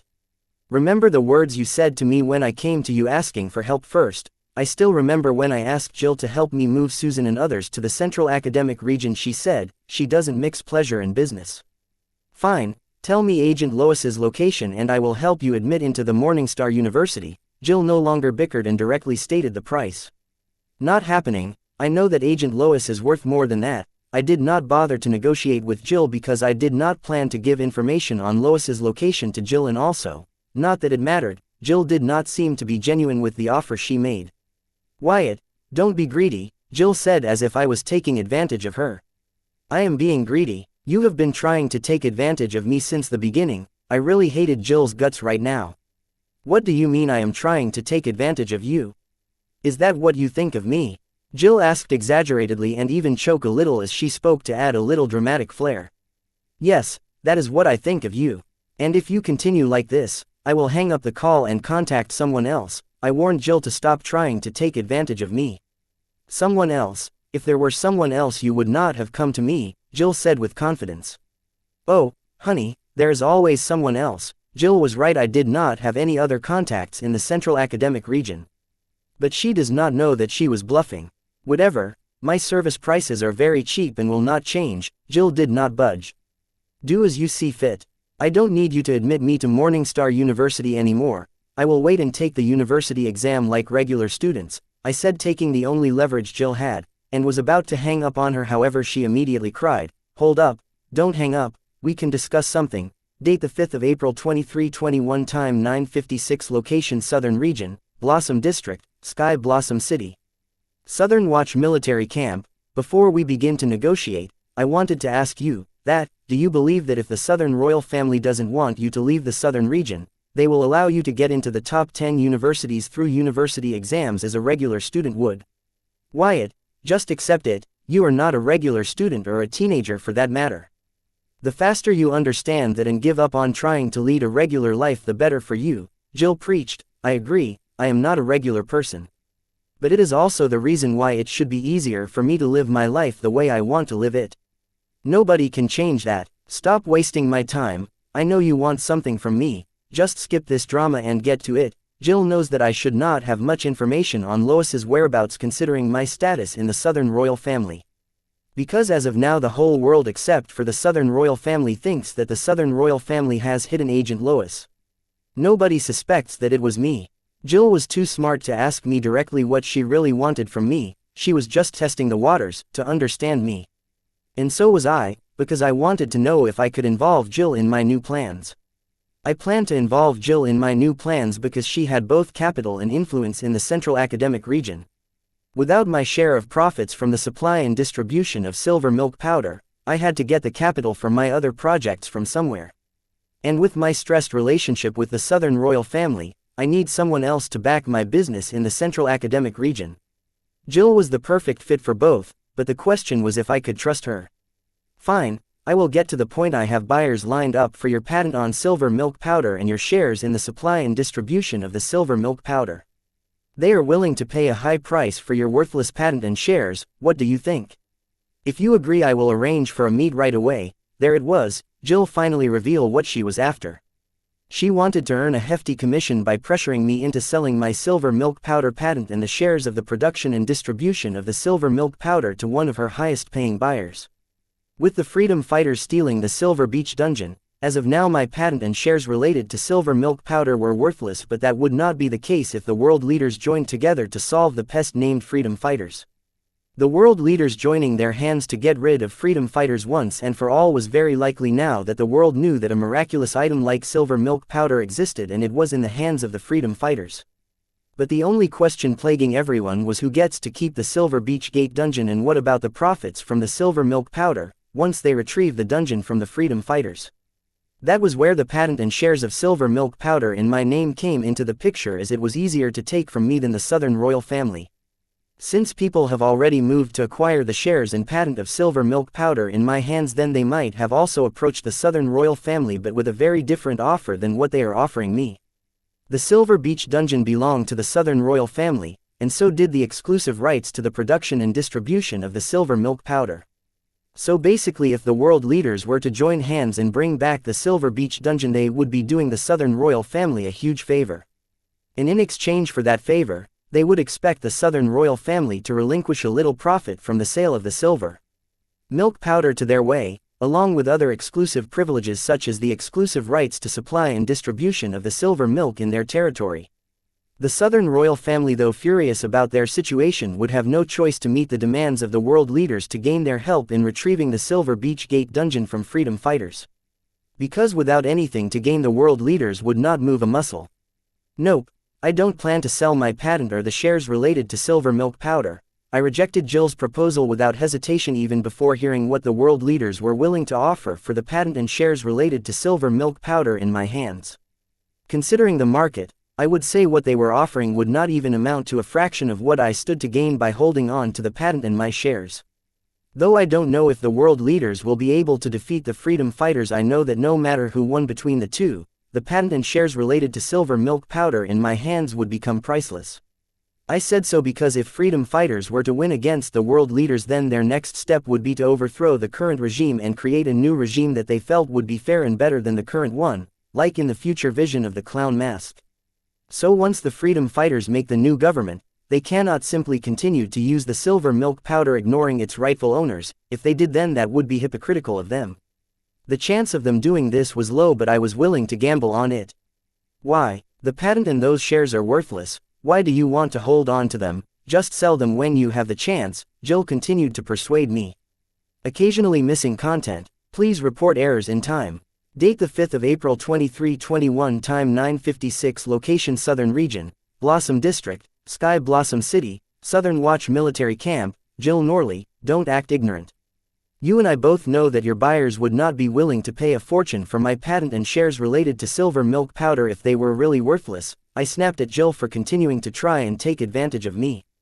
Fine, don't sell those worthless patents and shares. When they actually become worthless, don't come running to me crying.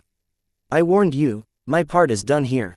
And thank you for informing me that your people will not be coming. There is nothing left to talk, so hang up the call. Jill did not agree that she was trying to take advantage of me. Instead, she continued to act as if she was looking out for me. Wait, what did you mean by that? When they actually become worthless? Jill, speak, what do you know? I asked, feeling that the wording that Jill used sounded suspicious. Well, I did not tell you this, but a few sound-mind world leaders who do not want to monopolize silver milk powder have decided that when the Silver Beach Gate dungeon is retrieved from freedom fighters, they will confiscate it for the greater good of the humanity and make silver milk powder available for everyone at the cheapest possible rate. Jill was not lying, she spoke the truth. Wait, how do you know that? Impossible, the Southern royal family will not agree to this. The secret information that Jill revealed came as a huge shock to me. If what she said really were to happen, then not only my shares but the Southern royal family's shares would be worthless in the future, like Jill said. Give me a second to encrypt this call. hearing Jill say that I asked in concern, "Wait, are my calls being monitored?" "I don't know, you can never be sure. After all, the freedom fighter incident has pushed you into the spotlight. So it is better to be safe than sorry." Jill was not sure, but she could not risk revealing what she was going to say next. Due to the actions of the freedom fighters, now the world knew that silver milk powder was real, turning my reputation as a fraudster into that of a genius. Once the call was encrypted, Jill put forward the truth as she knew. "I heard that from my father. Believe me, if he says something will happen, then it will happen." As for the Southern royal family, if they had not lost the Silver Beach Gate dungeon, they could have kept their exclusive right to produce and supply the silver milk powder at the price agreed upon by all the world leaders. However, they did not, showing that they are not up to such a task, leaving no room for themselves to fight against this. Right now, Allied forces think that they will be able to monopolize the silver milk powder after they retrieve the Silver Beach Gate dungeon. That is because the card apprentices at the top with the real decision-making power want them to believe that and spare no effort in retrieving Silver Beach Gate dungeon from the rebels, the freedom fighters. Believe me, the reason humanity can enjoy the current long peace, progress, and development is because of the powerful people with the greater picture in mind stepping in when things seem dark. Otherwise, the 5 regions would be plagued with civil wars one after another, not to forget the nefarious empire. Once the Allied forces retrieve the Silver Beach Gate dungeon, soon silver milk powder will become the right of every human walking this world, including those in the empire, and you will be awarded a medal for your merit in discovering how to create silver milk powder and willingly donating it for the greater good of the humanity. This is happening. Forget the Southern royal family. Even the group of greedy world leaders in the Allied forces who want to buy your patent and shares will not be able to stop it. "Who the heck is your father?" I asked Jill, as what she revealed to me was the top secret of the highest order. Even the world leaders of the Allied forces were not aware of this. And to think that, for the greater good of humanity, was going to screw me again. It already has become an obstacle for my meat processing project, and now it was about to claim the silver milk powder. I can't believe this. This was unfair, but I was used to this, as the same thing happened back on Earth when my project to help my aircraft or drones explore the terrain for resources without being detected by my competitors' satellites showed some progress. The army, backed by the government, confiscated my project and I could do nothing. They wanted me to help them complete the project, but I did not agree, considering my project's possible military applications. However, as a cost, I had to give up on that project. My father would like to introduce himself as a sinner trying to atone for his sins, but I like to introduce him as the best dad in the world. When it came to speaking about her father, Jill spoke proudly, showing that she was a daddy's girl. Quote. I cannot understand how Jill was able to find in herself the strength to overcome the fact that her mom died due to her father experimenting on her and forgiving him. It must be because her father was really a changed person, as Jill advertised. "So, now you know what I know. What do you plan to do with the patent and shares related to silver milk powder in your hand?" Jill asked. I don't know yet. I felt that Jill was not lying to me, but one can never be certain, so I decided to talk to Anna and Anne about this before making a decision. "Come on, what can I say or do so that you will trust me?" Jill asked in irritation. Now she was regretting trying to take advantage of the boy earlier, seeing how he could not bring herself to trust her when she told the whole truth. "Nothing. I trust you. That is why I promise you that if I ever think of selling the patent and shares related to silver milk powder, then it will be through you. But this promise is not free. You will have to fork something out." Regardless of my doubts, the information Jill shared with me alone was worth me promising her to use her as the broker if I ever planned to sell the patent and shares related to silver milk powder. "Great, I will take your word for it. In return, I help admit you into the Morningstar University using my privileges, and when your people can, I will help them move and settle into the Central Academic Region.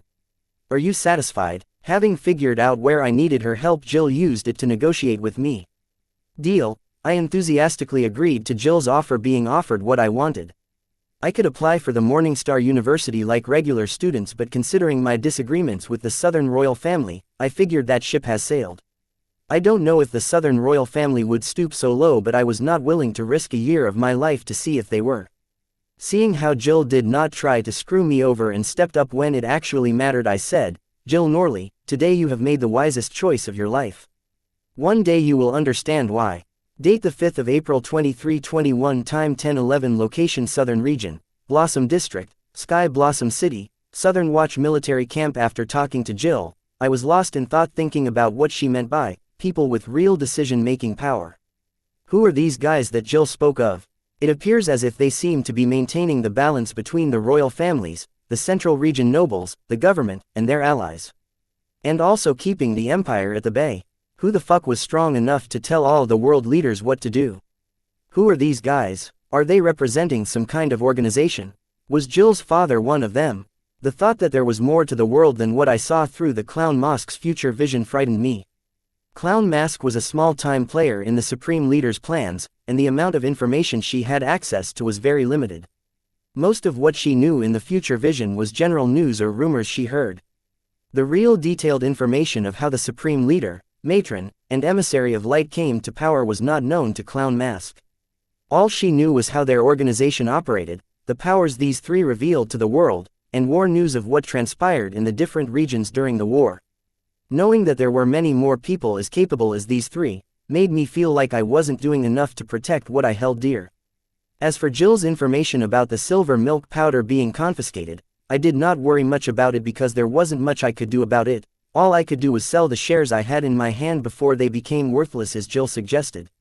Halt and identify yourself. Hearing this, I awakened from my thoughts only to see that I had arrived where the fine gold floaters were being detained. The soldier who stopped me was familiar. It was one of the Garcia twins that I was supposed to help create his origin card. Then I saw another familiar figure behind him. It was Corey. She seemed to be pissed, as she said, "Wyatt, you are here. Tell this guy to let me in. I am calling the damn cow, but she is ignoring my calls." By damn cow, Corey meant her godmother Anna. I guess she has not learned less despite suffering and embracing punishment from Anna. Ignoring Corey, I glanced and looked at Ollie Garcia and said, "Ollie Garcia, right? You know who I am, so why are you asking me to identify myself?" I knew Ollie Garcia was doing this to make things difficult for me, so I was blunt with him. But hearing me, Ollie Garcia explained himself. "Due to the recent demon worshipper attack, the security has been made tight. I need to check your identity to see that you are not a demon worshipper in disguise." "I see," saying that I summoned my golden grimoire and let Ollie scan the QR code on it. "Sorry for the trouble, Master Wyatt." Ollie apologized, having verified my identity, and then asked, "Master Wyatt, this is a restricted region. Please state your reason for visiting." "Those floaters are mine and I am here to meet people detained in them," I answered Ollie, seeing that he was just doing his job. It seems this guy's opinion of me had changed since we last met. "Master Wyatt, they are being processed and will be realized soon. So I can only ask you wait till they are released," Ollie informed. But before I questioned him, Corey jumped in saying, "How come you gave him an explanation but kept quiet when I asked you? Are you looking down on me? You do know that I am helping him create your origin card, right? I warn you, if I am in a foul mood, the chances of me successfully creating a card decrease." Corey, shut the fuck up. I don't care if you want to ruin your reputation, but when you are working for me, be mindful of your words. Don't you dare drag my reputation with yours. Hearing Corey threaten using her status as card creationist, I lost it. When it comes to my professional life, I hate to abuse my powers and stick to my morals and ethical code. I expected the same from employees, which involved Corey. What? Did I say something wrong? I was speaking the truth when I said my success rate of card creation drops when I am in a foul mood. "Wyatt, not everyone is a genius like you," Corey argued. She seemed to be pissed at me for some reason. Was it because I asked Susan to move to the Central Academic Region? But she did not show it when we met at the cemetery earlier. "You don't get smart with me," I said, then glanced at Ollie only to hear him say, "Sorry for the inconvenience, Master Wyatt. Please excuse me as I check how long it will take and see if I can do anything to hasten the release process." Seeing Ollie head into speaking with his superiors, I could not help but think that if Anna was here, all this could be avoided. "You, who gave you the right to move big sis Susan to the Central Academic Region? How can you let her go to such a big city all alone? Do you not care for her now that you have become the son-in-law of the Southern royal family?" "Yes, I heard. Just wait, let me see what you have to say for yourself when I tell big sis Susan about this. You, men, are all the same." Corey did not pause to take a breath, just fired away, accusing the boy of whatnot. Revealing the irritation she felt knowing that her mother was willing to move to a foreign city for this man and abandon her. "Are you done?" "I did ask Susan to move to the Central Academic Region, but it was her decision to go through with it." "Yes, I have an unnamed relationship with Anna, but I am not the Southern royal family's son-in-law. And don't accuse me of not caring for Susan, only I know how much she means to me. Lastly, is this the tone you should be using to talk with some who could potentially be your future daddy? I explained everything Corey accused me of. Wyatt, I am going to kill you today. Corey exploded with anger and embarrassment she felt hearing the boy taunt her. Occasionally missing content. Please report errors in time.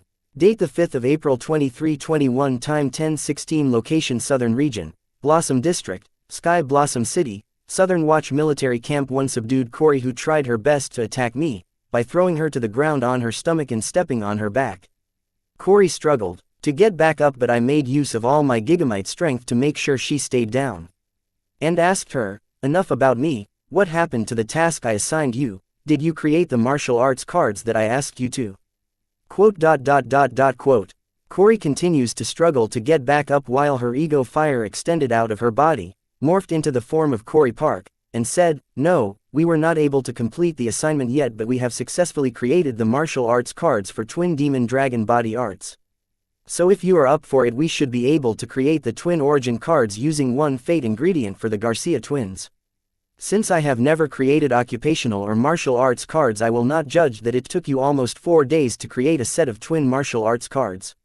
As for whether we can use the martial arts cards you created to create the twin origin cards using single fate ingredient for the Garcia twins, let me be the judge of it, I said while signaling Corey Park to let me look at the card info of the Twin Demon Dragon Board Arts cards before we jump to the conclusion of whether we can use the twin cards she created to create the origin card for the Garcia twins. I take it you don't do what you preach, said Corey Park as she summoned Corey's gold grimoire and took out the twin cards of the martial arts Twin Demon Dragon Body Arts, accusing me of judging her for the amount of time it took for her to create the martial arts cards. Think whatever you want, I said, taking the twin cards from Corey Park.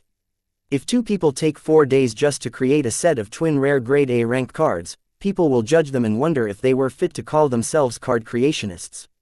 Ignoring Corey Park, I looked at Corey below my feet, who had given up struggling, and said before letting go of her, I know you are going through a lot that no one of your age should be going through, but learn to control yourself. Everybody will not be understanding as I am. Once I freed Corey, she prepared to pounce on me again but was restrained by Corey Park, who explained on Corey's behalf, it isn't just about the side effects of her origin card, but her titled demon core too. It is too strong for her current strength and is influencing her mind. I am trying my best to suppress the influence of the titled demon core on her, but in my current form things I can do are limited. If this continues, she may get worse. Hearing Corey Park's explanation, I understood why Corey's attitude had turned worse when I remember her attitude had improved when she retreated to create the martial arts cards. It appears as though the longer Corey was in the company of the titled demon core, its influence would gradually increase on her despite Corey Park's interference. Now I understood why Corey Park was only able to create 2 cards in 4 days. It was because she was busy helping Corey suppress the influence of her titled demon core most of the time. Is there some way to decrease the influence of titled demon core on Corey? I asked, deciding to help out Corey to the best of my power. To make up for giving Corey Park a hard for taking 4 days just to create 2 cards, not knowing her difficulties. Increasing her mental strength will help. I have checked the market for cards with such abilities, but there aren't many rare grade cards that help increase a card apprentice's mental strength. The cards that I did find in the market were expensive as hell and not capable enough to help with Corey's situation, Corey Park said helplessly. Clearly she had her hands full helping Corey suppress the titled demon core influence on her. Don't you have any martial arts that help with enhancing a martial artist's mental strength? I asked Corey Park in doubt. I do have martial arts that help with enhancing a martial artist's mental strength, but the way to practice them is very unorthodox and some involve mass slaughter. I will not go into details, but let me just say that it would be in Corey's interest not to practice them. Corey Park was not exaggerating about how gruesome the martial arts she had to enhance mental strength were. Some of these martial arts involve taking as many lives as possible to cultivate their mental strength. I will take your word for it. Since there are no cards related to mental strength in the market, I will create a custom card just for Corey to help her suppress the influence of her titled demon core, but for that, you will have to help me understand what a titled demon core is, and how it influences Corey. So that I can customize the card just to fit her needs, I offered to create a card to help with Corey's condition. The Corey I knew was a good kid and I offered my help to that kid, not the current edgy Corey. That would be great. Thank you. Corey Park thanked the boy wholeheartedly as she too had been through what Corey was going through right now. Back when Belphegor had adopted her as his daughter, Corey Park accepted the demon core that Belphegor gave her. Soon she also slowly began to lose herself to the influence of the demon core, and combined with the harsh condition of the dark realms, it did not take her long to walk the path of a demon. It took her a while before she gained control of herself. Just as I and Corey Park were discussing how to help Corey lessen the burden of the titled demon core on her mentality, we saw Ollie rushing toward us, and behind him followed the two fine gold floater vessels. It appears the Southern Watch had finally cleared the floater vessels and their passengers to go home. Master Wyatt, your people are cleared to return home, but they cannot leave the city. We apologize for the inconvenience and hope that you understand, Ollie politely reported. It is okay, you have nothing to worry about. None of the passengers will leave the city until the Southern Watch clears them too, I assured Ollie as he looked at Corey, who was restrained by a fire that looked just like her mature self, and then added, Ollie, I think we can try creating your origin card. So reach out to us when you and your brother are free. Try, Ollie asked, feeling the uncertainty in my words.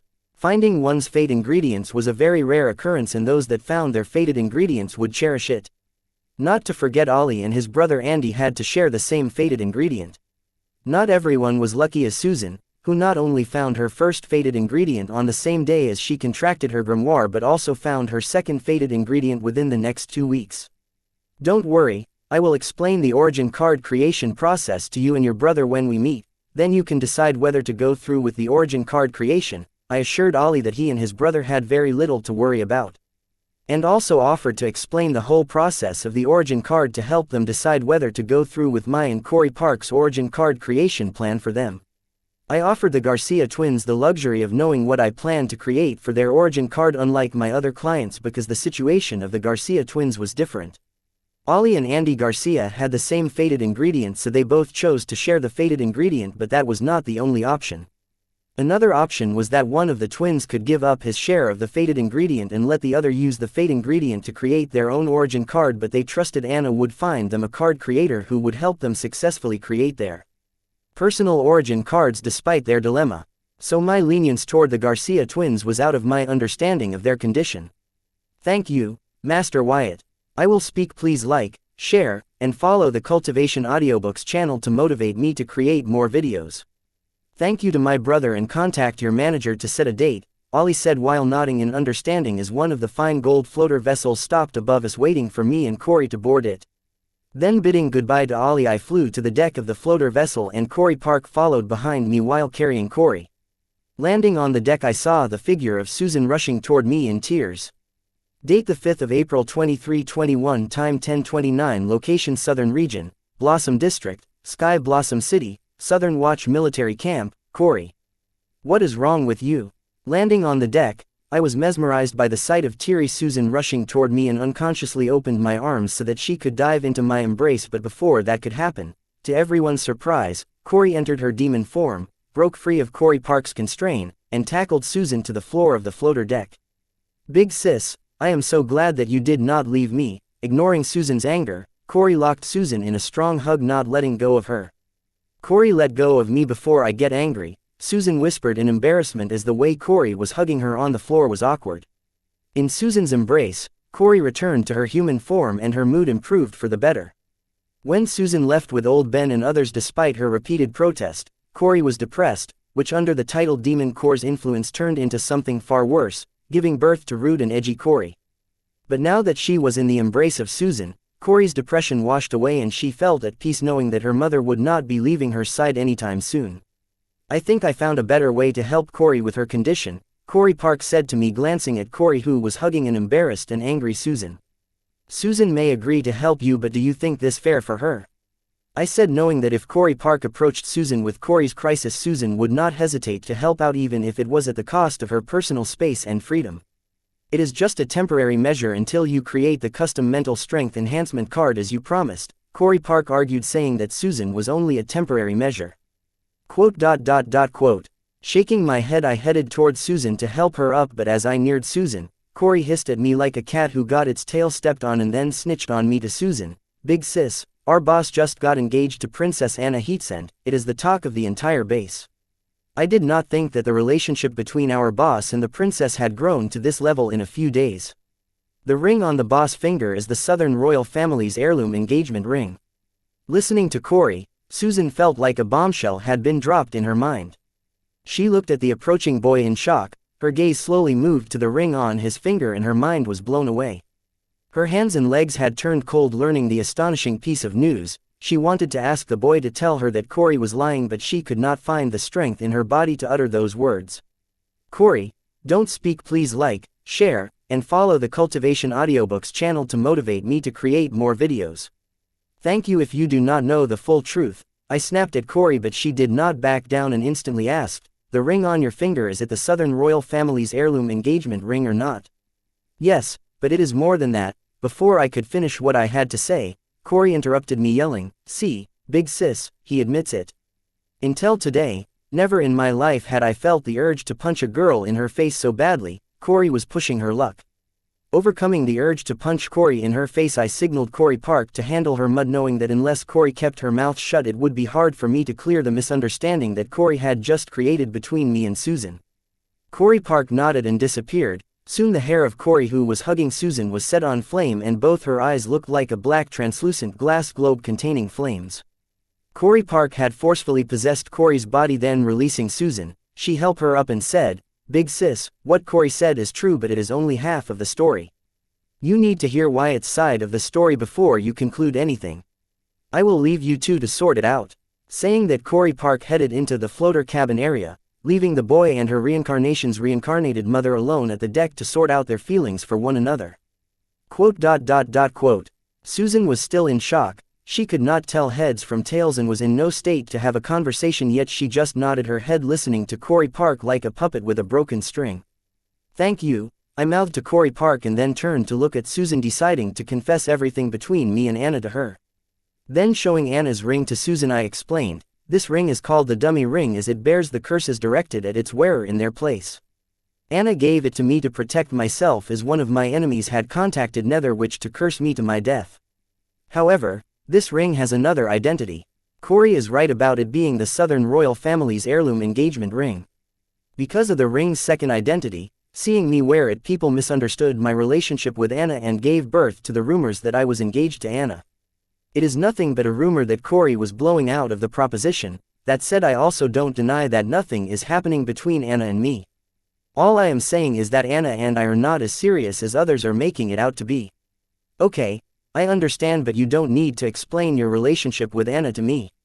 I am just your manager. Susan's mood did not improve even after listening to my explanation. No, don't say that, I do owe you an explanation. You are not just my manager, you are my first real friend in this world. Your opinion matters to me more than anyone else in this world. I would not hesitate to trust you with my life if there was ever a need. So, yes, I do owe you an explanation, I said, raising Susan's face by her chin with my fingers to look into her eyes. Gazing into my eyes, Susan's cheeks turned rosy red as she muttered, I too trust my life to you. Smooch. Date the 5th of April 2321, time 10:36, location Southern Region, Blossom District, Sky Blossom City, fine gold floater, you sick pervert, get off my mother. As I gazed into Susan's pure eyes, listening to her say that she would trust me with her life, Susan suddenly stood on her toes and kissed me on my lips, sending a jolt throughout my body. My eyes widened at Susan's sudden aggression. It took a while for me to pull myself together. However, before I could show Susan what a real kiss felt like, we heard Corey rush toward us yelling, you sick pervert, get off my mother. Susan immediately pulled out of the kiss and retreated. As for me, seeing a chance, I balled my fist and punched the speeding Corey in her face mercilessly, sending her body flying back into the cabin area. Corey only came to a stop after crashing into the nearby furniture.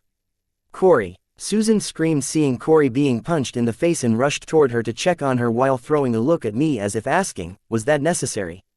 What? If you see someone attacking you, attack back in self-defense. That's just the basic reflex. Anybody in my place would do that, I defended myself with a satisfied smile pasted on my face. Susan shook her head at my explanation, saying, tell that to the grin on your face. Quote. I spread my hands and shook my head, expressing my innocence, implying I had no idea about the grin that Susan spoke of. Having punched Corey in the face, I felt great, as a lot of grievances I was feeling toward her faded. Corey wanted to get back on her feet and rush back and return the boy his punch, but seeing Susan run towards her in distress, she changed her plan and lay on the floor pretending to be injured.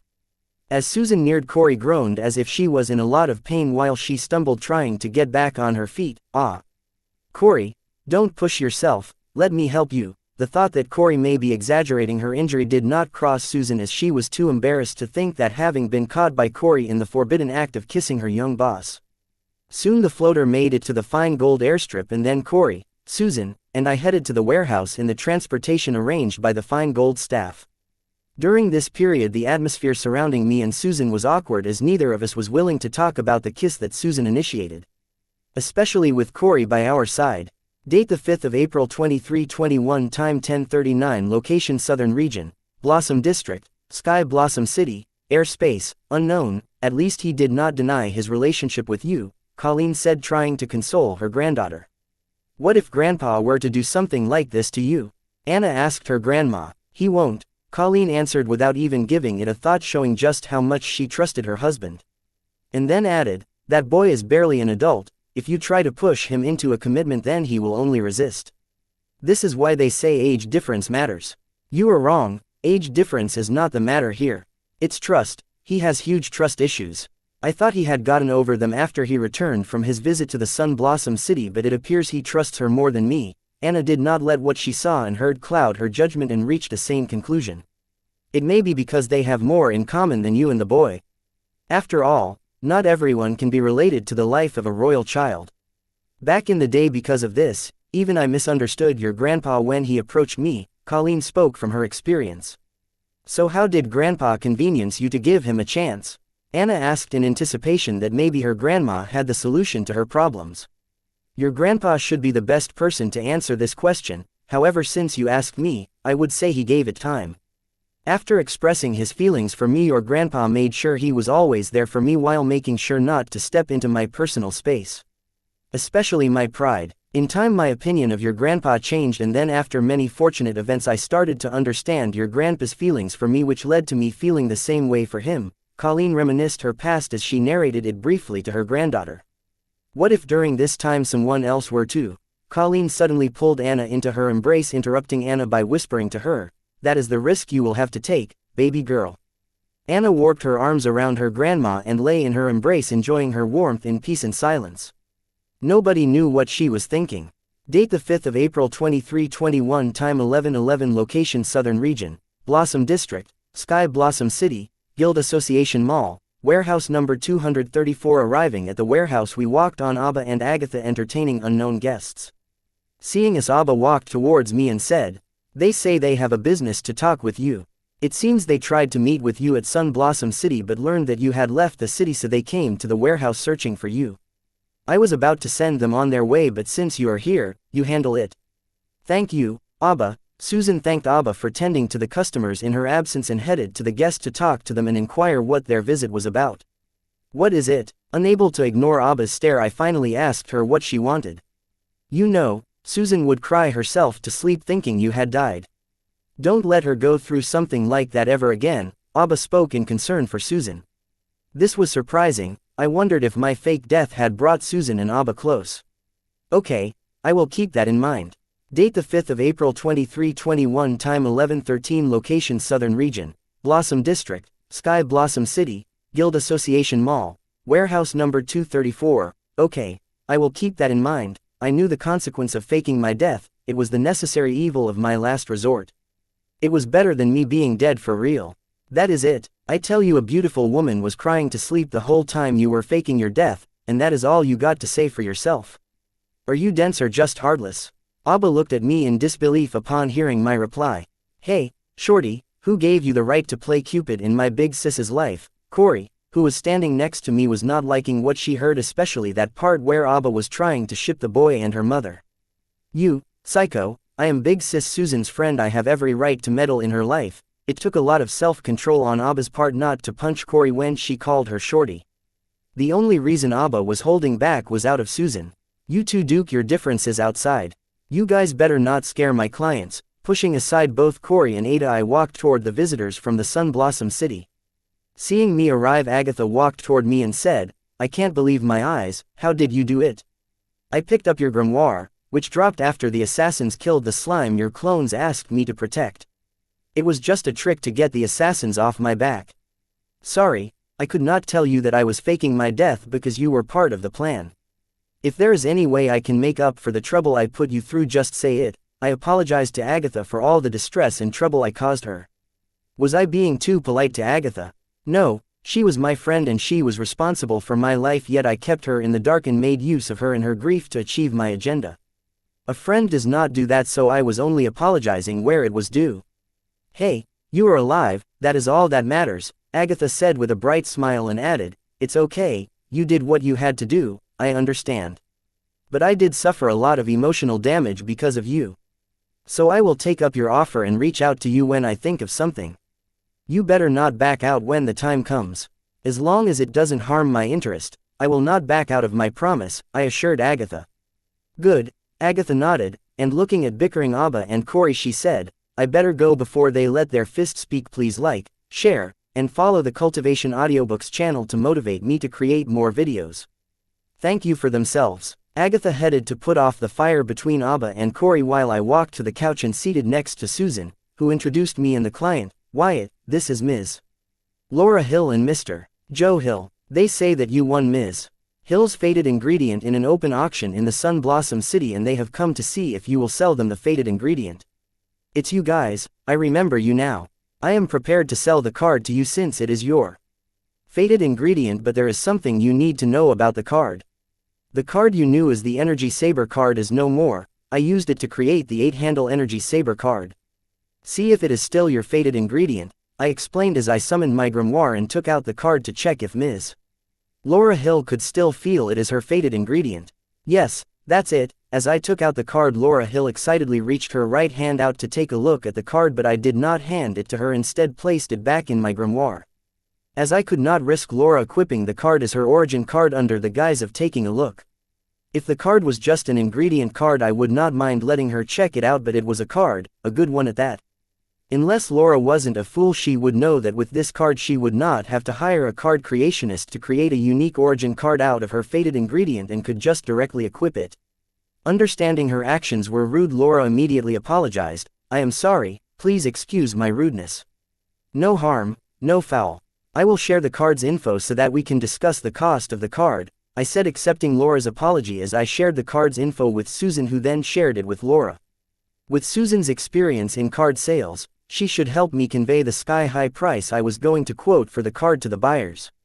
Laura went through the card info, having shared a copy of it with Joe, as he was the one who would be paying for her fated ingredient. After going through the card info, Joe Hill asked in disbelief, "Are these the real effects of the card?" Listening to Joe Hill's question, I frowned, but before I could say something, Susan spoke. "Mr. Joe Hill, what are you implying?" "Manager Susan, please don't take offense, but Master Wyatt himself agreed that he created this card. How do you expect me to believe that they are the effects of a card created by someone so young?" Joe spoke his concern. "Mr. Joe, whether you believe it or not, the card info shared with Ms. Laura is accurate. If you want, I can give it in writing and sign it." Susan vouched for the card info she shared with Laura. "It's okay, Manager Susan, I trust you. After all, no one would dare to cheat the Hill family." Joe Hill chose to believe the card info was real while throwing around his family name as a warning. "Woo, Hill family, I am so scared. Listen here, you son of a mother, if you dare to speak, please like, share, and follow the Cultivation Audiobooks channel to motivate me to create more videos. Thank you." Rudely or threatened Big Sis Susan, "Believe it or not, I will turn your Hill family into the monster feed." Corey came to Susan's rescue, listening to Joe Hill use his family name to warn Susan. "And who might you be?" Joe asked Corey, as she was the only person who was yet to introduce herself. "Your worst nightmare, Corey Bright." Corey introduced herself as her eyes shone with a fiery red light. "Bright family, I have not heard of such a family in the central capital," Joe said after going through his memories to see if there was a Bright family in the central capital. "Of course, you won't have heard of a Bright family in the central capital as it is here in the Sky Blossom City," Corey spoke, clarifying Joe's confusion. "Ha ha ha, ha ha ha," Joe burst out in manic laughter listening to Corey, and then he abruptly stopped his laughter, adding, "An unknown family from a third-rate city dares to say that it will turn my Hill family into a monster feed." "Dude, when did my family say that?" Corey said in confusion, then taking a step forward glaring into Joe's eyes she thundered, "I did." Being stared down by the menacing fire dance in Corey's eyes, Joe felt as if he was being stared at by a sinister being. But as a child of a big family from the central capital, Joe was not going to be outdone by a country bumpkin. He stood up and glared right back into Corey's eyes, staring down at the sinister fire that danced in her eyes. He said, "I don't know if you got guts or if you're just a fool, but since you dare to challenge my family publicly, you will have to bear its consequence. So, I challenge you to a life and death duel. If you don't agree, I will have no choice but to turn your family into a monster feed for the honor of my family." A life and death battle. Good, I agree. Corey agreed to Joe's proposal for a life and death battle immediately without hesitation, not because he would target her family if she did not agree, but instead because she really wanted to punch his face into his skull and see if he could still maintain his smug smile which he had while he threatened her mother. "Corey, are you out of your mind?" Susan yelled, listening to Corey agree to the life and death battle proposed by Joe, not because she was worried about Corey, instead she was worried for Joe and Bright family. If Corey were to kill Joe in the life and death battle, then the Hill family from the central capital would not keep quiet and definitely retaliate to avenge their fallen family member. And the first to feel their wrath would of course be the Bright family, then Corey. Considering that they would want Corey to suffer before they killed her. "Don't worry, big sis, my Windsor family will stand witness to this life and death battle. No matter who loses, their family will not blame the winner." It was Abba who came to Corey's support, and then she added, "Hey, psycho, you better not lose."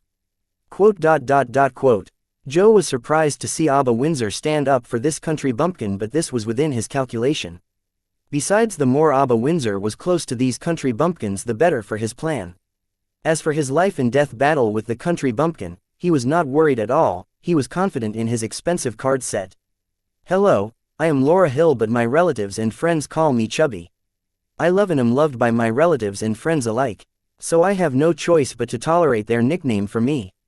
I never had the chance to protest their nickname for me, as it was given to me when I was born, because as a newborn baby girl, I weighed a total of 9 pounds, which is about 4.5 kilograms. My grandma says that I was the chubbiest baby in the whole ward and to ever be born in our family. And since my parents could not agree on a name for me even 4 months after my birth, my relatives and their friends started to call me Chubby. It started as a term of endearment, but it stuck. By stuck, I mean as a baby I would react to people when they called me Chubby. That lasted until I grew enough to understand what chubby meant. That was when I was 8 years old. And considering the story behind that nickname for me, I became very conscious about my weight, which led to me becoming conscious of what I eat. Which grew to the point where I fainted during the school assembly, feeling lightheaded as my body did not have enough nutrition to do the basic activities. Being called child services on them by the school, my busy parents finally became aware of what their 8-year-old daughter has been up to these days.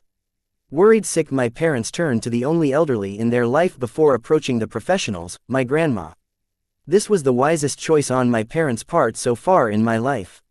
Because that day, my grandma would introduce me to the love of my life, sword dance. For me, my grandma is the world's best sword dancer, but she would disagree. She is so humble.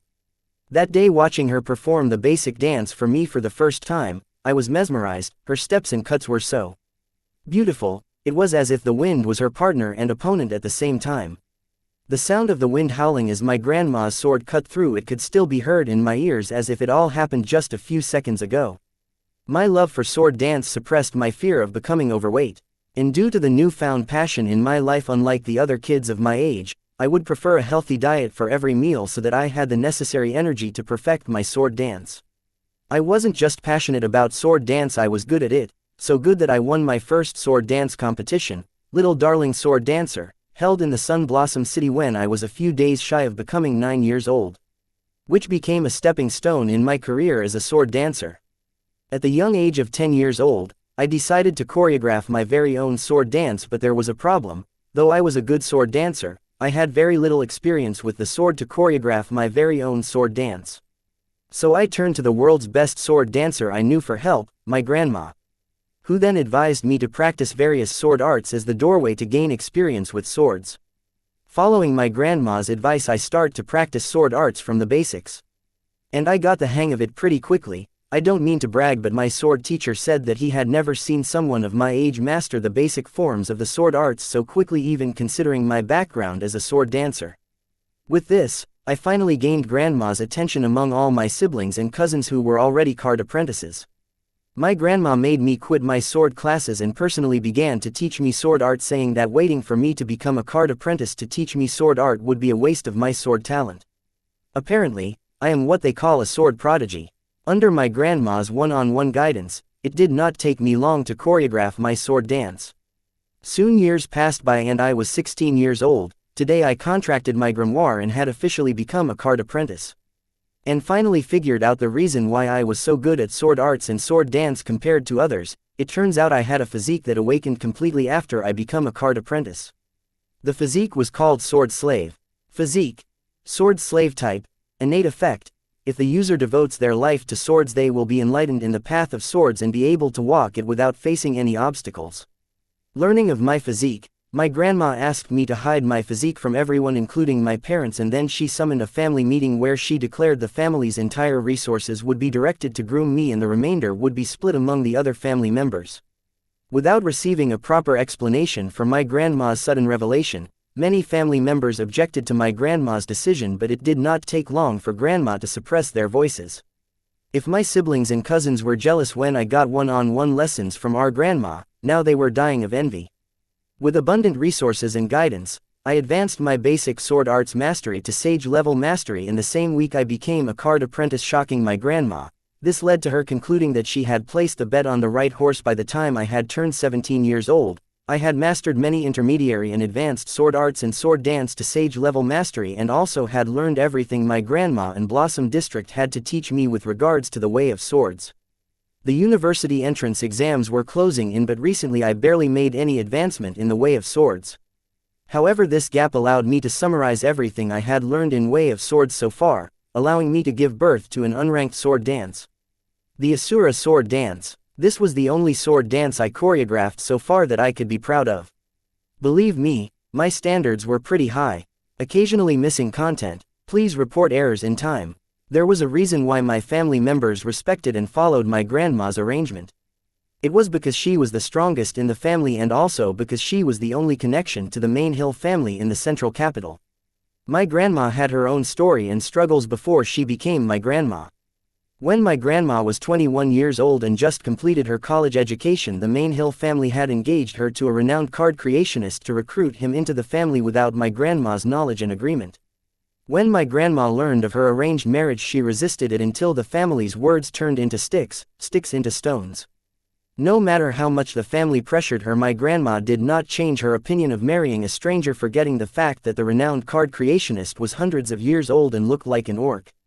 My grandma was not someone who would let the family control her fate, so she decisively made a decision to run away from the family to a place where they could not find her. That was how a rich girl from the central capital ended up settling and starting a family far down south in the southern region's third-rate city, Sun Blossom City. With her education and upbringing, it was not hard for my grandma to thrive in the Sun Blossom City and become one of its leaders, massing enough wealth and fame to last generations of her small family. But then I was born. Though grandma would say that I was the best thing that happened to her, I would strongly disagree, as I brought the disaster named the Circle upon my family.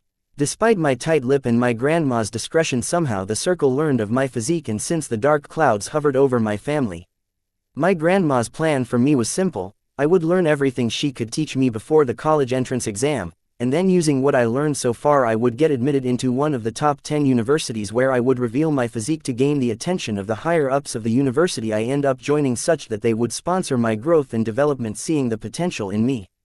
However, we had to make changes to our plan because of the new development with the Circle.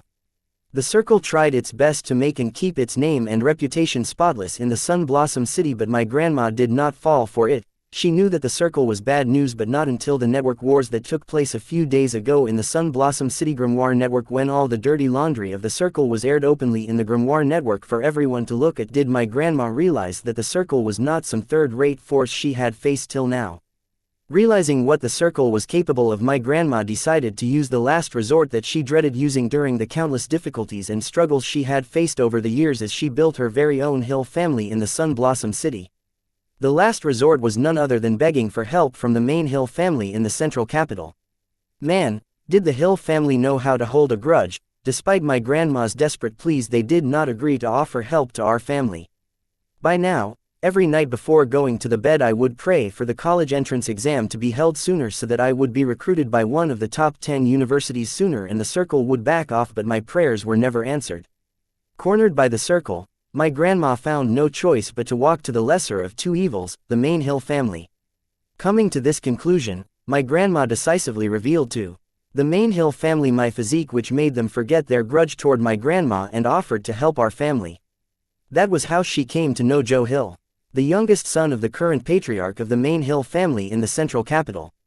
When Joe Hill and his entourage arrived at the Sun Blossom City to help my family, we gratefully invited them as guests of our family and treated them with the utmost respect, but these people were too haughty and act as if I and my family were beneath them. I wanted to cut the disgusting look of theirs with my sword, but I endured as they were the last line of hope from my family.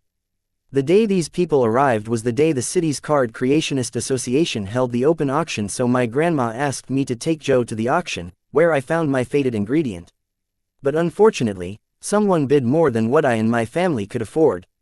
Seeing my desperation, Joe offered to buy my fated ingredient for me, despite knowing that his help would cost me even more than the worth of my fated ingredient down the line. But considering that my family was getting help from them, I accepted Joe's help, but by then the open auction had reached its conclusion. So I had no choice but to approach the organizer to help me with my dilemma. Fortunately, they were helpful and pointed me to the bidder who had won my fated ingredient in the open auction. But the bidder was not willing to meet me as they were busy and asked me to visit them at a later date. Dejected, I headed home and narrated the events to Grandma, who was happy for me but sad that she could not amass the price required to buy my fated ingredient and that they had to depend on the main family's help for that. That day I cried myself to bed, considering the circumstance of my family and the shame my grandma was facing accepting the main Hill family's help again and again. But the next day she woke up to the best news of her life: the circle that was haunting their family was no more. Occasionally missing content. Please report errors in time. The circle, an organization that had taken over the entire Sun Blossom City in just a matter of days, was destroyed in a night. This news came as a huge shock to the whole city and had become the talk of every street, household, and barbershop in the city. People could not stop gossiping about it when only a handful of people knew what actually happened. Dana Keith, this was the woman I and the whole city had to thank for putting an end to the tranny of the circle in our city. How do we know this? That was because witnesses claimed seeing Fine Gold Company's floater vessels led by their chairwoman Dana Keith enter and leave the circle's headquarters airspace before and after it was destroyed. Today I added another role model to shape my life after. Besides my grandma, it was none other than Dana Keith. Why, you ask? Because of Dana Keith's revenge story. Spoilers, the villain was none other than the circle. What Dana Keith had achieved despite being born an orphan was inspiring. I want to be just like her and show the main Hill family that I am my grandma's granddaughter. I know they came all the way over to help my family, but I just hate the disgusting gaze they look at us with. Thankfully, with the circle having been destroyed, we no longer needed those guys. As for my fated ingredient, I am sure if I speak, please like, share, and follow the Cultivation Audiobooks channel to motivate me to create more videos. Thank you to the person who has it to hold on to the card till I enter one of the top 10 universities. He would, considering that he was a reasonable guy. If not, then I am sure my family and grandma could think of something. Now the only way my day could get better than it already was if the snobs from the main Hill family left, taking the hint that they were no longer needed here. Unfortunately, when we seeked a way out of our predicament by approaching the lesser of two evils, we had already sold our souls. The main Hill family did not plan to leave the city without me, and my family could not do anything about it, neither can I, as the goons of the main Hill family were of the higher realm, and we started to feel that they had taken my family hostage.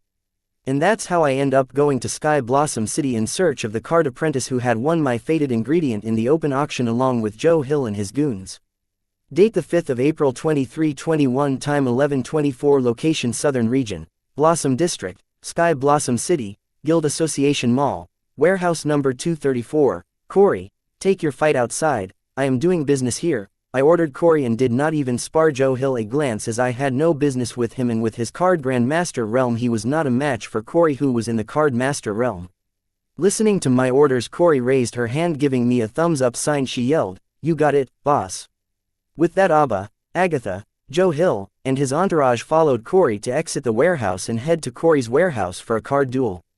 Seeing this, Laura Hill too got up to follow them, but I stopped her, saying, "Ms. Hill, where are you heading? You do want your fated ingredient, right?" "Master Wyatt, what do you mean?"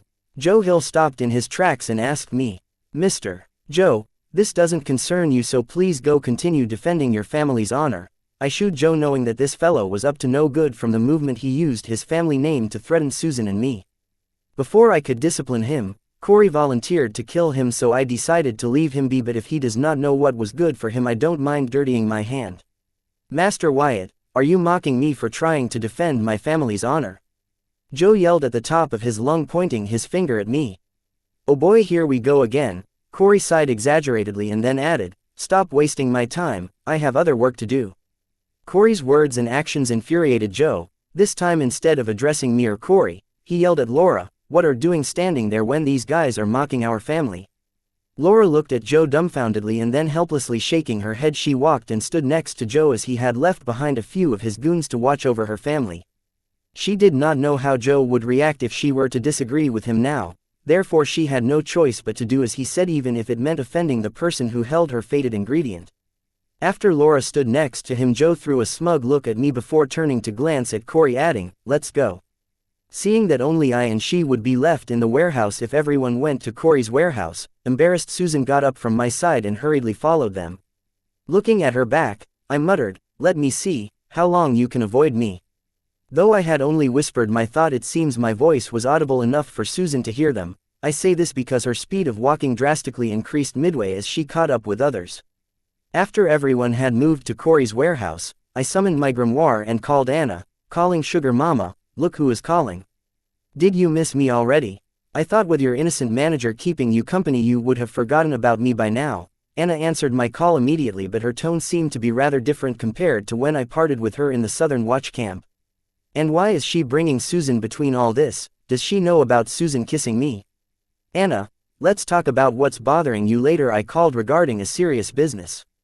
"A family from the central region is trying to poach a talent from one of your cities." I said so because I used my super brain card to do background checks on Joe Hill and Laura Hill, only to uncover a juicy family drama and learn Laura Hill's secret. Date the 5th of April 2321, time 11:29, location Southern Region, Blossom District, Sky Blossom City, Guild Association Mall, warehouse number 234. From the movement I laid my eyes on Laura Hill, I knew she was not as simple as she appeared. If I were to describe her, then the words, "a sheathed sword," would do justice to her current appearance. I could feel a boundless power from her, enough to threaten me, which she was hiding behind her meek appearance. Like the sharpness of the sword was hidden by its sheath. This was the reason why I wanted to discuss terms with Laura Hill, despite my super brain having found out that the price I was planning to quote for her fated ingredient was not something her family could afford unless they planned to sell their entire assets. I was thinking of negotiating some kind of deal with Laura, having sensed that she was worthy of my card and friendship. But seeing the way she was following Joe's orders, I knew that she and her family had gotten into something they could not get out of just because they wanted to. I could help her out, but that was a lot of trouble, so I decided to sell her to the Southern royal family, which was very enthusiastic about sponsoring talents with huge potential. "Who is trying to poach you?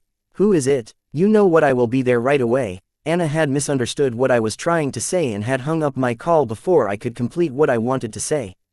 In the time it took me to shake my head, Anna tracked the ring she gave and appeared right next to me, and yelled, "Who is it that dares to steal from the heat sense?" "Anna, calm down, I was not talking about me, let me finish." I asked Anna to chill.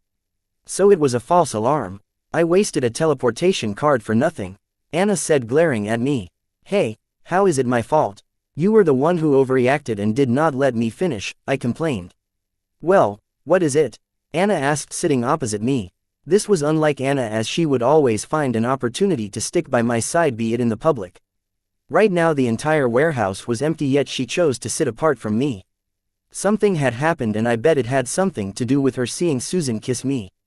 "I have found a girl with a sword slave physique. When I learned of this I thought your family would be interested in sponsoring her. What do you say? You need to be quick because right now a small family from the central capital is trying to recruit her. I laid the facts in front of Anna, and now it was up to her to decide. If the Southern royal family plans to sponsor Laura, my selling price for her fate ingredient would triple. Was I being greedy? No, the 8-handle energy saber item card was a rule item card. It allowed its user to make use of any rule energy. Such an item was worth the high price. Sword slave physique. How does that work? Anna did not seem to be impressed by Laura's physique.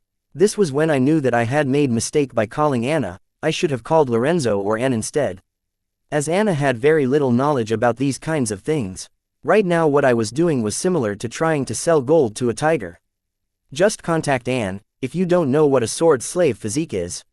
She should know how important this is. Just as I said this I saw Anne's figure arrive beside Anna and say, sword slave physique, that is one of the most coveted physiques.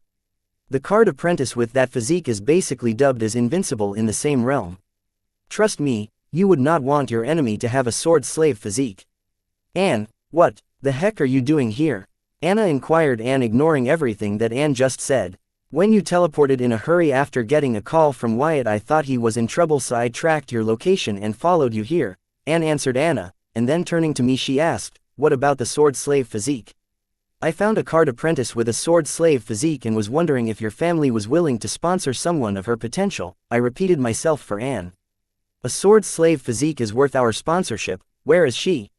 Take me to her. Let's get this over with before she accepts someone else's sponsorship, Anne said eagerly and even rushed me, unlike Anna who was still confused about the importance of the sword slave physique. About that, I think her family elder has made a verbal agreement on her behalf with a small family from the central capital. I don't think a small family from the central capital would be a problem for your family, right? My super brain card had already hacked the grimoires of the members of the Hill family of the Sun Blossom City and learned what they have been up to these days, so I was aware of the deal between Laura's grandma and the main Hill family in the central capital. It doesn't matter, you just point me to the card apprentice with sword slave physique and leave the rest to me. Anne showed she was willing to pay a high price to get Laura on the Southern royal family's side. Seeing how committed Anne was I did not hesitate to reveal everything that Laura and her family were going through currently. So, you see, before approaching Laura it would be best if you guys made sure that her family was safe.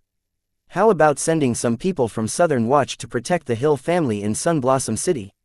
Sure, the Southern Watch is moving out today anyways, I can ask them to make a quick stop at the Sun Blossom City on their way.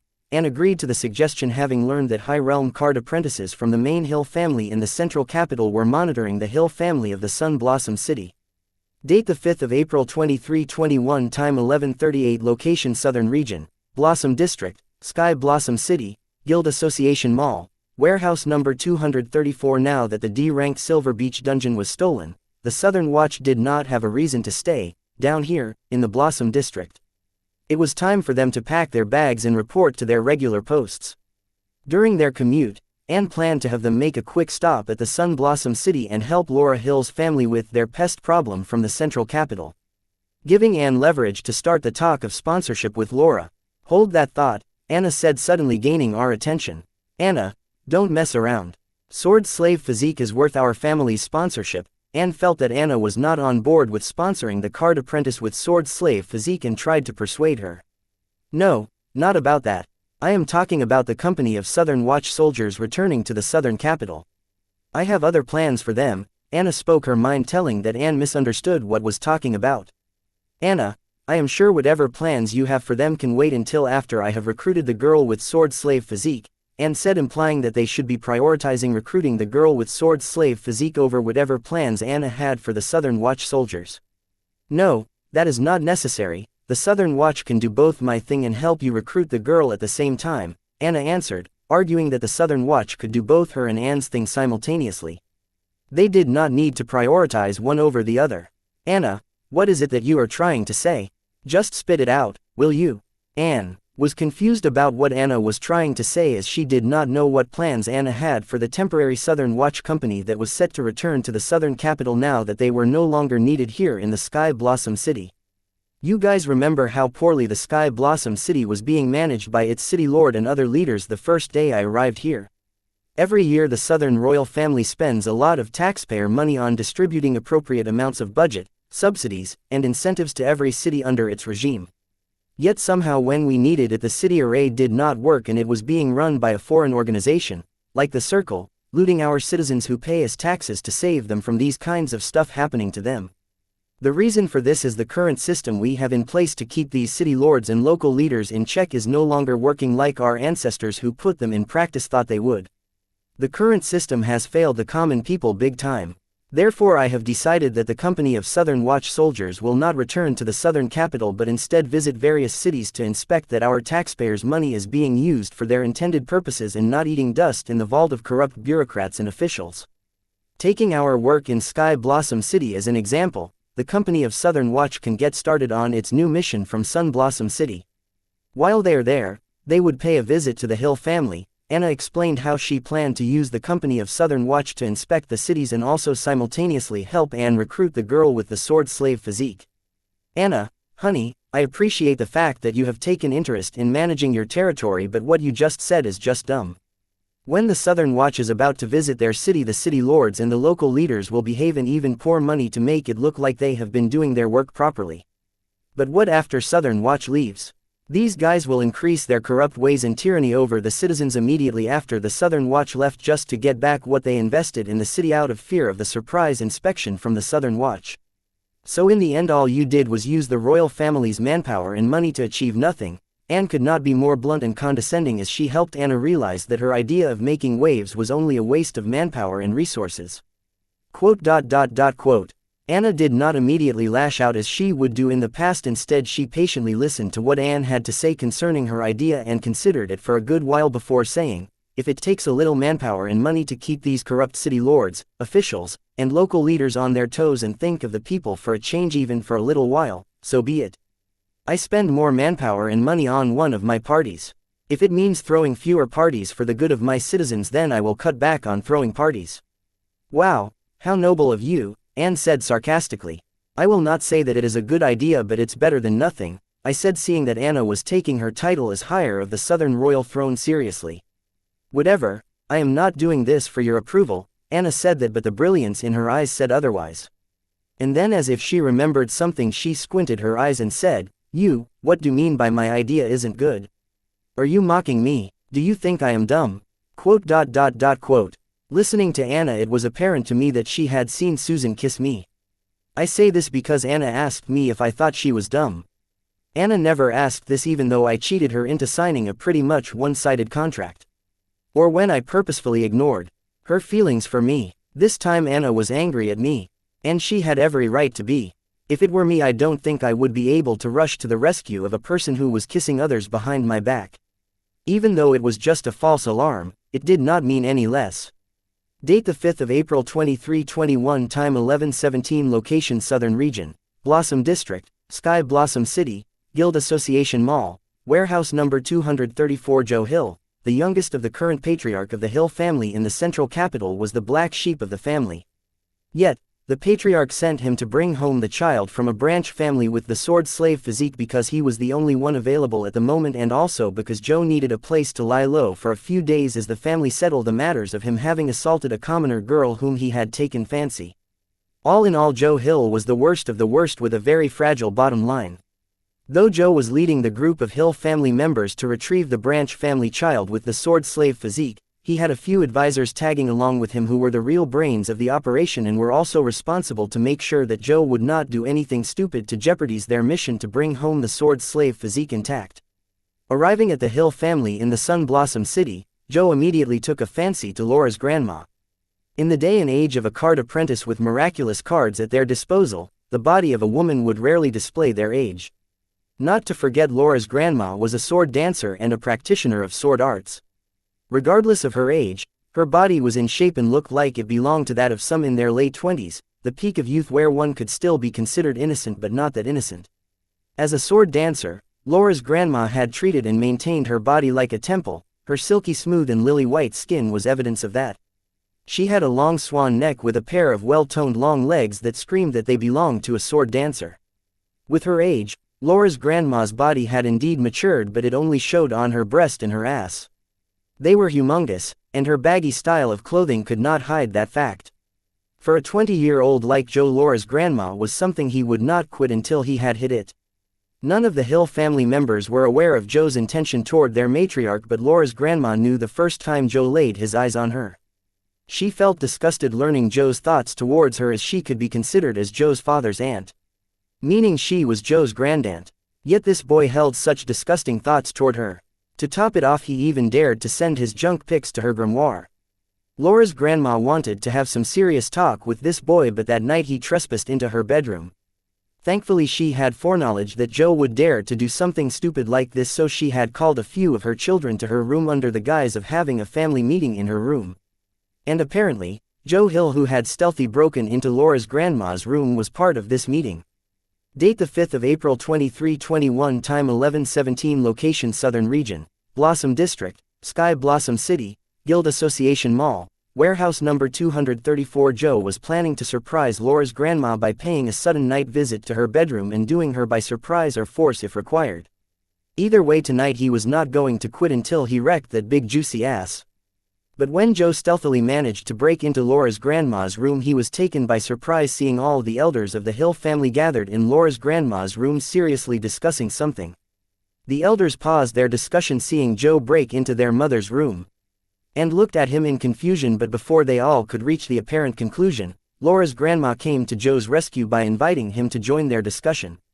Though reluctant, Joe chose to follow Laura's grandma's lead, as he, himself, could not think of a better reason on spot. So instead of spending a steamy night with Laura's grandma, Joe ended up answering the elders' various questions about the central capital and the main Hill family's plan for Laura, the child with the sword slave physique. It was almost early morning before Joe walked out of Laura's grandma's bedroom like he planned to, but he was not happy about it, as he did not get lucky as he was hoping to. Instead, he ended up cozying up to a bunch of country bumpkins because he did not want to spook them by showing them the real him. That day Joe was surprised to learn that the Circle's branch in Sun Blossom City was destroyed by a neighboring force, making it so that the Branch Hill family no longer required the main family's assistance anymore. As he anticipated, the Branch family looked at him and his people as if asking when they will be leaving. However, Joe made it clear with his actions that they were here to take the child with the sword slave physique, and he did not mind using force to do that. Having shown the might of the main family, Joe was able to suppress the Branch family and force them to hide their dissatisfaction. Later he took the child with the sword slave physique to find the person who had her fated ingredient and buy it, but to their dismay, that person had already left the city and returned to his home in the neighboring city, Sky Blossom City. Having suppressed the Branch family with his goon's strength unwilling, Joe had yet to give up on the idea of tasting the matriarch of the Branch family despite his first failure. He once again paid a night visit to her bedroom, but this time learning from his past mistake before breaking into the room, he pressed his ears against the door to make sure he would not walk in on a trap like the last time. Hearing no sounds from inside, Joe rubbed his hands together with great enthusiasm, letting out a muffled creepy laugh before breaking into the room. However, to his surprise, Laura's grandma was not in the bedroom as Joe was expecting her to be, yet Joe waited patiently for his prey to arrive, but she never arrived. Turns out that night she was sleeping with her beloved granddaughter Laura. Failing to get lucky 2 nights in a row, Joe was frustrated.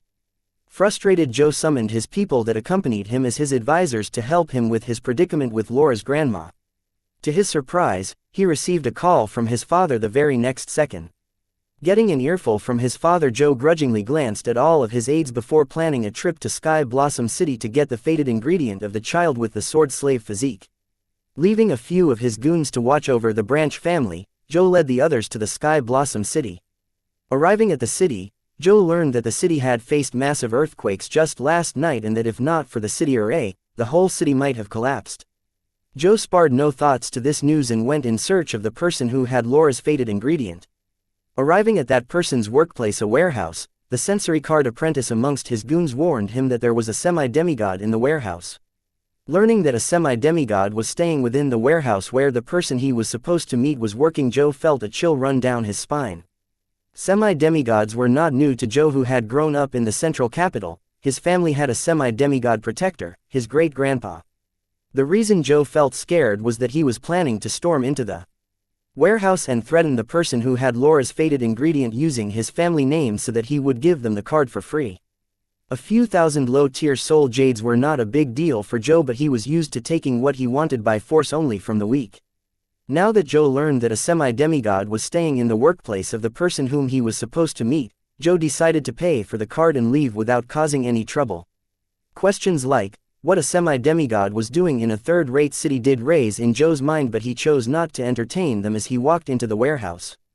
Walking into the warehouse, Joe was surprised to find Abba Windsor and her infamous bodyguard Agatha. At first, Joe did not believe his eyes, but having been warned by his goon that a semi-demigod was inside the warehouse, Joe understood that he had not mistaken. He was actually in presence of Abba Windsor, the only beloved daughter of demigod Windsor.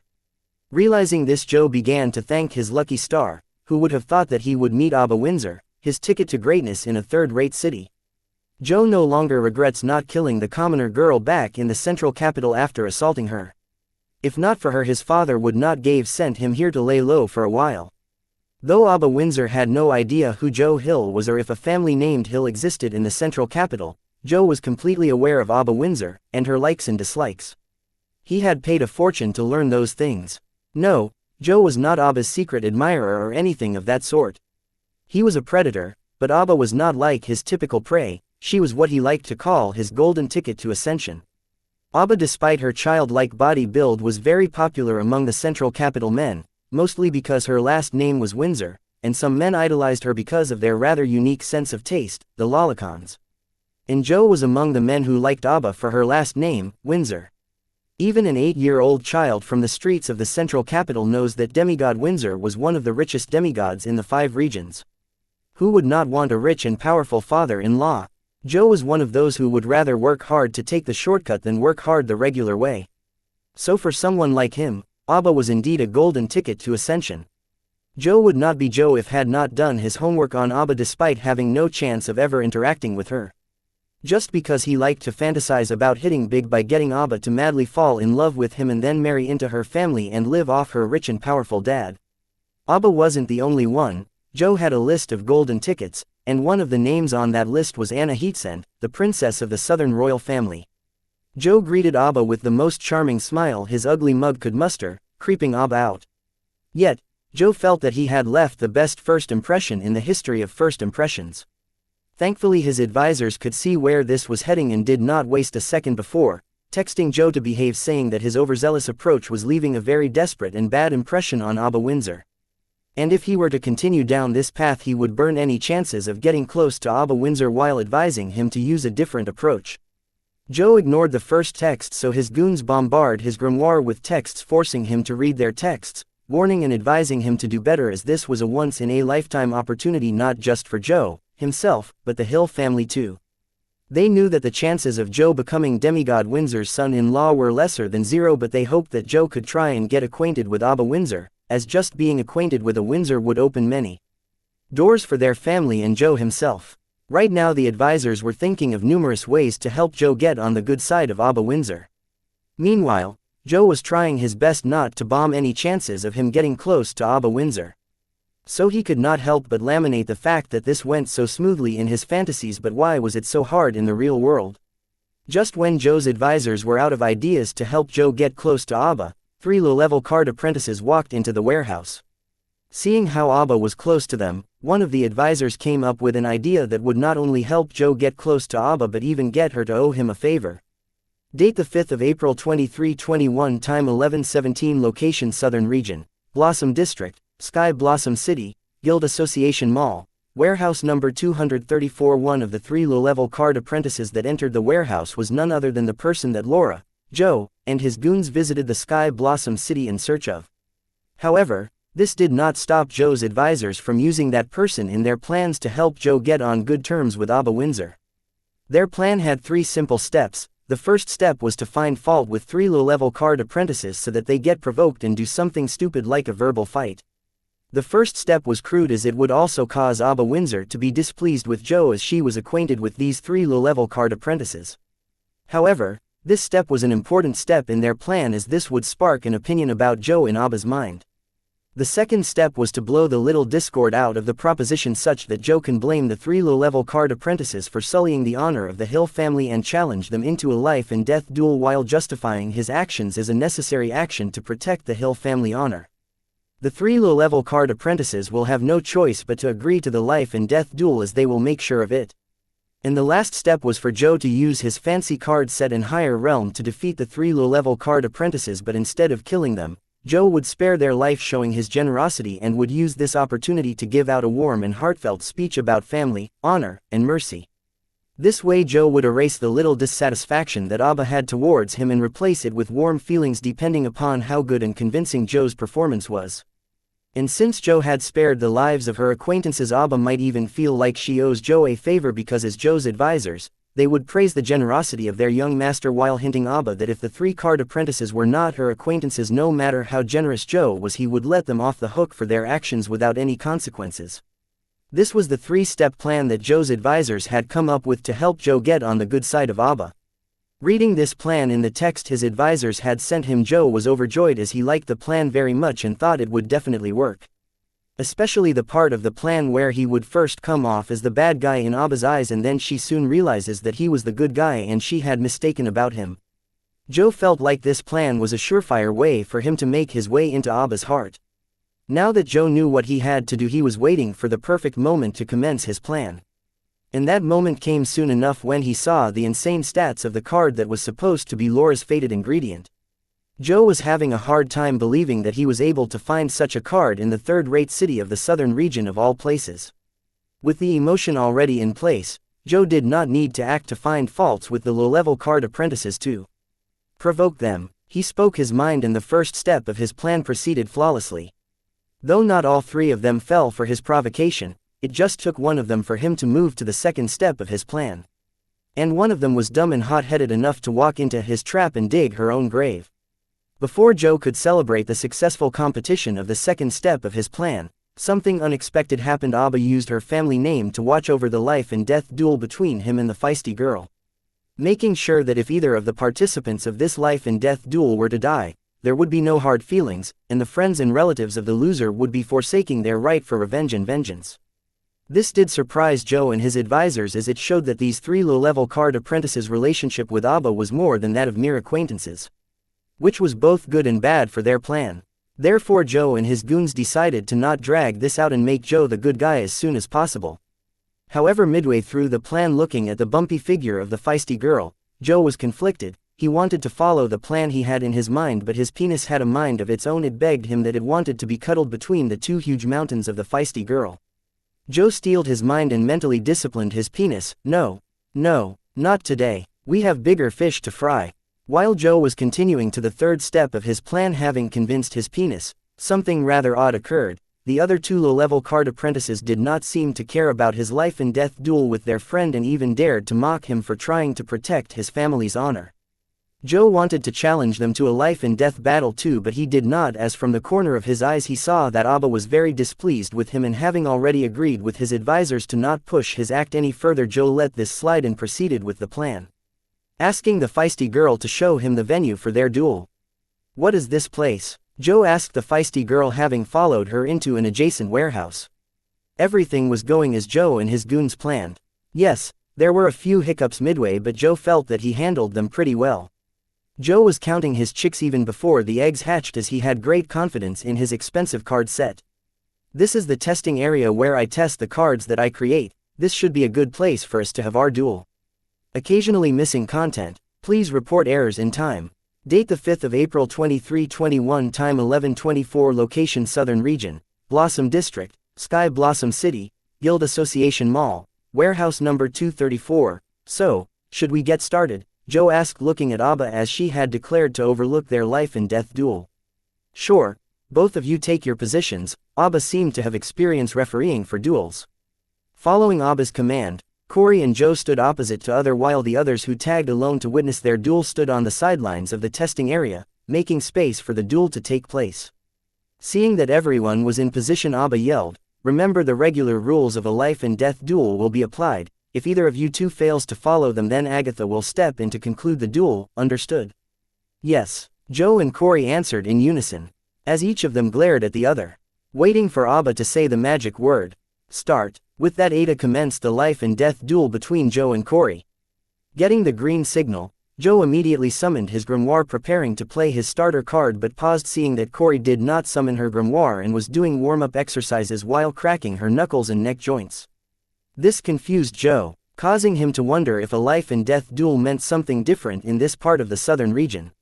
With every passing second, Joe and the crowd were puzzled by Corey's actions and wondered if she was missing a few nuts up there.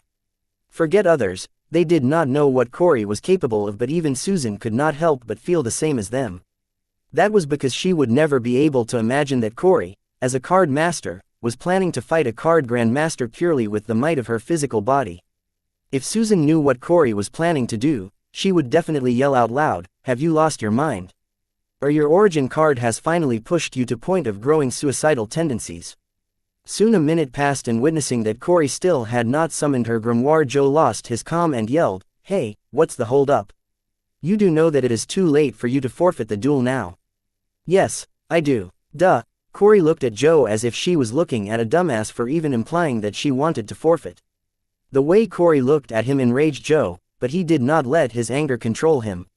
As much as he wanted to thrash Corey around using his cards, he knew this would not work in favor of his plan. With the realm difference between Joe and Corey, this duel already seemed like him trying to bully Corey. Now, if he were to defeat a Corey who had not even summoned her grimoire, it would only make him look worse in Abba's eyes, which would be contrary to everything he had worked for so far.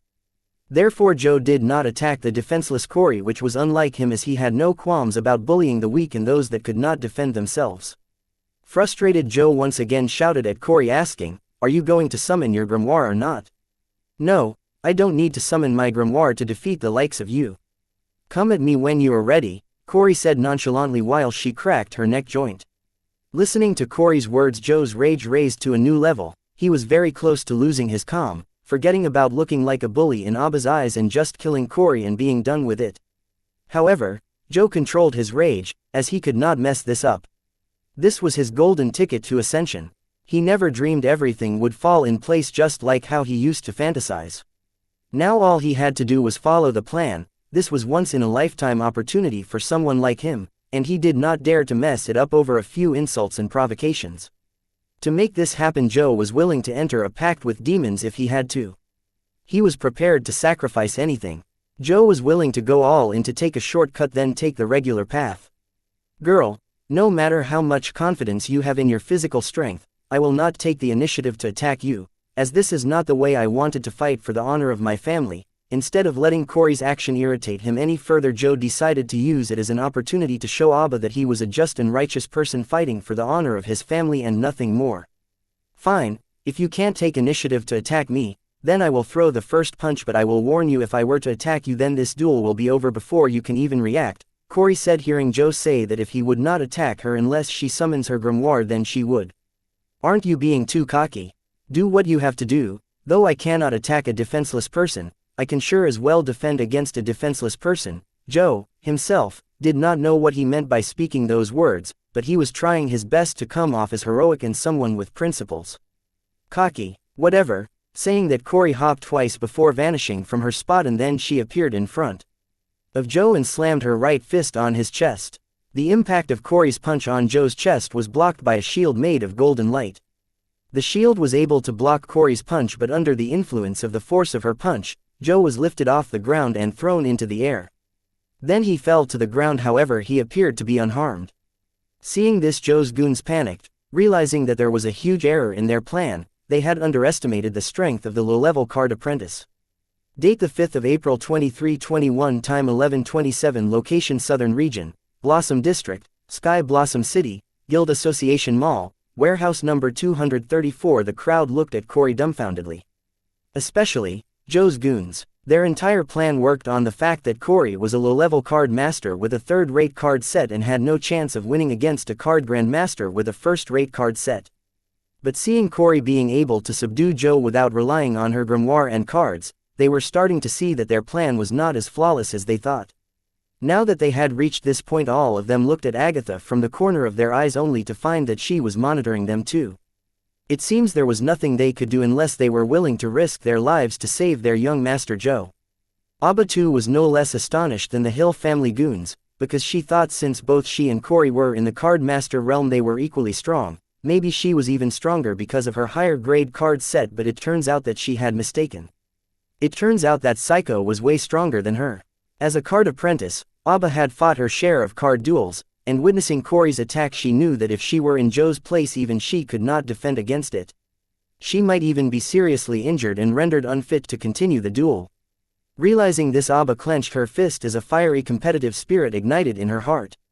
Compared to others, only 2 people understood what Corey just did. They were none other than Agatha and Laura. As a semi-demigod, it would be a shame on Agatha's part if she were not able to see through Corey's attack. As for Laura, she too had achieved something similar to what Corey had achieved in body arts. Concerning sword arts, it was none other than sage-level mastery. Sage-level body arts, Laura muttered, looking at Corey, who was looking at Joe, who got back on his feet with difficulty. As a martial artist who had achieved sage-level mastery in sword arts, Laura would not be worthy of her achievements if she could not see that Corey had achieved sage-level mastery in her body arts. Laura looked at Corey with a crazed gaze. She could not wait to test her martial achievements against Corey's. "I was wrong, it seems you can take a beating or two," Corey said, looking at Joe, hurriedly got back on his feet and chanted, "Item card, A rank gravity sword." Soon a gray-colored heavy broadsword appeared in Joe's hands. Tightening his grasp on its hilt, Joe activated a skill card, A rank sword intent. Soon an invisible but sharp aura covered the heavy broadsword. It seems Joe no longer cared if Corey summoned her grimoire or not. He ditched all that bull carp about honor and principles once his last resort activated right at the start of the duel. The shield made by golden light was Joe's last resort passive card, which activates in case of imminent danger to the user's life. Since it activated then, it meant that Corey's attack was just now enough to kill him. It was never a good sign that this card activated at the start of the duel. Therefore Joe, who loved himself more than anyone else, no longer cared about how Aba perceived him and instead decided to go all out to save his miserable life. If you wondering if Joe regretted his actions? Yes, he regretted it all. Mostly not killing the commoner bitch after assaulting her, as she was the originator of all his recent misfortune. Seeing Joe summon a sword and activate a sword skill, his goons slapped their heads in distress. Seeing how Corey was very quick and packed serious damage, so shouldn't he be focusing on increasing his defense, just in case he doesn't get killed even before he can swing his sword? "Here I come," Corey said, seeing that Joe had completed his preparation. Then she dashed toward Joe, and arriving next to him she kicked, aiming at his waist, but it was blocked by Joe using his heavy broadsword. Clank. Kicking the heavy broadsword, Corey felt like she was kicking a mountain. It appears the word gravity in the name of the sword was not just for show. Still, Joe was pushed backward by the force of Corey's kick. However, Corey's shoe, which came in contact with Joe's sword, had a deep cut on it. This must be due to sword intent covering the sword. However, those who were spectating the duel knew that was not Joe who used his sword to block Corey's attack, but it was his sword that guided and moved Joe to block Corey's kick. Seeing this, Laura blurted out loud, "Sword spirit." Joe's goons were dumbfounded seeing that Joe's gravity sword had sword spirit. They finally saw a chance of Joe winning the duel. All hope was not lost for them. "Sword spirit?" Susan asked, as she was not that familiar with high-level cards, especially sword-related cards. "Sword spirit is the spirit of the sword. It has a mind of its own. Sword spirits are very adept in the way of swords. Just equipping a sword with sword spirit will increase the mastery of the user's sword-related skill card. Item cards with spirits are very expensive, but also equally rare. Therefore you cannot find them in the market," Aba explained, erasing the confusion in Susan's mind. Seeing that activating the sword spirit by feeding sword intent to the gravity sword was still not a match for Corey, Joe's expression became hideous. The sword spirit enhanced by sword intent was his ace, so seeing that its damage was nowhere near close to that of Corey's simple kick, he could not help but feel desperate. This duel was no longer about impressing Aba Windsor but his life. If lose the battle, then his life and death will be in the feisty girl's hand. With the presence of Agatha, his aid could not come to his rescue, nor could his family, which was far away in the central capital. So, resolved his mind and chanted, "Sacrifice card sword intent to gravity sword." Occasionally missing content. Please report errors in time. Date the 5th of April 2321. Time 11:33. Location Southern Region, Blossom District, Sky Blossom City, Guild Association Mall. Warehouse number 234. Card name, Gravity Sword. Card type, Item card. Card rank, A rank. Rare grade. Card rate, 9 stars. Card durability, 79 100ths. Card effect, the user can summon a heavy broadsword while equipping this card. Additional effects. Weight manipulation, sword spirit infant, sharpness +5, attack speed +5. Note, this item has awakened its spirit. Weight manipulation. This ability allows the gravity sword to manipulate its weight according to the will of the user and its sword spirits. Sword spirit infant. This item has gained spirituality and has the awareness of an infant. But it is a prodigy in the way of swords. Addition effect. Sword guidance, sharpness +20, sword arts mastery +1, awaken sword guidance. The sword spirit can guide and help its user in their pursuit of the way of swords. Awaken. The sword spirit is still in its infancy and needs to feed the sword intent to be activated. Additional effect. Sacrifice. The sword spirit awakens to its complete form. Depending upon the amount of sword intent sacrificed to it. Card name, sword intent card type, skill card rank, A rank, rare grade card rate, 8 stars card durability, 89/100ths card effect. Using this card, user can conjure an A-rank sword intent with basic mastery in exchange for his soul energy. Additional effects. Sharpness +15, counter cut, enhanced durability. Note, user can use soul jades to conjure large quantity of sword intent. Counter cut. The sword intent can counter 23% of every attack blocked in the form of a sword cut. Enhanced durability. The durability of every sword type item covered in sword intent is enhanced. Sacrifice card sword intent to gravity sword. Having resolved himself, Joe decisively sacrificed his sword intent card to the sword spirit of his gravity sword to awaken it to its full potential.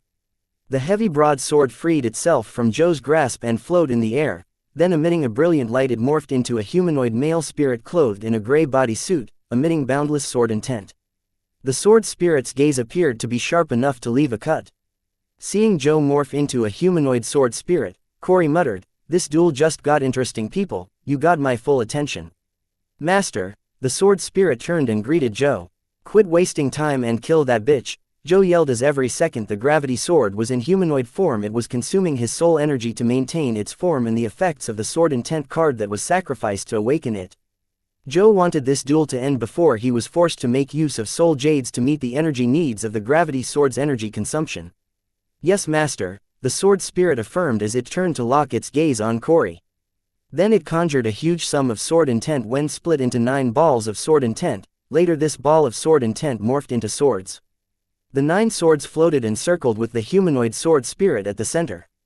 Then the sword spirit raised its right and pointed it at Corey. Following the signal of the sword spirit, the 9 swords stopped circling it and flew through the wind aiming at Corey. Seeing the incoming swords, Corey dodged each one of them with ease, but the 9 swords were not done. They circled back and continued to target Corey like homing missiles. This time Corey did not choose to evade the incoming swords, but she faced them head on. She blocked each of them with her fists and kicks. In the process, she destroyed some of them, reducing the number of swords to 3. Then 3 swords attacked Corey simultaneously but from different directions. However, they were still not able to land a single attack on Corey, as she jumped into the air and kicked all 3 of the swords away with a round kick as they converged on her while destroying them, fully showcasing the sage-level mastery of her body arts. Seeing all 9 of its conjured swords were destroyed by Corey with ease using her physical body, the sword spirit acknowledged Corey as a worthy enemy, and then this time summoning a sword in each of its hands, the sword spirit dashed toward Corey, preparing to engage in her close combat and test her body arts with its sword arts. As a sword spirit, it believed itself to superior to Corey's body arts. Seeing the sword spirit come at her directly, Corey was not surprised, but the corner of her lips raised, showing a dark smile. She too wanted to test how strong she had grown after gaining Corey Park's sage-level mastery in a few rare-grade body arts. Originally she planned to use her newfound skills on her black-hearted boss who kept trying to steal her mother from her. But to her surprise, she learned the hard way that his physical strength had grown to such level that her sage-level body arts were rendered useless. Corey could not fathom how much his physique had developed since the last time they fought. Corey still did not give up on her body arts because they were not still complete, as she had just inherited them from Corey Park. Her body was yet to adjust and grow to show the true strength of sage-level mastery. But her current self was sufficient to deal with someone at Joe and his sword spirit's level. The sword spirit that neared Corey was puzzled to see that Corey planned to fight its sword intent with her bare fists. It immediately got enraged, feeling that Corey was looking down on the sharpness of its sword intent. Therefore, It did not hold back as it slashed at Corey, but its sword's blade was caught by Corey between the two palms of her hands. Seeing this, the sword spirit slashed at Corey with its other sword. However, Corey evaded it by maneuvering her body to jump in the air and stay there by using the sword blade caught between her palms as support for her body weight. Date the 5th of April 2321, time 11:32, location Southern Region, Blossom District, Sky Blossom City, Guild Association Mall, warehouse number 234. Seeing Corey dodge its other sword by jumping 6 feet into the air and staying there using the blade of its sword caught between her palms as support, the sword spirit was enraged. It felt that Corey was using it as a prop to perform her stunts. Therefore it let go of its sword caught between Corey's palms and retreated before detonating the sword. As the sword spirit let go of the sword, both the sword and Corey were falling to the floor, but the sword that was conjured by the sword spirit using its sword intent exploded, taking Corey by surprise. The sword intent exploded on her face and she crashed into the floor.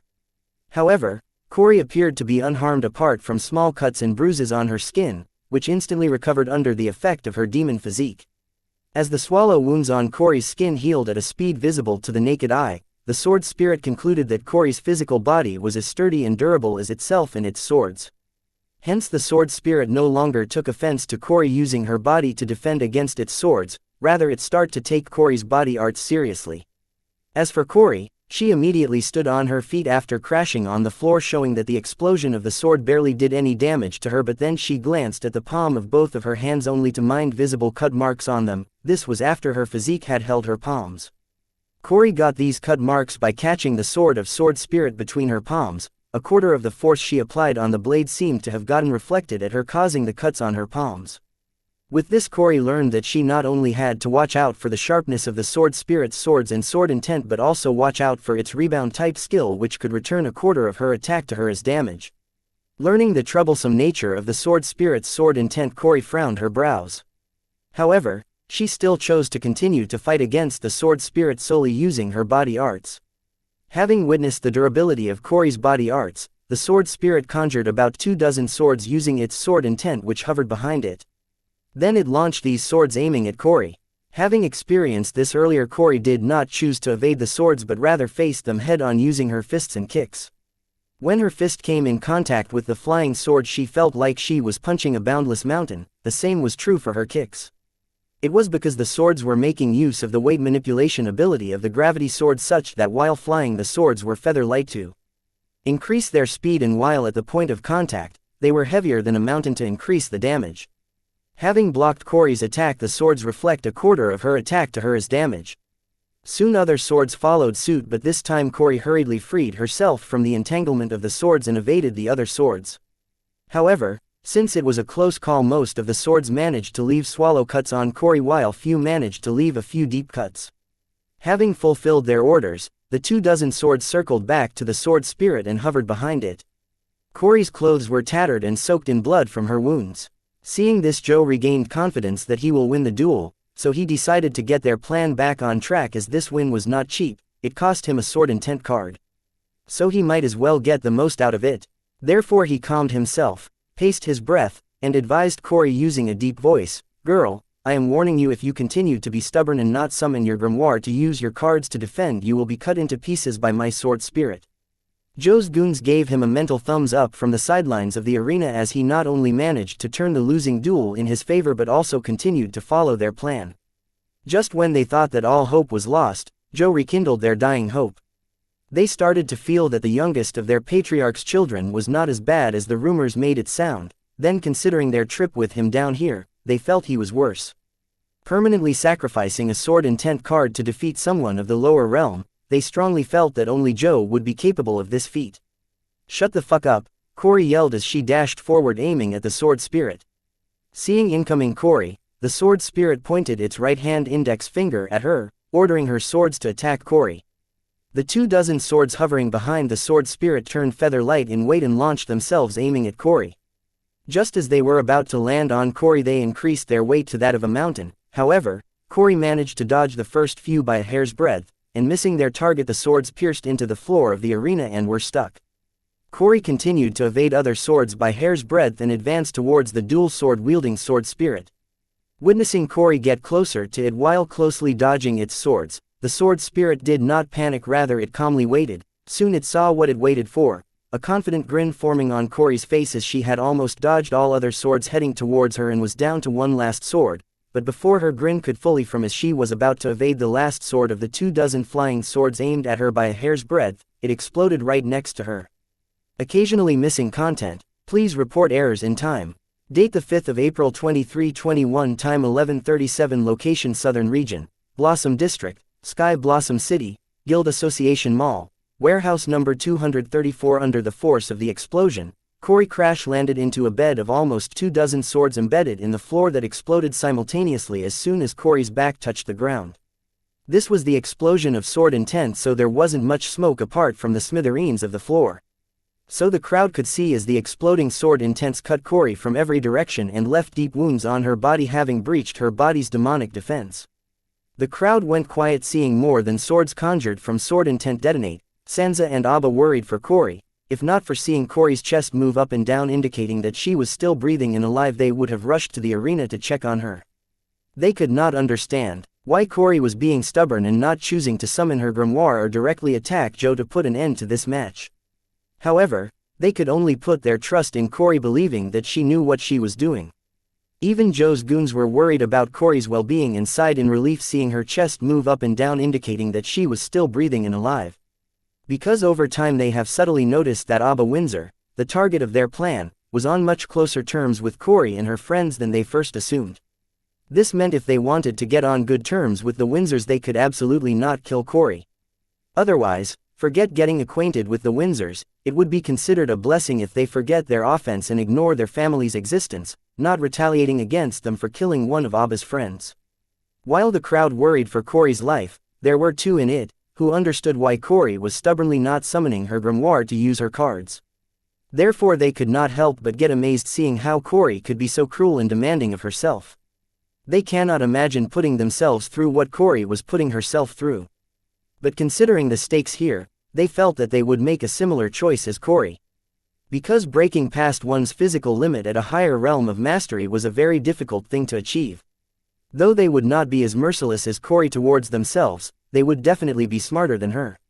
How could she forget that the sword spirit could detonate its sword after having fallen for the same trick the first time? Park, I had enough of getting my ass whooped. Let me morph into my demon form. I will teach this uptight sword spirit and its limp dick master what I am capable of. Laying on the cracked floor covered in wounds, blood, and dust, Corey mentally sought permission from Corey Park to morph into her demon, for which was more adjusted and suitable for her to show the complete thread of her sage-level mastery of body arts. No, you have to defeat this sword spirit in your current form to train your body. Otherwise, your body will never be able to adjust and grow enough to fully display the prowess of sage-level mastery of body arts in its current form. You are strong enough to defeat the sword spirit, you need to be just smart enough to use the strength you have properly, that is all. How can you be foolish enough to forget and not be on guard against the sword spirit detonating its sword intent? Corey, listen to me. Using the sage-level mastery of body arts should not put a burden on your body, but it is. And when using it in your demon form, it should be getting a huge boost enough for you to fight demons of a higher realm, but it is not. If you don't train your body and push it past its limits, you will never be able to display the true potential of my sage-level mastery. Corey Park mentally persuaded Corey not to give up, just as breaking past the limits of her current body will bring in huge gains beyond her imagination. She had purposefully not warned Corey to watch out for the sword spirit detonating its swords, as for a battle of this magnitude Corey should not be requiring her assistance. If she keeps helping Corey at every turn, then Corey will never learn and she will be stunting her growth. Corey Park suggested Corey use her battle against Joe's sword spirit to train her body with combat, and as it was one of the fastest ways to break past one's physical limits, and also because with Corey's current unstable state of mind, she would spend most of the hours of her day training her body to break past its limit with hard work. Single quote. Corey did not seem to be convinced by Corey Park's persuasion, as nobody liked to get their ass whooped when they could defeat their opponent with a single punch.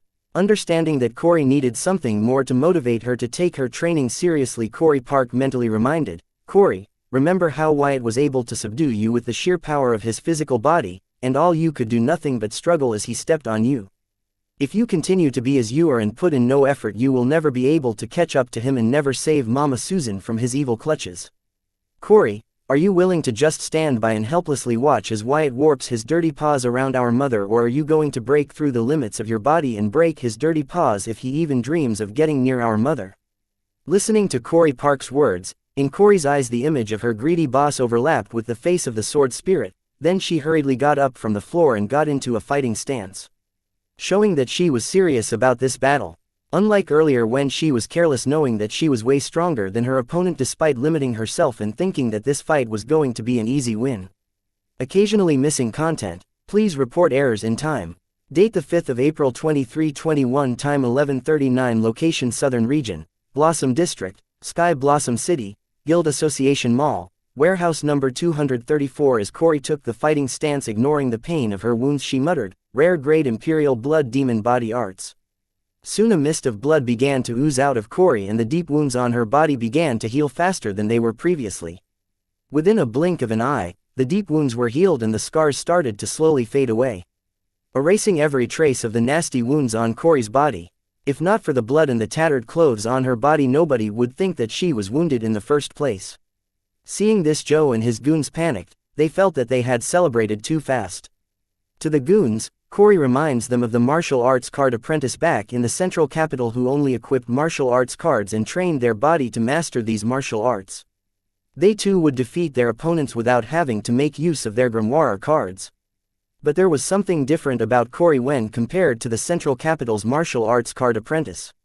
Her body did not seem to be well trained when compared to the central capital's martial arts card apprentices, even though her level of martial arts mastery was very high. Even if it were martial art card apprentices, they would summon their grimoire to equip themselves with armor and weapons, because no matter how much one trains their body, it could never compare to the item cards and the physique and traits one is born with or acquires. This was why there weren't many martial art card apprentices. However, it was Joe's unfortunate fate that he met one who was an exceptional martial artist, down here, in a remote third-rate city of the southern region.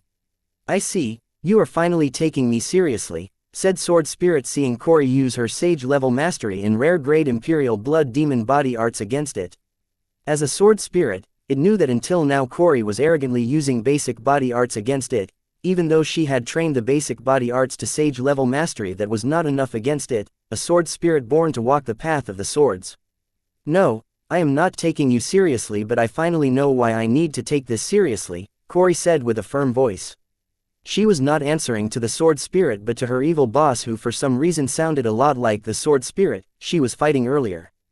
The Sword Spirit respected Corey's honesty and nodded as it raised its dual swords and took its battle form. Taking their respective combat stances, Corey and the Sword Spirit glanced at their opponents, gauging their strengths and weakness, and predicting how their opponent will react to their attacks based on their battle so far. Neither of them dared to underestimate their opponent. Silence prevailed in the arena as the opponents engaged in a stare down and slowly got closer to each other. The atmosphere was tense. The previous battle had shown that both the combatants were equally capable. Maybe one was less smart than the other, but strength-wise it was hard to tell which one of them would fall short when they clashed. "Rare grade movement arts Strom steps," Corey yelled as she launched herself at the Sword Spirit. As Corey moved, it looked like a small storm was moving, cutting through the still air of the arena, blowing cold wind in every direction. Her advance seemed to be focused on destruction than speed, just like a storm that annihilated everything in its path. Seeing Corey make the first move, the Sword Spirit waved its dual swords at an unfathomable speed, yelling, "Death by 1,000 cuts." With that, the Sword Spirit had unleashed a total of 1,000 sword-intense slashes at the advancing Corey. Seeing the thousands of sword-intense slashes heading towards her, Corey did not stop her advance. Instead, she charged forward. However, her speed seemed to have grown slower, but the speed of the wind circling her grew strong and turned into a storm, with Corey at the storm's eye. Soon the 1,000 sword-intense slashes clashed with the small storm by deadly that covered Corey. It appeared that the sword-intense slashes were able to break through the surface of the storm, but very soon it could be seen that they were being swallowed by the storm. Having swallowed 1,000 sword-intense slashes, the storm soon spitted them out, aiming at the Sword Spirit at twice the speed they attacked the storm. Laura showed a satisfied smile seeing the progress of the duel, especially witnessing that Corey's rare-grade movement arts at sage-level mastery could turn mere steps into a storm disaster. This was the extreme a card apprentice could achieve in their martial arts. She should know, as a single slash from her basic sword art could cut a small mountain in half. There was little dissatisfaction in Laura's heart as she could see that Corey was holding back. Laura was right, Corey was indeed holding back, not out of pity for her rival but rather because her mortal body could not withstand the burden of unleashing the extreme of her sage-level mastery in her rare-grade movement arts storm steps. But this was also part of her training, as unleashing only a certain extent of power behind her storm steps required a lot of control, which meant Corey concentrating her mind, which was difficult for Corey under the influence of her titled demon core. Seeing its attack reflected at it at a great speed, the sword spirit raised its brow and then swung its dual sword rapidly, aiming at the incoming sword intense slashes, yelling, "Death by 10,000 cuts." The sword spirit unleashed 10,000 sword intense slashes this time, 10 times more than the last attack, out of which 1,000 sword intent got nullified by the incoming 1,000 sword intent slashes, and the remainder headed toward the Corey who advanced toward him with her storm steps. Occasionally missing content. Please report errors in time.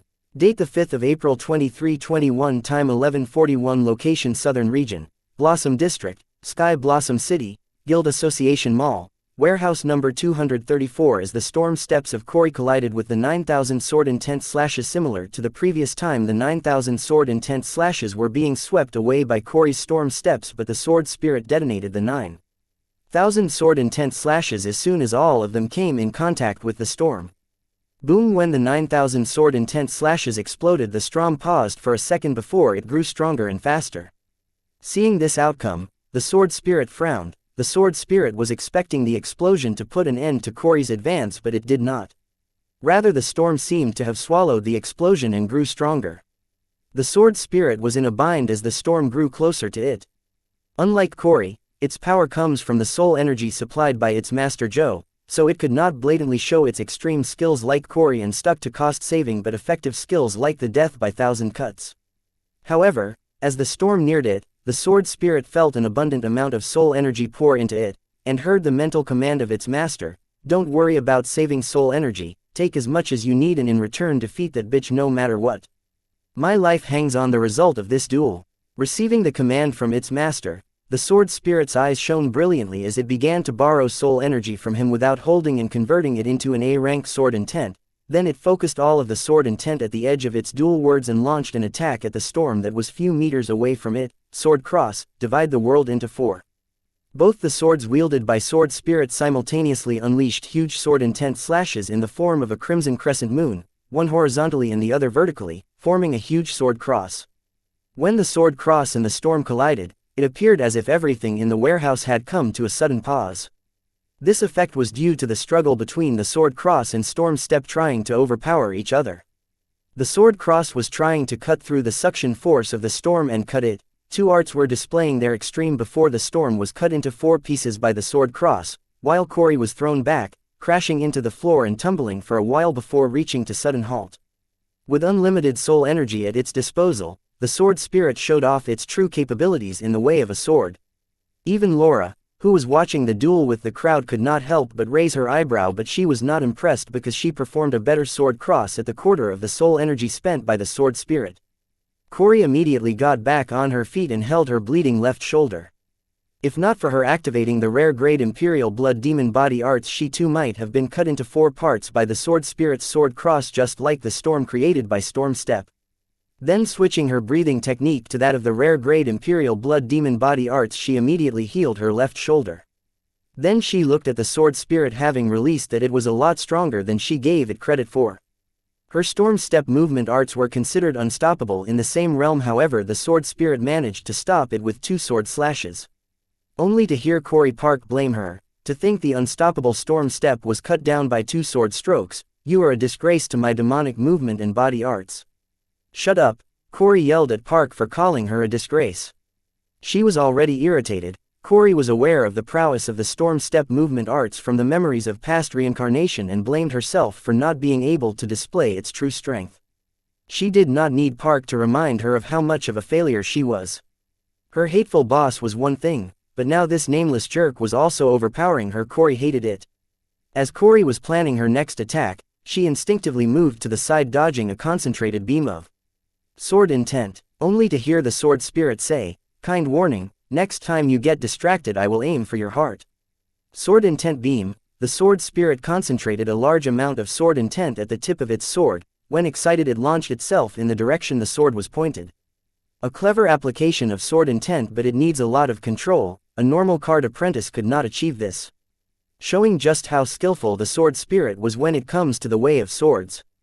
Corey, forget what I said before, equip a set of gauntlets from my armory, Corey Park said to Corey, knowing that instead of firing the sword intent beam, if the sword spirit had used the tip of its dual swords to attack Corey at close combat, then at Corey's current level, the concentrated sword intent at the tip of the sword would pierce through Corey's defense like a needle piercing a paper.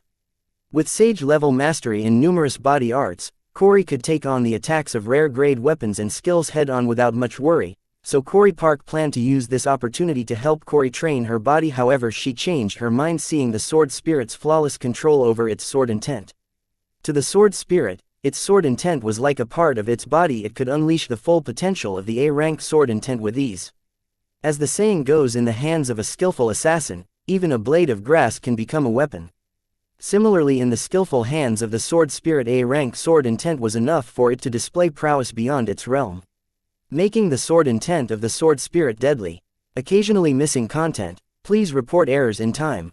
Date the 5th of April 2321, time 11:43, location Southern Region, Blossom District, Sky Blossom City, Guild Association Mall. Corey's warehouse. Concentrating the sword intent at the edge of the blade of the sword was basic. Even a rookie sword practitioner could achieve it, but to be able to concentrate a large amount of the sword intent at a single point was not something anyone could achieve.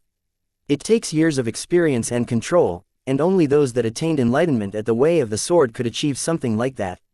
As it was like gathering and concentrating the volatile energy from an explosion into a tiny point. Even Laura could not help but praise the control of the sword spirit over its sword intent. As a sword slave who had dedicated her life to the way of swords, Laura, herself, needed months before she could achieve something like that with her sword intent. The reason the sword spirit had such control over its sword intent was that its master Joe had sacrificed an A-rank sword intent card to awaken it in its current state. If the sacrifice was a certain amount of sword intent rather than an entire sword intent card, then the sword spirit would not be as adept in the way of the sword as it was right now. Joe's decisiveness had indeed increased his odds of winning this duel. What, weren't you the one that said I should use this do to hone my body and break through my physical limit? Corey asked Park in confusion. Forget what I said, I overestimated you. You need a physical body to break through its physical limits, so just equip a gauntlet, nothing more. It should be able to make up for your lacking physical defense. Park lied. She was fully aware of what the current Corey was capable of, but she underestimated the sword spirit. At first, when she sensed the spirit, she clearly felt that it was in its infancy and would not be that adept in the way of swords, overlooking the fact that Joe had permanently sacrificed his sword intent card to awaken the sword spirit, unlocking its full potential at the A rank and rare grade. Fine, Corey reluctantly agreed to Park's advice. Even though she did not agree with it, feeling that she could face the sword spirit's sword intent head-on. However, she was not willing to risk it to find out if her gut was right. As Park said, she needed to have a physical body to break past its limits and hone it. Just as she was about to summon Park's armory and take out a set of gauntlets of her size inappropriate for this situation, she heard the voice she hated the most. It was her perverted boss. This duel has not concluded yet. Corey, I seem to have overestimated you. Die in peace. As your boss I will avenge your death, I said, arriving on the sidelines of the compact arena in Corey's fancy warehouse. Wyatt, are you challenging the Windsor family's honor? Agatha asked me while looking at me with a gaze filled with playfulness. No shit, since I have already given my word to my staff, I have to back my words up no matter what. Now, you tell if the Windsor family is challenging my honor. How about I challenge Abba to a life and death battle to defend my honor? I responded to Agatha, glancing at Joe and his goons. Ha ha ha, Agatha laughed, seeing Abba hide behind her. As Abba did not know that Agatha and the boy were mocking the Hill family for their cheap stunt and not actually pushing her into a life and death duel. Abba had already heard of how the boy had killed numerous card lords during his battle in the Sun Blossom City. Abba was confident about her strength, but not enough to challenge a card lord. The only one dying here today is that jerk. So save your honor for somebody else, Corey yelled, pointing at Joe, who was hiding behind his sword spirit. Sure, I said, shaking my head and making my way to Susan, having pointed out Laura, the one with the sword slave physique, to Anna and Anne. Feeling the gaze of Anna and Anne, Laura turned to look at them. It did not take long for Laura to recognize Anna, but seeing two of her, she was confused for a second before she collected her wandering thoughts and immediately knelt on one knee before greeting them. "Your Highness, Southern Emperor." "Raise, there is no need for this courtesy," Anna excused Laura. Following Laura's lead, Joe's goons greeted Anna, but they did not kneel like Laura did, as they were subordinates of the nobles of the central region and not the southern royal family. Anna ignored Joe's goons and glanced at Susan as I headed toward her. Having thought of something, she suddenly pulled me into her embrace and forced me into a non-consensual smooch. Susan was gobsmacked seeing another woman kiss her young love. She wished she could say something witty or did something bold and brave to put an end to it, but she was just sort of frozen. After a long passionate kiss, Anna then discarded me like a used tissue. It wasn't clear if she was marking her territory in front of Susan or provoking her. However, Susan considered the act of Anna kissing her young boss as a sign of blatant provocation. Her clenched fists were the evidence of that. Susan could not do much as the one being kissed did not protest the kiss. Anna's action attracted the attention of everyone in the warehouse. Almost all of them were surprised by Anna's bold action. Even Anne was astonished to see Anna kiss the boy when they agreed that she was going to invade his personal space until he came to his senses that she was the one for him. However, only one person was happy with Anna kissing the boy, and that was Corey. She believed this would help her big sis Susan see the boy for who he is, a womanizer. Date the 5th of April 2321, time 11:46, location Southern Region, Blossom District, Sky Blossom City, Guild Association Mall, Corey's warehouse. While Corey was happy seeing Anna kiss her perverted boss and felt that they should do that more often, her opponent felt the opposite. He looked at the boy with a gaze filled with hatred, as the boy had achieved something he fantasized about every single day of life ever since a new world opened to him, having spied on his half-brother copulating with his maternal grandmother. Joe always wondered if this incident was somehow related to his special preference for gilf. Before Joe could decide on the boy as his archenemy, he saw the chick who introduced herself to him as the boy's manager, the one with a beauty that could not be hidden by her plain office dress, calmly walking next to the boy under the watchful gaze of everyone in the warehouse, and hug his left arm, almost burying it between her bosom. Then she dragged him away from Anna to the spot where she stood earlier. The boy did not resist her and followed her lead. Seeing that Joe's hatred for the boy turned into worship, he began to idolize the boy. If not for the life and death nature of the circumstance he was in, he would have knelt in front of the boy and begged him to take him as his disciple. If that was not possible, just let him rub a little of his luck with women on himself. But for that to happen, he would have to survive the duel. Therefore he calmed himself and continued to sacrifice soul jades to his item card, Gravity Sword, non-stop, so that his sword spirit does not lack soul energy in its battle against Corey. Susan's action was bold but graceful. She did not confront Anna or her young lover about the kiss, nor did she blame them for it. She forgave the non-consensual kiss that Anna forced on her young love as if it was a casual flirting between friends or colleagues, or an overly friendly greeting, while using this opportunity to show Anna her hold over the boy and make a resounding statement. "You need a kiss to get his attention, all I need is a touch to get his attention." Everyone present might think Susan was not affected by Anna's blatant display of affection by her calm and collected reaction to it, but only I knew the truth. It was all an act. Everyone fell for her act. I don't blame them, she even had me fooled. When she buried my left arm in her bosom, I felt like I was in bliss, feeling the warmth and softness on both sides of my arm. So I followed her without any resistance while sniffing her perfume, but after she dragged me aside from Anna, her grip on my arms tightened. It was cute to watch her try squeezing, twisting my arm, but it was clear to me that she was not okay with Anna kissing and even blamed me a little for not stopping Anna. Not getting the reaction she was expecting from Susan, Anna was frustrated. Unable to vent it, she glanced at Abba and Agatha, planning to make things difficult for them by giving them a hard time about leaving their designated premises, the boys' warehouse, without her authorization. But before she could say anything, Abba pointed at her and spoke up for her friend. "Anna, it is wrong to kiss someone else's boyfriend. Shorty, you have no idea about what is going on here, so do yourself a favor and just shut the hell up before I am forced to help you." So that, Anna snapped at Abba for calling the boy Susan's boyfriend. If anything, it was Susan who was trying to steal her lover, not the other way around. Abba was not convinced by what Anna said. Having seen her friend being wronged, she only cared about getting her justice. But before she could continue to speak, please like, share, and follow the Cultivation Audiobooks channel to motivate me to create more videos. Thank you. Up about it. Agatha closed Abba's mouth, getting the hint that the boy, Susan, and Anna shared a very complicated relationship. Seeing Abba stand up for her, Susan was touched and felt that Abba was of genuine heart and simple-minded with one-dimensional thoughts. Susan felt lucky for having found a friend in such a person. Corey gritted her teeth seeing the actions of her big sis Susan. She did not understand how blinded was her big sis that she would disregard what happened right in front of her eyes. How could she still care for the boy after seeing him enjoy a kiss with another woman? The more Corey thought about this, the more enraged she became, and then glancing at the boy with a gaze filled with malice, she thought, it's all because of him, he must have used some dark magic on Mother causing her to be smitten by him. Corey, get your head in the duel. If you can't even defeat this sword spirit, then you can never defeat him, Park motivated Corey, reminding her of her worst fear. Him forcing himself on their mother while Corey helplessly watched from the side, unable to stop him because she wasn't strong enough.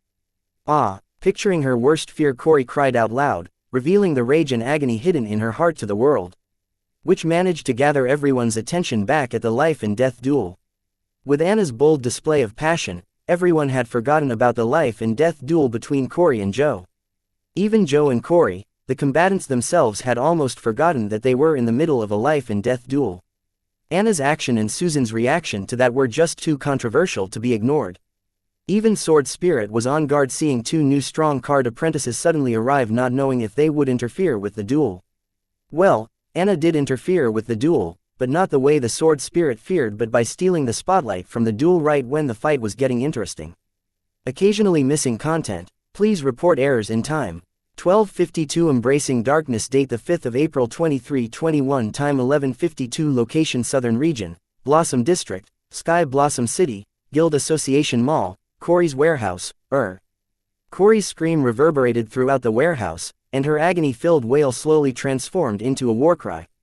The picture of her helplessly watching while Susan was in peril constantly flashed in front of her eyes, giving rise to an agony in her heart that lit creeping darkness in her titled demon core, eternal flame of agony. Oh, shit, I took it too far, Park blurted as the darkness of the titled demon core grew uncontrollably and swallowed her, turning her bright golden red flames into a pitch-black flame with golden tips emitting dark smoke. Soon Corey could no longer hear Park's voice. The eternal flame of agony had awakened. He. Corey abruptly started giggling amidst her war cry, adding an eerie background to the awkward atmosphere of the warehouse. Corey's hair had turned pitch black and floated in the air, upright and wave-y, as if they were underwater. They appeared similar to flames in her titled demon core, and soon thick dark smoke was emitted from her hair, which formed a beeline and gathered at the ceiling of the warehouse and formed a dark cloud of smoke, from which time and again golden ambers of flame would fall to the compact arena's floor. Seeing this, Anna, and Agatha locked their eyes and then nodded their head in understanding, preparing to make a move. But before they could act, a floating head appeared behind each of them and whispered, I don't care if she is a demon. She is my staff. If you act against her, then you will be taking action against me. Anne, and Agatha, all three of them paused in their tracks, and before they could argue their concerns, the floating head behind them had vanished.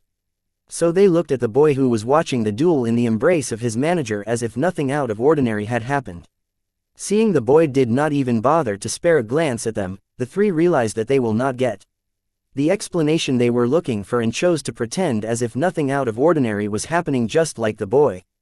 Joe's goons were alerted seeing the sudden change in Corey. Like the female trio before, they too knew Corey had embraced the darkness, so they immediately turned to look at Agatha, who was overseeing the duel, hoping that she would step in and put an end to the heretic who dared to practice demonic arts. However, Agatha never acted, neither did the Southern Emperor.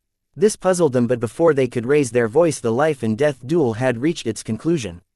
Staring into the pitch-black flames that had replaced Corey's pupils and hearing Corey's eerie giggling, the sword spirit felt the dread that it had never felt before. It unconsciously tightened its grip on the hilts of its dual sword. Under Corey's gaze, it felt like prey being stared down by its predator in its final moments. Feeling the darkness of its fear making its way of swords foggy, the sword spirit recited, I'm a sword, a tool of my master, I have no emotions, I cut everything. As the sword spirit recited the sword mantra, the dual swords in its hands began to glow brilliantly as the dark fog covering its sword path began to clear.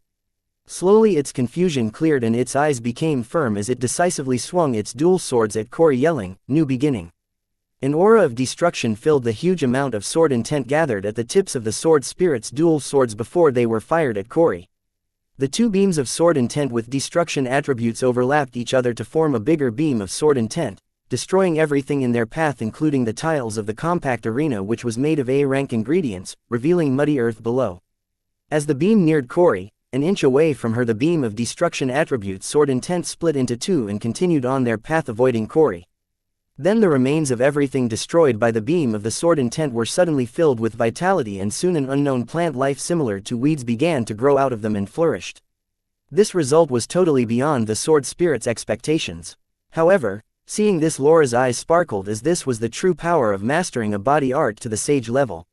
She has no idea about the eerie aura covering Corey but she did not let it dampen her excitement of seeing another martial artist with extreme sage level mastery. Right now she wishes it was her who was standing against Corey in the life and death duel.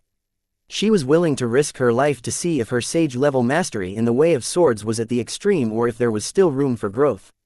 Don't let Laura's meek attitude fool you. She was a sword practitioner, no a sword slave. She would not let something like death become an obstacle in her pursuit of the sword.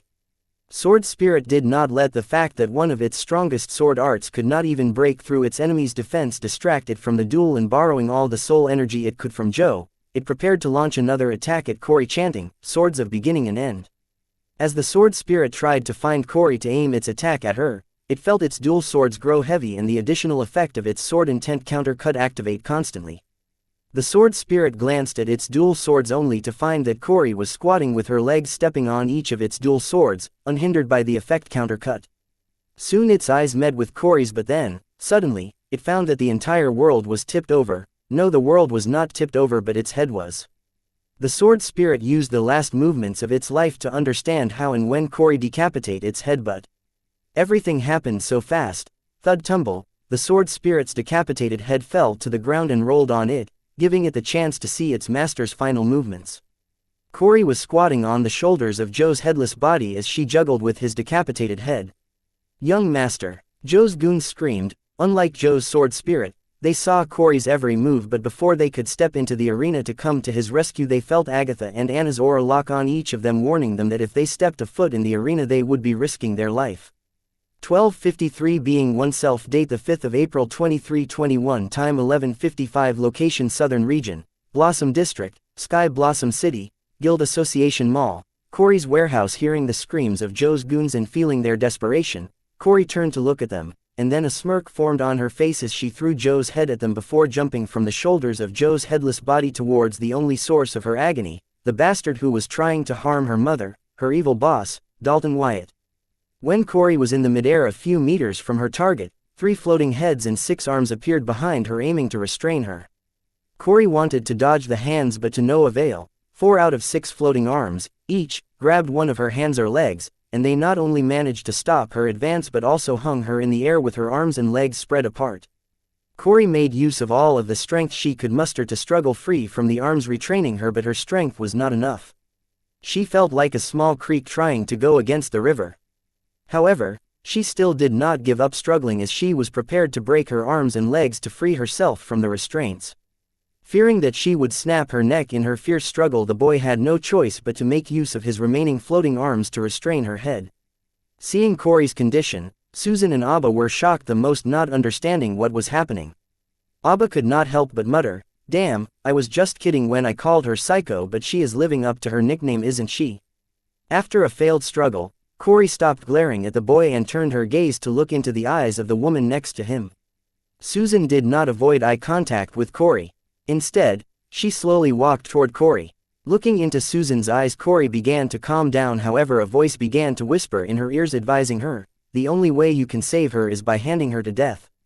Death is pure and untainted." "No," Corey yelled, rejecting the whispers in her ears, showing that she had not lost her reason. Then she addressed Susan, saying, "Big sis, sorry that you had to see me like this. Since you call me sister, why are you afraid to be yourself in front of me?" Susan said, raising her right hand and creasing Corey's left cheek. Looking into Susan's eyes, Corey did not find bias or judgment but a warmth that accepted the darkness in her.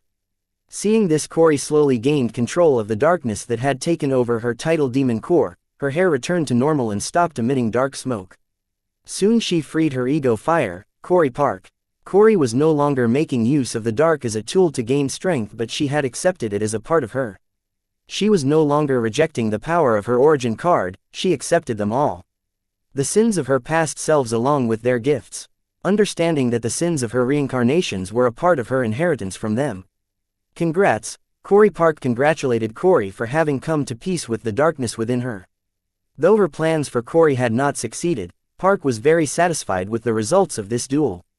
She planned to use it to help Corey break past the limits of her physical body. Instead, it helped Corey become comfortable with her skin. This was unexpected. Though Corey had managed to subdue the darkness in her for now, this was not the last time she will have to address the darkness in her, because as she continues to live on, she will keep growing and changing. Similarly, the darkness in her will keep growing and changing. Today it was about accepting the darkness in her, tomorrow it could be about something less. The darkness has many faces, it was ever changing and growing, and it was up to Corey to keep it in check. Or she could do what the demons do, just give into the darkness. Interesting, I blurted, watching the darkness in Corey's titled demon core be pushed by Corey with her sheer will, unaware that my words gained the attention of everyone in the warehouse. Becoming ever of my surrounding, I began to give out orders because thanks to Corey I had struck a gold mine and needed to act on it as soon as possible to control all the elements of the thoughts running through my mind. Laura Hill stays back. As for you goons from the central capital, fetch your friends from the Sun Blossom City, return to your family, and tell your patriarch that the sword slave is now the property of the Southern royal family, and if he wants to get revenge for his son, he can discuss it with demigod Windsor. Hearing me suddenly bark orders, everyone looked at me in astonishment, but I did not spare my breath and signaled Agatha with my eyes. Agatha was not bothered by me ordering her around, instead she was more than happy to throw Joe's goon and his corpse out of the warehouse. While Agatha got busy, I said, please make sure they and their friends in the Sun Blossom City leave the southern region peacefully. Then I turned to look at Abba and Susan, saying, Laura is our customer, bring her up to speed and entertain her in our warehouse. Abba wanted to argue, but Susan stopped her and dragged her as she invited confused Laura back into our warehouse, having understood that I was getting rid of everyone to discuss something important with Anna and Anne. Hey pervert, I am gained control of myself. Now you can let go of me, Corey, who was hung in the air by my floating arms in an awkward position, asked, seeing that I was sending everyone away. Nope, like it or not you are a part of this now. So you are going to stay here for a while. My advice to you, get comfortable. Saying that, I turned to look at Anne and asked, what happened to the dungeon relocation apparatus? Do you guys still have it? Date the 5th of April 2321, time 11:59, location Southern Region, Blossom District, Sky Blossom City, Guild Association Mall, warehouse number 234, why do you ask? Anne asked, listening to me ask the whereabouts of the dungeon relocation apparatus that Luna borrowed from the Morningstar University. Leave the questions for the later, just answer me right now. Time is of the essence, people, I said, stressing that I did not have the time to explain everything to everyone and they should just follow my lead. In the wake of the recent chain of events we did not have the time to bother about that, but I will ask the researchers who acted as Luna's assistant in the project to get you the status update on it as soon as possible, Anna answered, not pressing me for an explanation. Despite the misunderstanding between us right now, when it mattered she chose to stand by my side without hesitation. I did not have any doubt about Anna's loyalty. This was why I was having a hard time choosing. Does that mean Luna did not steal the dungeon relocation apparatus along with the Silver Beach dungeon card? I asked in anticipation that Luna did not steal the dungeon relocation equipment, as it was the most important piece of my plan to bring everything back on track. Yes, Anna nodded, giving me the answer I was seeking. The dungeon relocation equipment is too big for her or the freedom fighters to steal in the limited time they had, so it was left untouched, Anne explained, seeing Anna already spilled the beans without waiting for me to give them an explanation. Hearing Anne's explanation, I nodded in understanding and then said, what do guys plan to do with it? Well, it was rented by Luna from the Morningstar University at an expensive rental. We are planning to return it to the university since we do not have a use for it anymore, Anne answered, not bothering to hold back any information, seeing how Anna would reveal anything she would try to hide, so she decided she might as well cooperate with the boy. Did Lana get insurance for the dungeon relocation apparatus while renting it? I asked. Considering it is Luna, she would have gotten insurance. Why do you ask? Anne asked in confusion, as she did not understand what I was planning to do, inquiring about insurance of the dungeon relocation apparatus. Great, I shouted in excitement and said, quickly move the dungeon relocation apparatus to a secured location and send the news to the Morningstar University that the dungeon relocation apparatus was stolen by the freedom fighters and have the insurance compensate the Morningstar University for their troubles. What? Have you gone crazy? Anne yelled in disbelief, listening to the boy asking the Southern royal family to steal the dungeon relocation apparatus from the Morningstar University, blaming the freedom fighter for it and simultaneously committing insurance fraud. Amazing. Why did I not think of that? I will contact the Southern Watch Company here in the city and ask them to move the dungeon relocation apparatus to a secure location ASAP. Anna enthusiastically got on board with the boy's idea of stealing the dungeon relocation apparatus from the Morningstar University by using the freedom fighters as the scapegoat and compensating the university by committing insurance fraud. This way the Southern royal family would gain the covet technique of dungeon relocation without having to spend a dime. Anna regretted that why she did not think of this idea. Anna, have you gone mad? Don't tell me you seriously getting on board with his insane idea. We cannot do this. Anne protested and stopped Anna from calling the Southern Watch and ordering them to hide the dungeon relocation apparatus in a secret location. Give me a reason why I should not be doing this, and it better not be about ethics and moral obligations. Anna asked Anne to give a reason, to which Anne responded saying, I will give you two. First, if you steal the dungeon relocation apparatus from Morningstar University now, in the future it will be harder for us to borrow other high-end equipment from them or the other top universities. Second, even if you were to ignore the impact of something like this on our reputation, you have to remember that other than Luna, no one else in the southern region knows how to use the dungeon relocation apparatus. So even if we were to steal the dungeon relocation, it would not be worth more than a scrape mental unless we know how to operate it. These two reasons should be more than enough to give merit for the point I am making, right? As promised, Anne gave two reasons why Anna should not be going through my insane idea. Quote. Listening to the reason put forward by Anne, Anna realized that the idea proposed by the boy was indeed insane. Therefore she turned to look at the boy and said, Wyatt, you heard her. I don't mind going through with your idea if you still insist, but what Anne said does make sense. Without Luna, no one in the southern region can operate the dungeon relocation apparatus, so there is no point in stealing it. With Anna's words, it was clear that she did not seem to care about the effect of her action on the reputation of the Southern royal family. She did not seem to see it as a reason why she should not be going through with the idea proposed by the boy. If it was just that, she would not hesitate to follow through with the boy's idea. Quote. Listening to Anna, Anne was shocked. What the fuck do you mean by you will go through his plan if he insists? Did I not just explain to you how insane and pointless his idea was? Grandma and Mother were right to assume that she will be the ruin of our family. What was Grandpa thinking to make her his heir?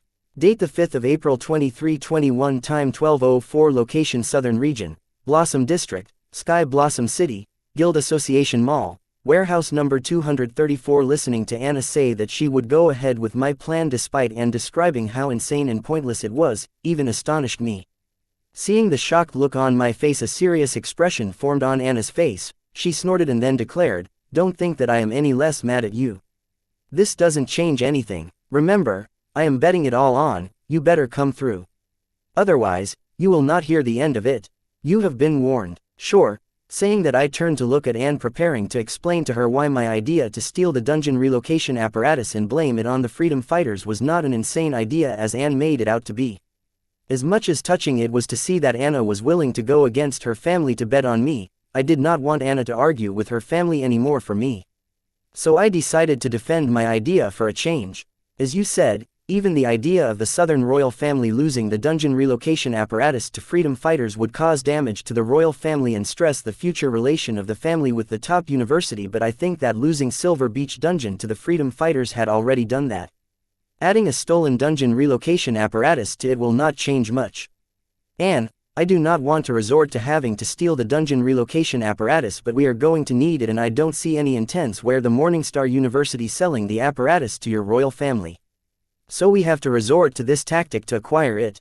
As for the problem of there not being another soul in the southern region with the know-how to operate the dungeon relocation apparatus, you do not have to worry about it. I have a guy who will help us with it, though it will burden our wallets, but trust me, in the end it will all be worth it. So before the current situation changes any further, please get to work. Right now the situation in the southern region was very volatile thanks to the attack of the freedom fighters, so I needed the southern royal family to act on my idea fast and ask questions later. I knew you would have thought through everything before proposing such an insane plan. Don't worry, I will get my best men to work on it, Anna said, a wide smile on her facing that once again she did not lose by betting on the boy. So, you finally agree that his plan was insane. Listening to Anna, Anne could not help but think this before adding, Anna, don't call your people. The spies of the government and other organizations must have already reported back to their respective organizations on the situation over here. So by now, the Morningstar University should be aware that the dungeon relocation apparatus they lent was not stolen. So what, if we say that the freedom fighters stole it, who dares to say otherwise? Anna stated. Anne shocked her, expressing that she did not agree with Anna and said, there is no need for us to blatantly provoke the Morningstar University. Under Luna's guidance, I have already learned to assemble and disassemble the dungeon relocation apparatus, knowing which parts of the apparatus are important and irreplaceable, parts that cannot be manufactured locally and which can be. All I am saying is that we don't have to steal the entire dungeon relocation apparatus except for a few key components that we cannot manufacture locally. As for the other parts that we can manufacture locally, we will make a blueprint of them and return them to the Morningstar University, saying that this was what was left of the dungeon relocation after the freedom fighters were done with it. Later at our convince we can manufacture all the missing parts, and along with the parts we stole, then we should assemble the apparatus in our desired secure location. Getting on board with my idea, Anne came up with a thorough plan to throw all the blame for the theft of the dungeon relocation apparatus on the freedom fighters. Listening to her plan, I could not help but nod my head in approval and say, I am impressed. Wyatt, our Anne is a criminal mastermind. Back in the university, she would come up with perfect plans for me to prank my enemies. Still today Ivana Osmond cannot find any hard evidence to prove that we were the ones who laced her dorm and caused her to go bald. Ha ha ha, Anna burst out in laughter, reminiscing about the past. Enough talk, Wyatt is right. If we plan to do this, we have to act soon before other variables are introduced. I will ask our mother to send some trusted people to help me with this. Anna, remember, what we discussed in here stays between us, meaning no one else knows about it. Grandma and Lorenzo included. The less they know the better, Anne warned Anna, considering the serious consequences of what they were going to do. With the recent chain of events, it has become hard for them to tell whom to trust, so Anne prepared to borrow her mother's help with regard to the personnel for the mission. And decided to keep this mission as low-key as possible by going as far as not informing Lorenzo and Colleen about it. Not that she did not trust them, but she believed that the less Lorenzo and Colleen knew about the mission, the easier for them to stick to the narrative that freedom fighters are responsible for the missing parts of the dungeon relocation apparatus. Don't worry about me, my lips are sealed tight, Anna assured Anne, and then the three of us turned to look at Corey, who was restrained by my floating arms. Feeling the three solemn gazes land on her, Corey felt a chill down her spine and could not help but panic for her life, as she knew she had heard something she should not have. Especially when she heard Anna say, only the dead can keep a secret. Occasionally missing content, please report errors in time. Date the 5th of April 2321, time 12:12, location Southern Region, Blossom District, Sky Blossom City, Guild Association Mall, warehouse number 234, Godmother, how can you be heartless? Did you forget my parents' years of selfless service to you? Can you really bear to kill me? I am your goddaughter and can keep a secret like it is nobody's business. You don't have to resort to cruel means to help me keep the secret. Corey began to bargain for her life, listening to Anna make plans to kill her to keep their secret. Anna looked at Corey playfully, planning to tease her more, but I stopped her, saying, Anna, we cannot deal with her yet, we need her for my plans. You can have her once I am down with her. Anna, we don't have time to waste, let us first recruit the sword slave and head to the base to carry on the mission, Anne said, having sent an encrypted text to her mother reporting about the mission and asking for a few trustworthy personnel to execute it. Fine, Anna agreed, and then I added, I will also be joining the mission. With me present, it will not be hard to make a blueprint of the entire dungeon relocation apparatus in no time. Sure, Anne agreed to my proposal as we headed to my warehouse to meet Laura. As for Corey, we agreed that she will not act out and not leave my sight until we are done with the mission. Under the guise of monitoring Corey so that she would not reveal our secret, I plan to make use of Corey when the time comes. I could be straightforward about my motives with Corey, but I did not want her negotiating a price with me for her help. The stakes here are very high this time. If Corey or Park learn about that, they will not ask a small price for helping me, and I did not plan to share my wealth. I could reluctantly bear to share my wealth with the Southern royal family. Walking into the warehouse, I saw Susan explaining the situation to Laura. In seeing us enter, they paused their discussion only to hear Anne ask Laura, "So what have you decided? Do you plan to stay with the Southern region or find other sponsors in the Central region?" Laura hurriedly got up and saluted Anne and Anna. Then she yelled, "Your Highness, the Southern region has sheltered my family when our times were tough without asking anything in return. Now that I find myself in a position where I can begin to repay our debt to the Southern region, I will gladly serve the Southern region with my life." Hearing Laura, I shook my head. I guess not everyone is a selfish scum like me. I say this about Laura because every word she just shouted was genuine and directly from her heart without any falsehood. She really was willing to sacrifice herself for the Southern region. It was thanks to these people the 5 regions could continue to exist today despite all their corruption and conspiracies. Good, the Southern region is proud to have a daughter like you, and it will not abuse your loyalty to it. I will send someone to your family to discuss the terms of the sponsorship, and the terms will be no less than what you can expect from the top universities. Until then, if you have something else you need help with, you can tell me now. Anne was happy to see that Laura was not only full of potential but showed a substantial loyalty toward the Southern region and the Heatsend royal family. Someone like her was worth investing in. So Anne decided to offer Laura an attractive contract. "Thank you, Your Highness." Laura enthusiastically thanked Anne and then added, "Your Highness, I need your help buying my fated ingredient from Master Wyatt." Listening to Laura, Anne finally understood why the boy would suddenly be thoughtful enough to help the Southern royal family recruit someone with a special physique. He wanted to exploit as much profit from Laura's situation as possible through the Southern royal family. She did not misunderstand the boy. He would not make move unless he stood to gain something from it. Now that she knew what the boy was up to, turning to look at him, Anne asked, "How much?" "You tell me," saying that I shared the card's info with Anne and Anna's grimoire. Going through the card info, Anne's brows raised in amazement and then complimented the boy, saying, "It seems your skills in card creation have improved considerably since the last time." As for Anna, she went through the card info shared with her grimoire by the boy with a cold face, and acting unimpressed she coldly said, "This no big deal, I have seen cards with better status. It could have been created better." Knowing Anna was just finding faults due to her dissatisfaction with me, I did not bother to argue with her and looked at Anne, waiting for her to state a price, prepared to state selling price 10 times her asking price. "How about we clear debt? For this card." Anne knew that her grandma did plan to have the boy pay the debt and just use it to threaten him to do their bidding, but now that it did not work, Anne planned to clear that debt in exchange for Laura's fate ingredient. Yes, the debt he owed was quite large, but she knew that he would state a sky-high selling price for the card, plus the card's stats were worth it. An item card that could use any rule energy was priceless in any market. Quote.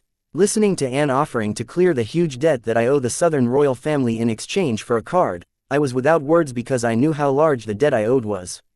So pivoting from my original idea, I decided to agree to Anne's offer. Deal. Date the 5th of April 2321, time 12:29, location Southern region, Blossom District, Sky Blossom City, outskirts, Southern Watch temporary military base. Before leaving the warehouse alone with Anne, Anna, and Corey, forming a party with Laura, I morphed her fated card into core form and transferred the soul pathways of the 8 handles energy saber card from the common core into an origin core. Then I morphed it into card form, making it a genuine origin card, and handed it to Laura. After Laura equipped the origin card, I witnessed the stats of the card change for the better. Now it was called the 8 handles flying energy saber card.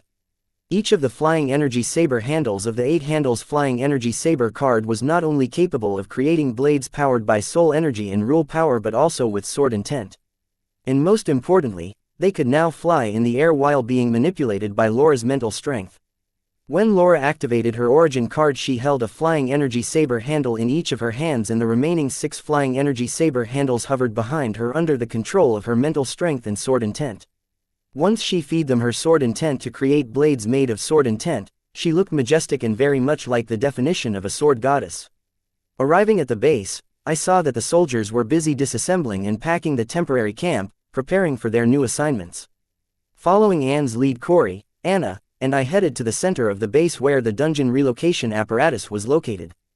Seeing that the dungeon relocation apparatus was not yet disassembled, Anne sighed in relief, but then a research staff reached out to her and reported, "Your Highness, we plan to disassemble the dungeon relocation apparatus, but the Morningstar University has sent news that they will be sending a team to help us with that, believing that without Luna's supervision, we are incapable of disassembling it." "Fine, we follow their arrangement. Meanwhile, ask the personnel to empty this area, and nobody is allowed to step foot in here until the team of experts from the Morningstar University arrives, understand?" Anne ordered, as she needed the area to be empty, void of researchers and guards, to execute her plan. "Understood, madam." The staff knew that the dungeon relocation apparatus was a very expensive and exclusive rental, with the absence of Dr. Luna. It was best if they avoid it, such that the team of experts from the Morningstar University will not get an opportunity to blame them for poorly handling the apparatus. Soon the crowd of researchers and guards cleared the area, leaving behind 4 of us all alone with dungeon relocation apparatus. Making sure that everyone had left, Anne proposed, "Wyatt, let us make the blueprint of the apparatus before my mother's people arrive." "Okay," I agreed, and immediately opening my soul pupils I order Hive AI to start recording the apparatus arrangement without missing a single little detail. The apparatus was quite large, it was spread across a 5-acre area.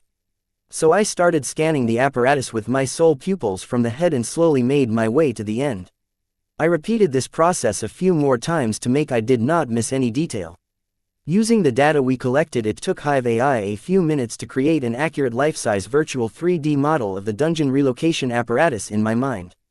Then I shared the 3D model with Anne's grimoire so that she could verify if it was missing something. The chances of that were low, but it doesn't hurt to be thorough. "Anne, I have sent the blueprint to your grimoire, verify it and tell me if I missed something." "Finished already?" "Okay, I will do it right away." Anne was surprised to find that the boy was able to draw the complete blueprint of the dungeon relocation apparatus within a few minutes. She did not believe him, but still checked the file he shared with her, only to be surprised even more. As she, herself, could not come up with such a detailed 3D blueprint of the dungeon relocation apparatus in such short time. Then, thinking that the boy must have forgotten a few small components in a hurry, she went through the blueprint component by component, only to find that there wasn't a single missing part or error. Anne was impressed by the efficiency of the boy and thought she should not be underestimating a card creationist capable of creating rule cards. "This will do. Now, let us hope my mother's subordinates arrive here before the team of experts from the Morningstar University. You guys can handle the rest, so I will take my leave now." Now that I had collected all the data on the physical design of the dungeon relocation apparatus, I did not plan to waste any more time here, as what remained of the mission was just grunt work of stealing the key parts and hiding them, which Anne and her mother's goons should be able to achieve without my supervision. "Okay, I will contact you when we are done," Anne nodded. But seeing the boy leave, Anna said, "Where are you headed in such a hurry? Do you miss your not-so-innocent manager already?" "No, I have other matters I need to tend to," I said as I continued toward the exit of the base. As for Corey, she looked at the whole situation with great interest, praying that Anna would force the boy into choosing her. "So you are just going to leave like that?" Seeing that I was not provoked by her taunt, Anna finally spoke her mind. "Yes, but when you have calmed down and are prepared to talk to me like adults, you know where to find me," I said, rubbing the dummy ring on my finger. Quote. Anna looked at the boy, wondering how could he be so heartless and stubborn. Can't he see that she would forgive him as long as he chooses her? Date: the 5th of April 2321. Time: 13:11. Location: Southern Region, Blossom District, Sky Blossom City, Outskirts, Southern Watch Temporary Military Base. Where to now? Corey asked the boy, bored of her mind, as on this trip to the military base all she did was stand around. And she was a little dissatisfied with Anna for not forcing the boy to choose her so that he would leave mother alone. What's the use of being a card emperor if you cannot get the man you like? Somewhere good. Exiting the base, I summoned my hoverbike, with my next destination being the barren lands where the Blood Rock Cave Gate Dungeon, Bloodette's dungeon seal, was located. "I will take your word for it," said Corey as she summoned her hoverbike and followed behind me. She had to take the boy's word for it because she had no choice but to follow the boy. While en route to the Blood Rock Cave, I called Courtney and asked her to meet me at Bloodette's dungeon seal. With that taken care of, I called Jill, my contact, who could get me anything for a price higher than the right price. "Yo, Wyatt, if you keep calling me every other hour, I will misunderstand that you miss me." Jill answered my call cheerfully and did not forget to tease me. It seemed she was in a good mood, which could only mean she had made a lot of money or something that would help her make a lot of money. I did not expect much from this money-mad daddy's girl. Yes, I do. I really miss the smell of money on you. I was not kidding. One day with Jill I made more than what I made during my entire time in this world. If anything, Jill knew how to earn money faster than printing it. Oh, you make me blush. So what is it that you need this time? Jill paused a small take and asked what I wanted, as if she was sure that I would not call her if I did not anything from her. Then she added, "Don't get me wrong, I love doing business with you, but if I don't start seeing some gains from you, my feelings might change." Jill was not wrong. Till now I did not bring capital gains to Jill. All our transactions so far have been nothing but exchanging favors, and one cannot fill their stomach with favors. Don't worry, this time I have a business worthy of your time. I am listening. Jill perked up her ears. Before I get to it, I need to know how confidential my transactions with you are. I ask this because what I was doing was not legal. Not that I did not do illegal transactions with Jill before, but this one involved big player like Morningstar University. I needed to know that our transactions stayed between the two of us. I am offended that you have even had to ask me that with all the history between us. However, I provide absolute confidentiality to my client. That is the way my clients come back for more satisfactory transactions. Aren't you one of the examples? Jill said proudly. Well, what about your father? Will you tell him if he asks? Dungeon relocation apparatus was coveted knowledge. I think both the top 10 universities and the government would be involved in its investigation. Since Jill's father appears to have close ties with the government, or he might even be a part of it, I wanted to know that Jill would not snitch on me if her father needs her to. Well, why would my dad ask me? Now I am intrigued about the business you have brought to my door. Don't worry, you are thinking too much, but I promise your transaction with me will stay between the two of us, Jill promised with great anticipation. She really wanted to know what the boy was up to and if she could get involved in that. As long the money was good, Jill would not mind entering any business as long it does not touch her bottom line, which was basically non-existent. I need to learn how to operate a dungeon relocation apparatus. I reveal my reason for calling Jill, trusting her integrity. Come again? Jill asked, wondering if she heard wrong. You heard me the first time, I said, not bothering to repeat myself. You want to learn how to operate a dungeon relocation apparatus? Is this your big business? You are kidding me, right? Seeing the boy being so cautious, Jill had built up high expectations for this transaction, but it turns out only to learn that the movie could not even meet 1/10 of the hype created by its epic trailer. So, I take it you can help me learn how to operate a dungeon relocation apparatus. Unlike me, Jill had yet to learn the news that the key components of the dungeon relocation apparatus lent to the Southern royal family were stolen by the freedom fighters. So Jill had no idea of how big my request to her was. If I am not wrong, in the whole 5 regions only Jill could help me learn how to operate the dungeon relocation apparatus. I say this because she was the only one with loose morals of the few who knew how to operate a dungeon relocation apparatus. Since the dungeon relocation apparatus was not actually her project, she would not have much problem helping me learn dungeon relocation apparatus for a price higher than the right price. With such a monopoly, if Jill knew the true value of what actually I was asking her, she would not be as disappointed as she was now. How do I know Jill knew how to operate the dungeon relocation apparatus? Seeing how she was able to figure out the error in the apparatus which was causing energy loss and affecting its efficiency, but also make use of the error to her advantage, I was willing to bet my entire net worth Jill would have made sure to learn how to operate a dungeon relocation apparatus. Date the 5th of April 2321, time 1319, location Southern Region, Blossom District, Sky Blossom City, outskirts. I can't believe you are doing this to me again. But, yes, I can teach you how to operate a dungeon relocation apparatus for free, Jill said without hiding her dissatisfaction with the boy. For free, am I hearing right? I asked Jill in disbelief. Jill and free were not the words I could picture together, knowing Jill's love for wealth. Yes, you heard it right. Besides, the Morningstar University is now planning to open the lending of dungeon relocation apparatus to the public at a sky-high rental, and it is preparing to teach how to operate the dungeon relocation to whoever rents it for free. It is not that I want to give it to you for free, but it will be available for free soon. And considering our history, I don't want to take advantage of you by charging you for a freebie, so long as you remember your promise to sell your patent and shares related to the silver milk powder through me when you plan to do so, Jill emphasized the last sentence. Don't worry about that. If I ever plan to sell my patent and shares related to the silver milk powder, I will contact you first, but are sure you want to give this to me for free? Are you sure you won't regret it later? I assured Jill that when the time comes for me to sell my silver milk powder patent and shares, I will contact her and ask if she was really okay with teaching me how to operate the dungeon relocation apparatus for free. It was not surprising to see that the Morningstar University was planning to monetize the dungeon relocation apparatus by allowing the public to rent it. And it was a smart discussion on their part to teach the renters how to use the dungeon relocation apparatus for free. Due to privacy concerns, most people would not prefer to rent a team of experts trained by the university to operate the dungeon relocation apparatus while renting the dungeon relocation apparatus. However, I think the Morningstar University will not go through this after they learn that freedom fighters have stole key components of the dungeon relocation apparatus they had lent to the Southern royal family.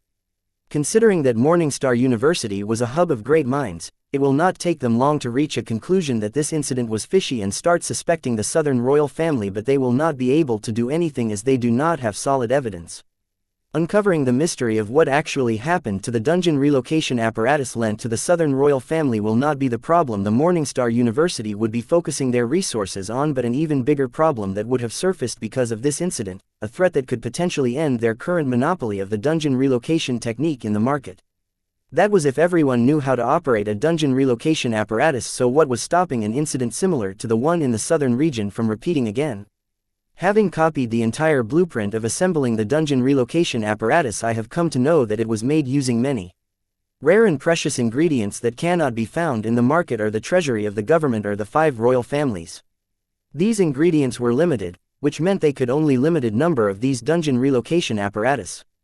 Therefore, the Morningstar University could not mass-produce the dungeon relocation apparatus and make a killing by selling them. Instead, had to resort to renting out the dungeon relocation apparatus at a sky-high rental. Because of this, the Morningstar University could not afford to lose even a single dungeon relocation apparatus, making it their utmost priority to figure out a way to stop the apparatus from getting stolen every time they lent them out. This would mean that their plan to teach how to use dungeon relocation apparatus directly to the renter for free would no longer be an attractive marketing gimmick. This was why I felt Jill was going to regret teaching me how to operate a dungeon relocation apparatus for free. Especially when she learns that the key components of the dungeon relocation lent to the Southern royal family were stolen by freedom fighters. It will not take Jill long to figure out that the Southern royal family was using freedom fighters as a scapegoat for their crime. Well, it's her loss. No, I won't regret it. How greedy and money-minded do you think I am? Our relationship matters more than a few soul jades to me. Jill did not waste the opportunity to show how thoughtful and generous she was. Fine, if you say so, I said, trying to think of the face Jill will be making when she learns of the whole truth. Pity I will not get the chance to see it. I will share the dungeon relocation apparatus user manual, operation videos, maintenance video, my personal notes, and video notes with your grimoire. Go through them. They should be enough for you to learn how to operate a dungeon relocation apparatus, along with the do's and don'ts that you should be careful about while operating the apparatus. You can always reach out to me if you have any doubts. However, if you want an in-person class, it will cost you, as my time is not free. And I warn you, my time is not cheap. As soon as Jill finished talking, my grimoire sounded with notification, notifying me about receiving new files from Jill. Let me go through the notes you shared with my grimoire first. If I need any further guidance, I will contact you. I only asked Jill concerning how to operate a dungeon relocation apparatus, but Jill went above and beyond my expectation by sharing extra notes on how to maintain dungeon relocation apparatus, along with the things I need to prioritize and watch out for while operating the dungeon relocation apparatus. Occasionally missing content. Please report errors in time.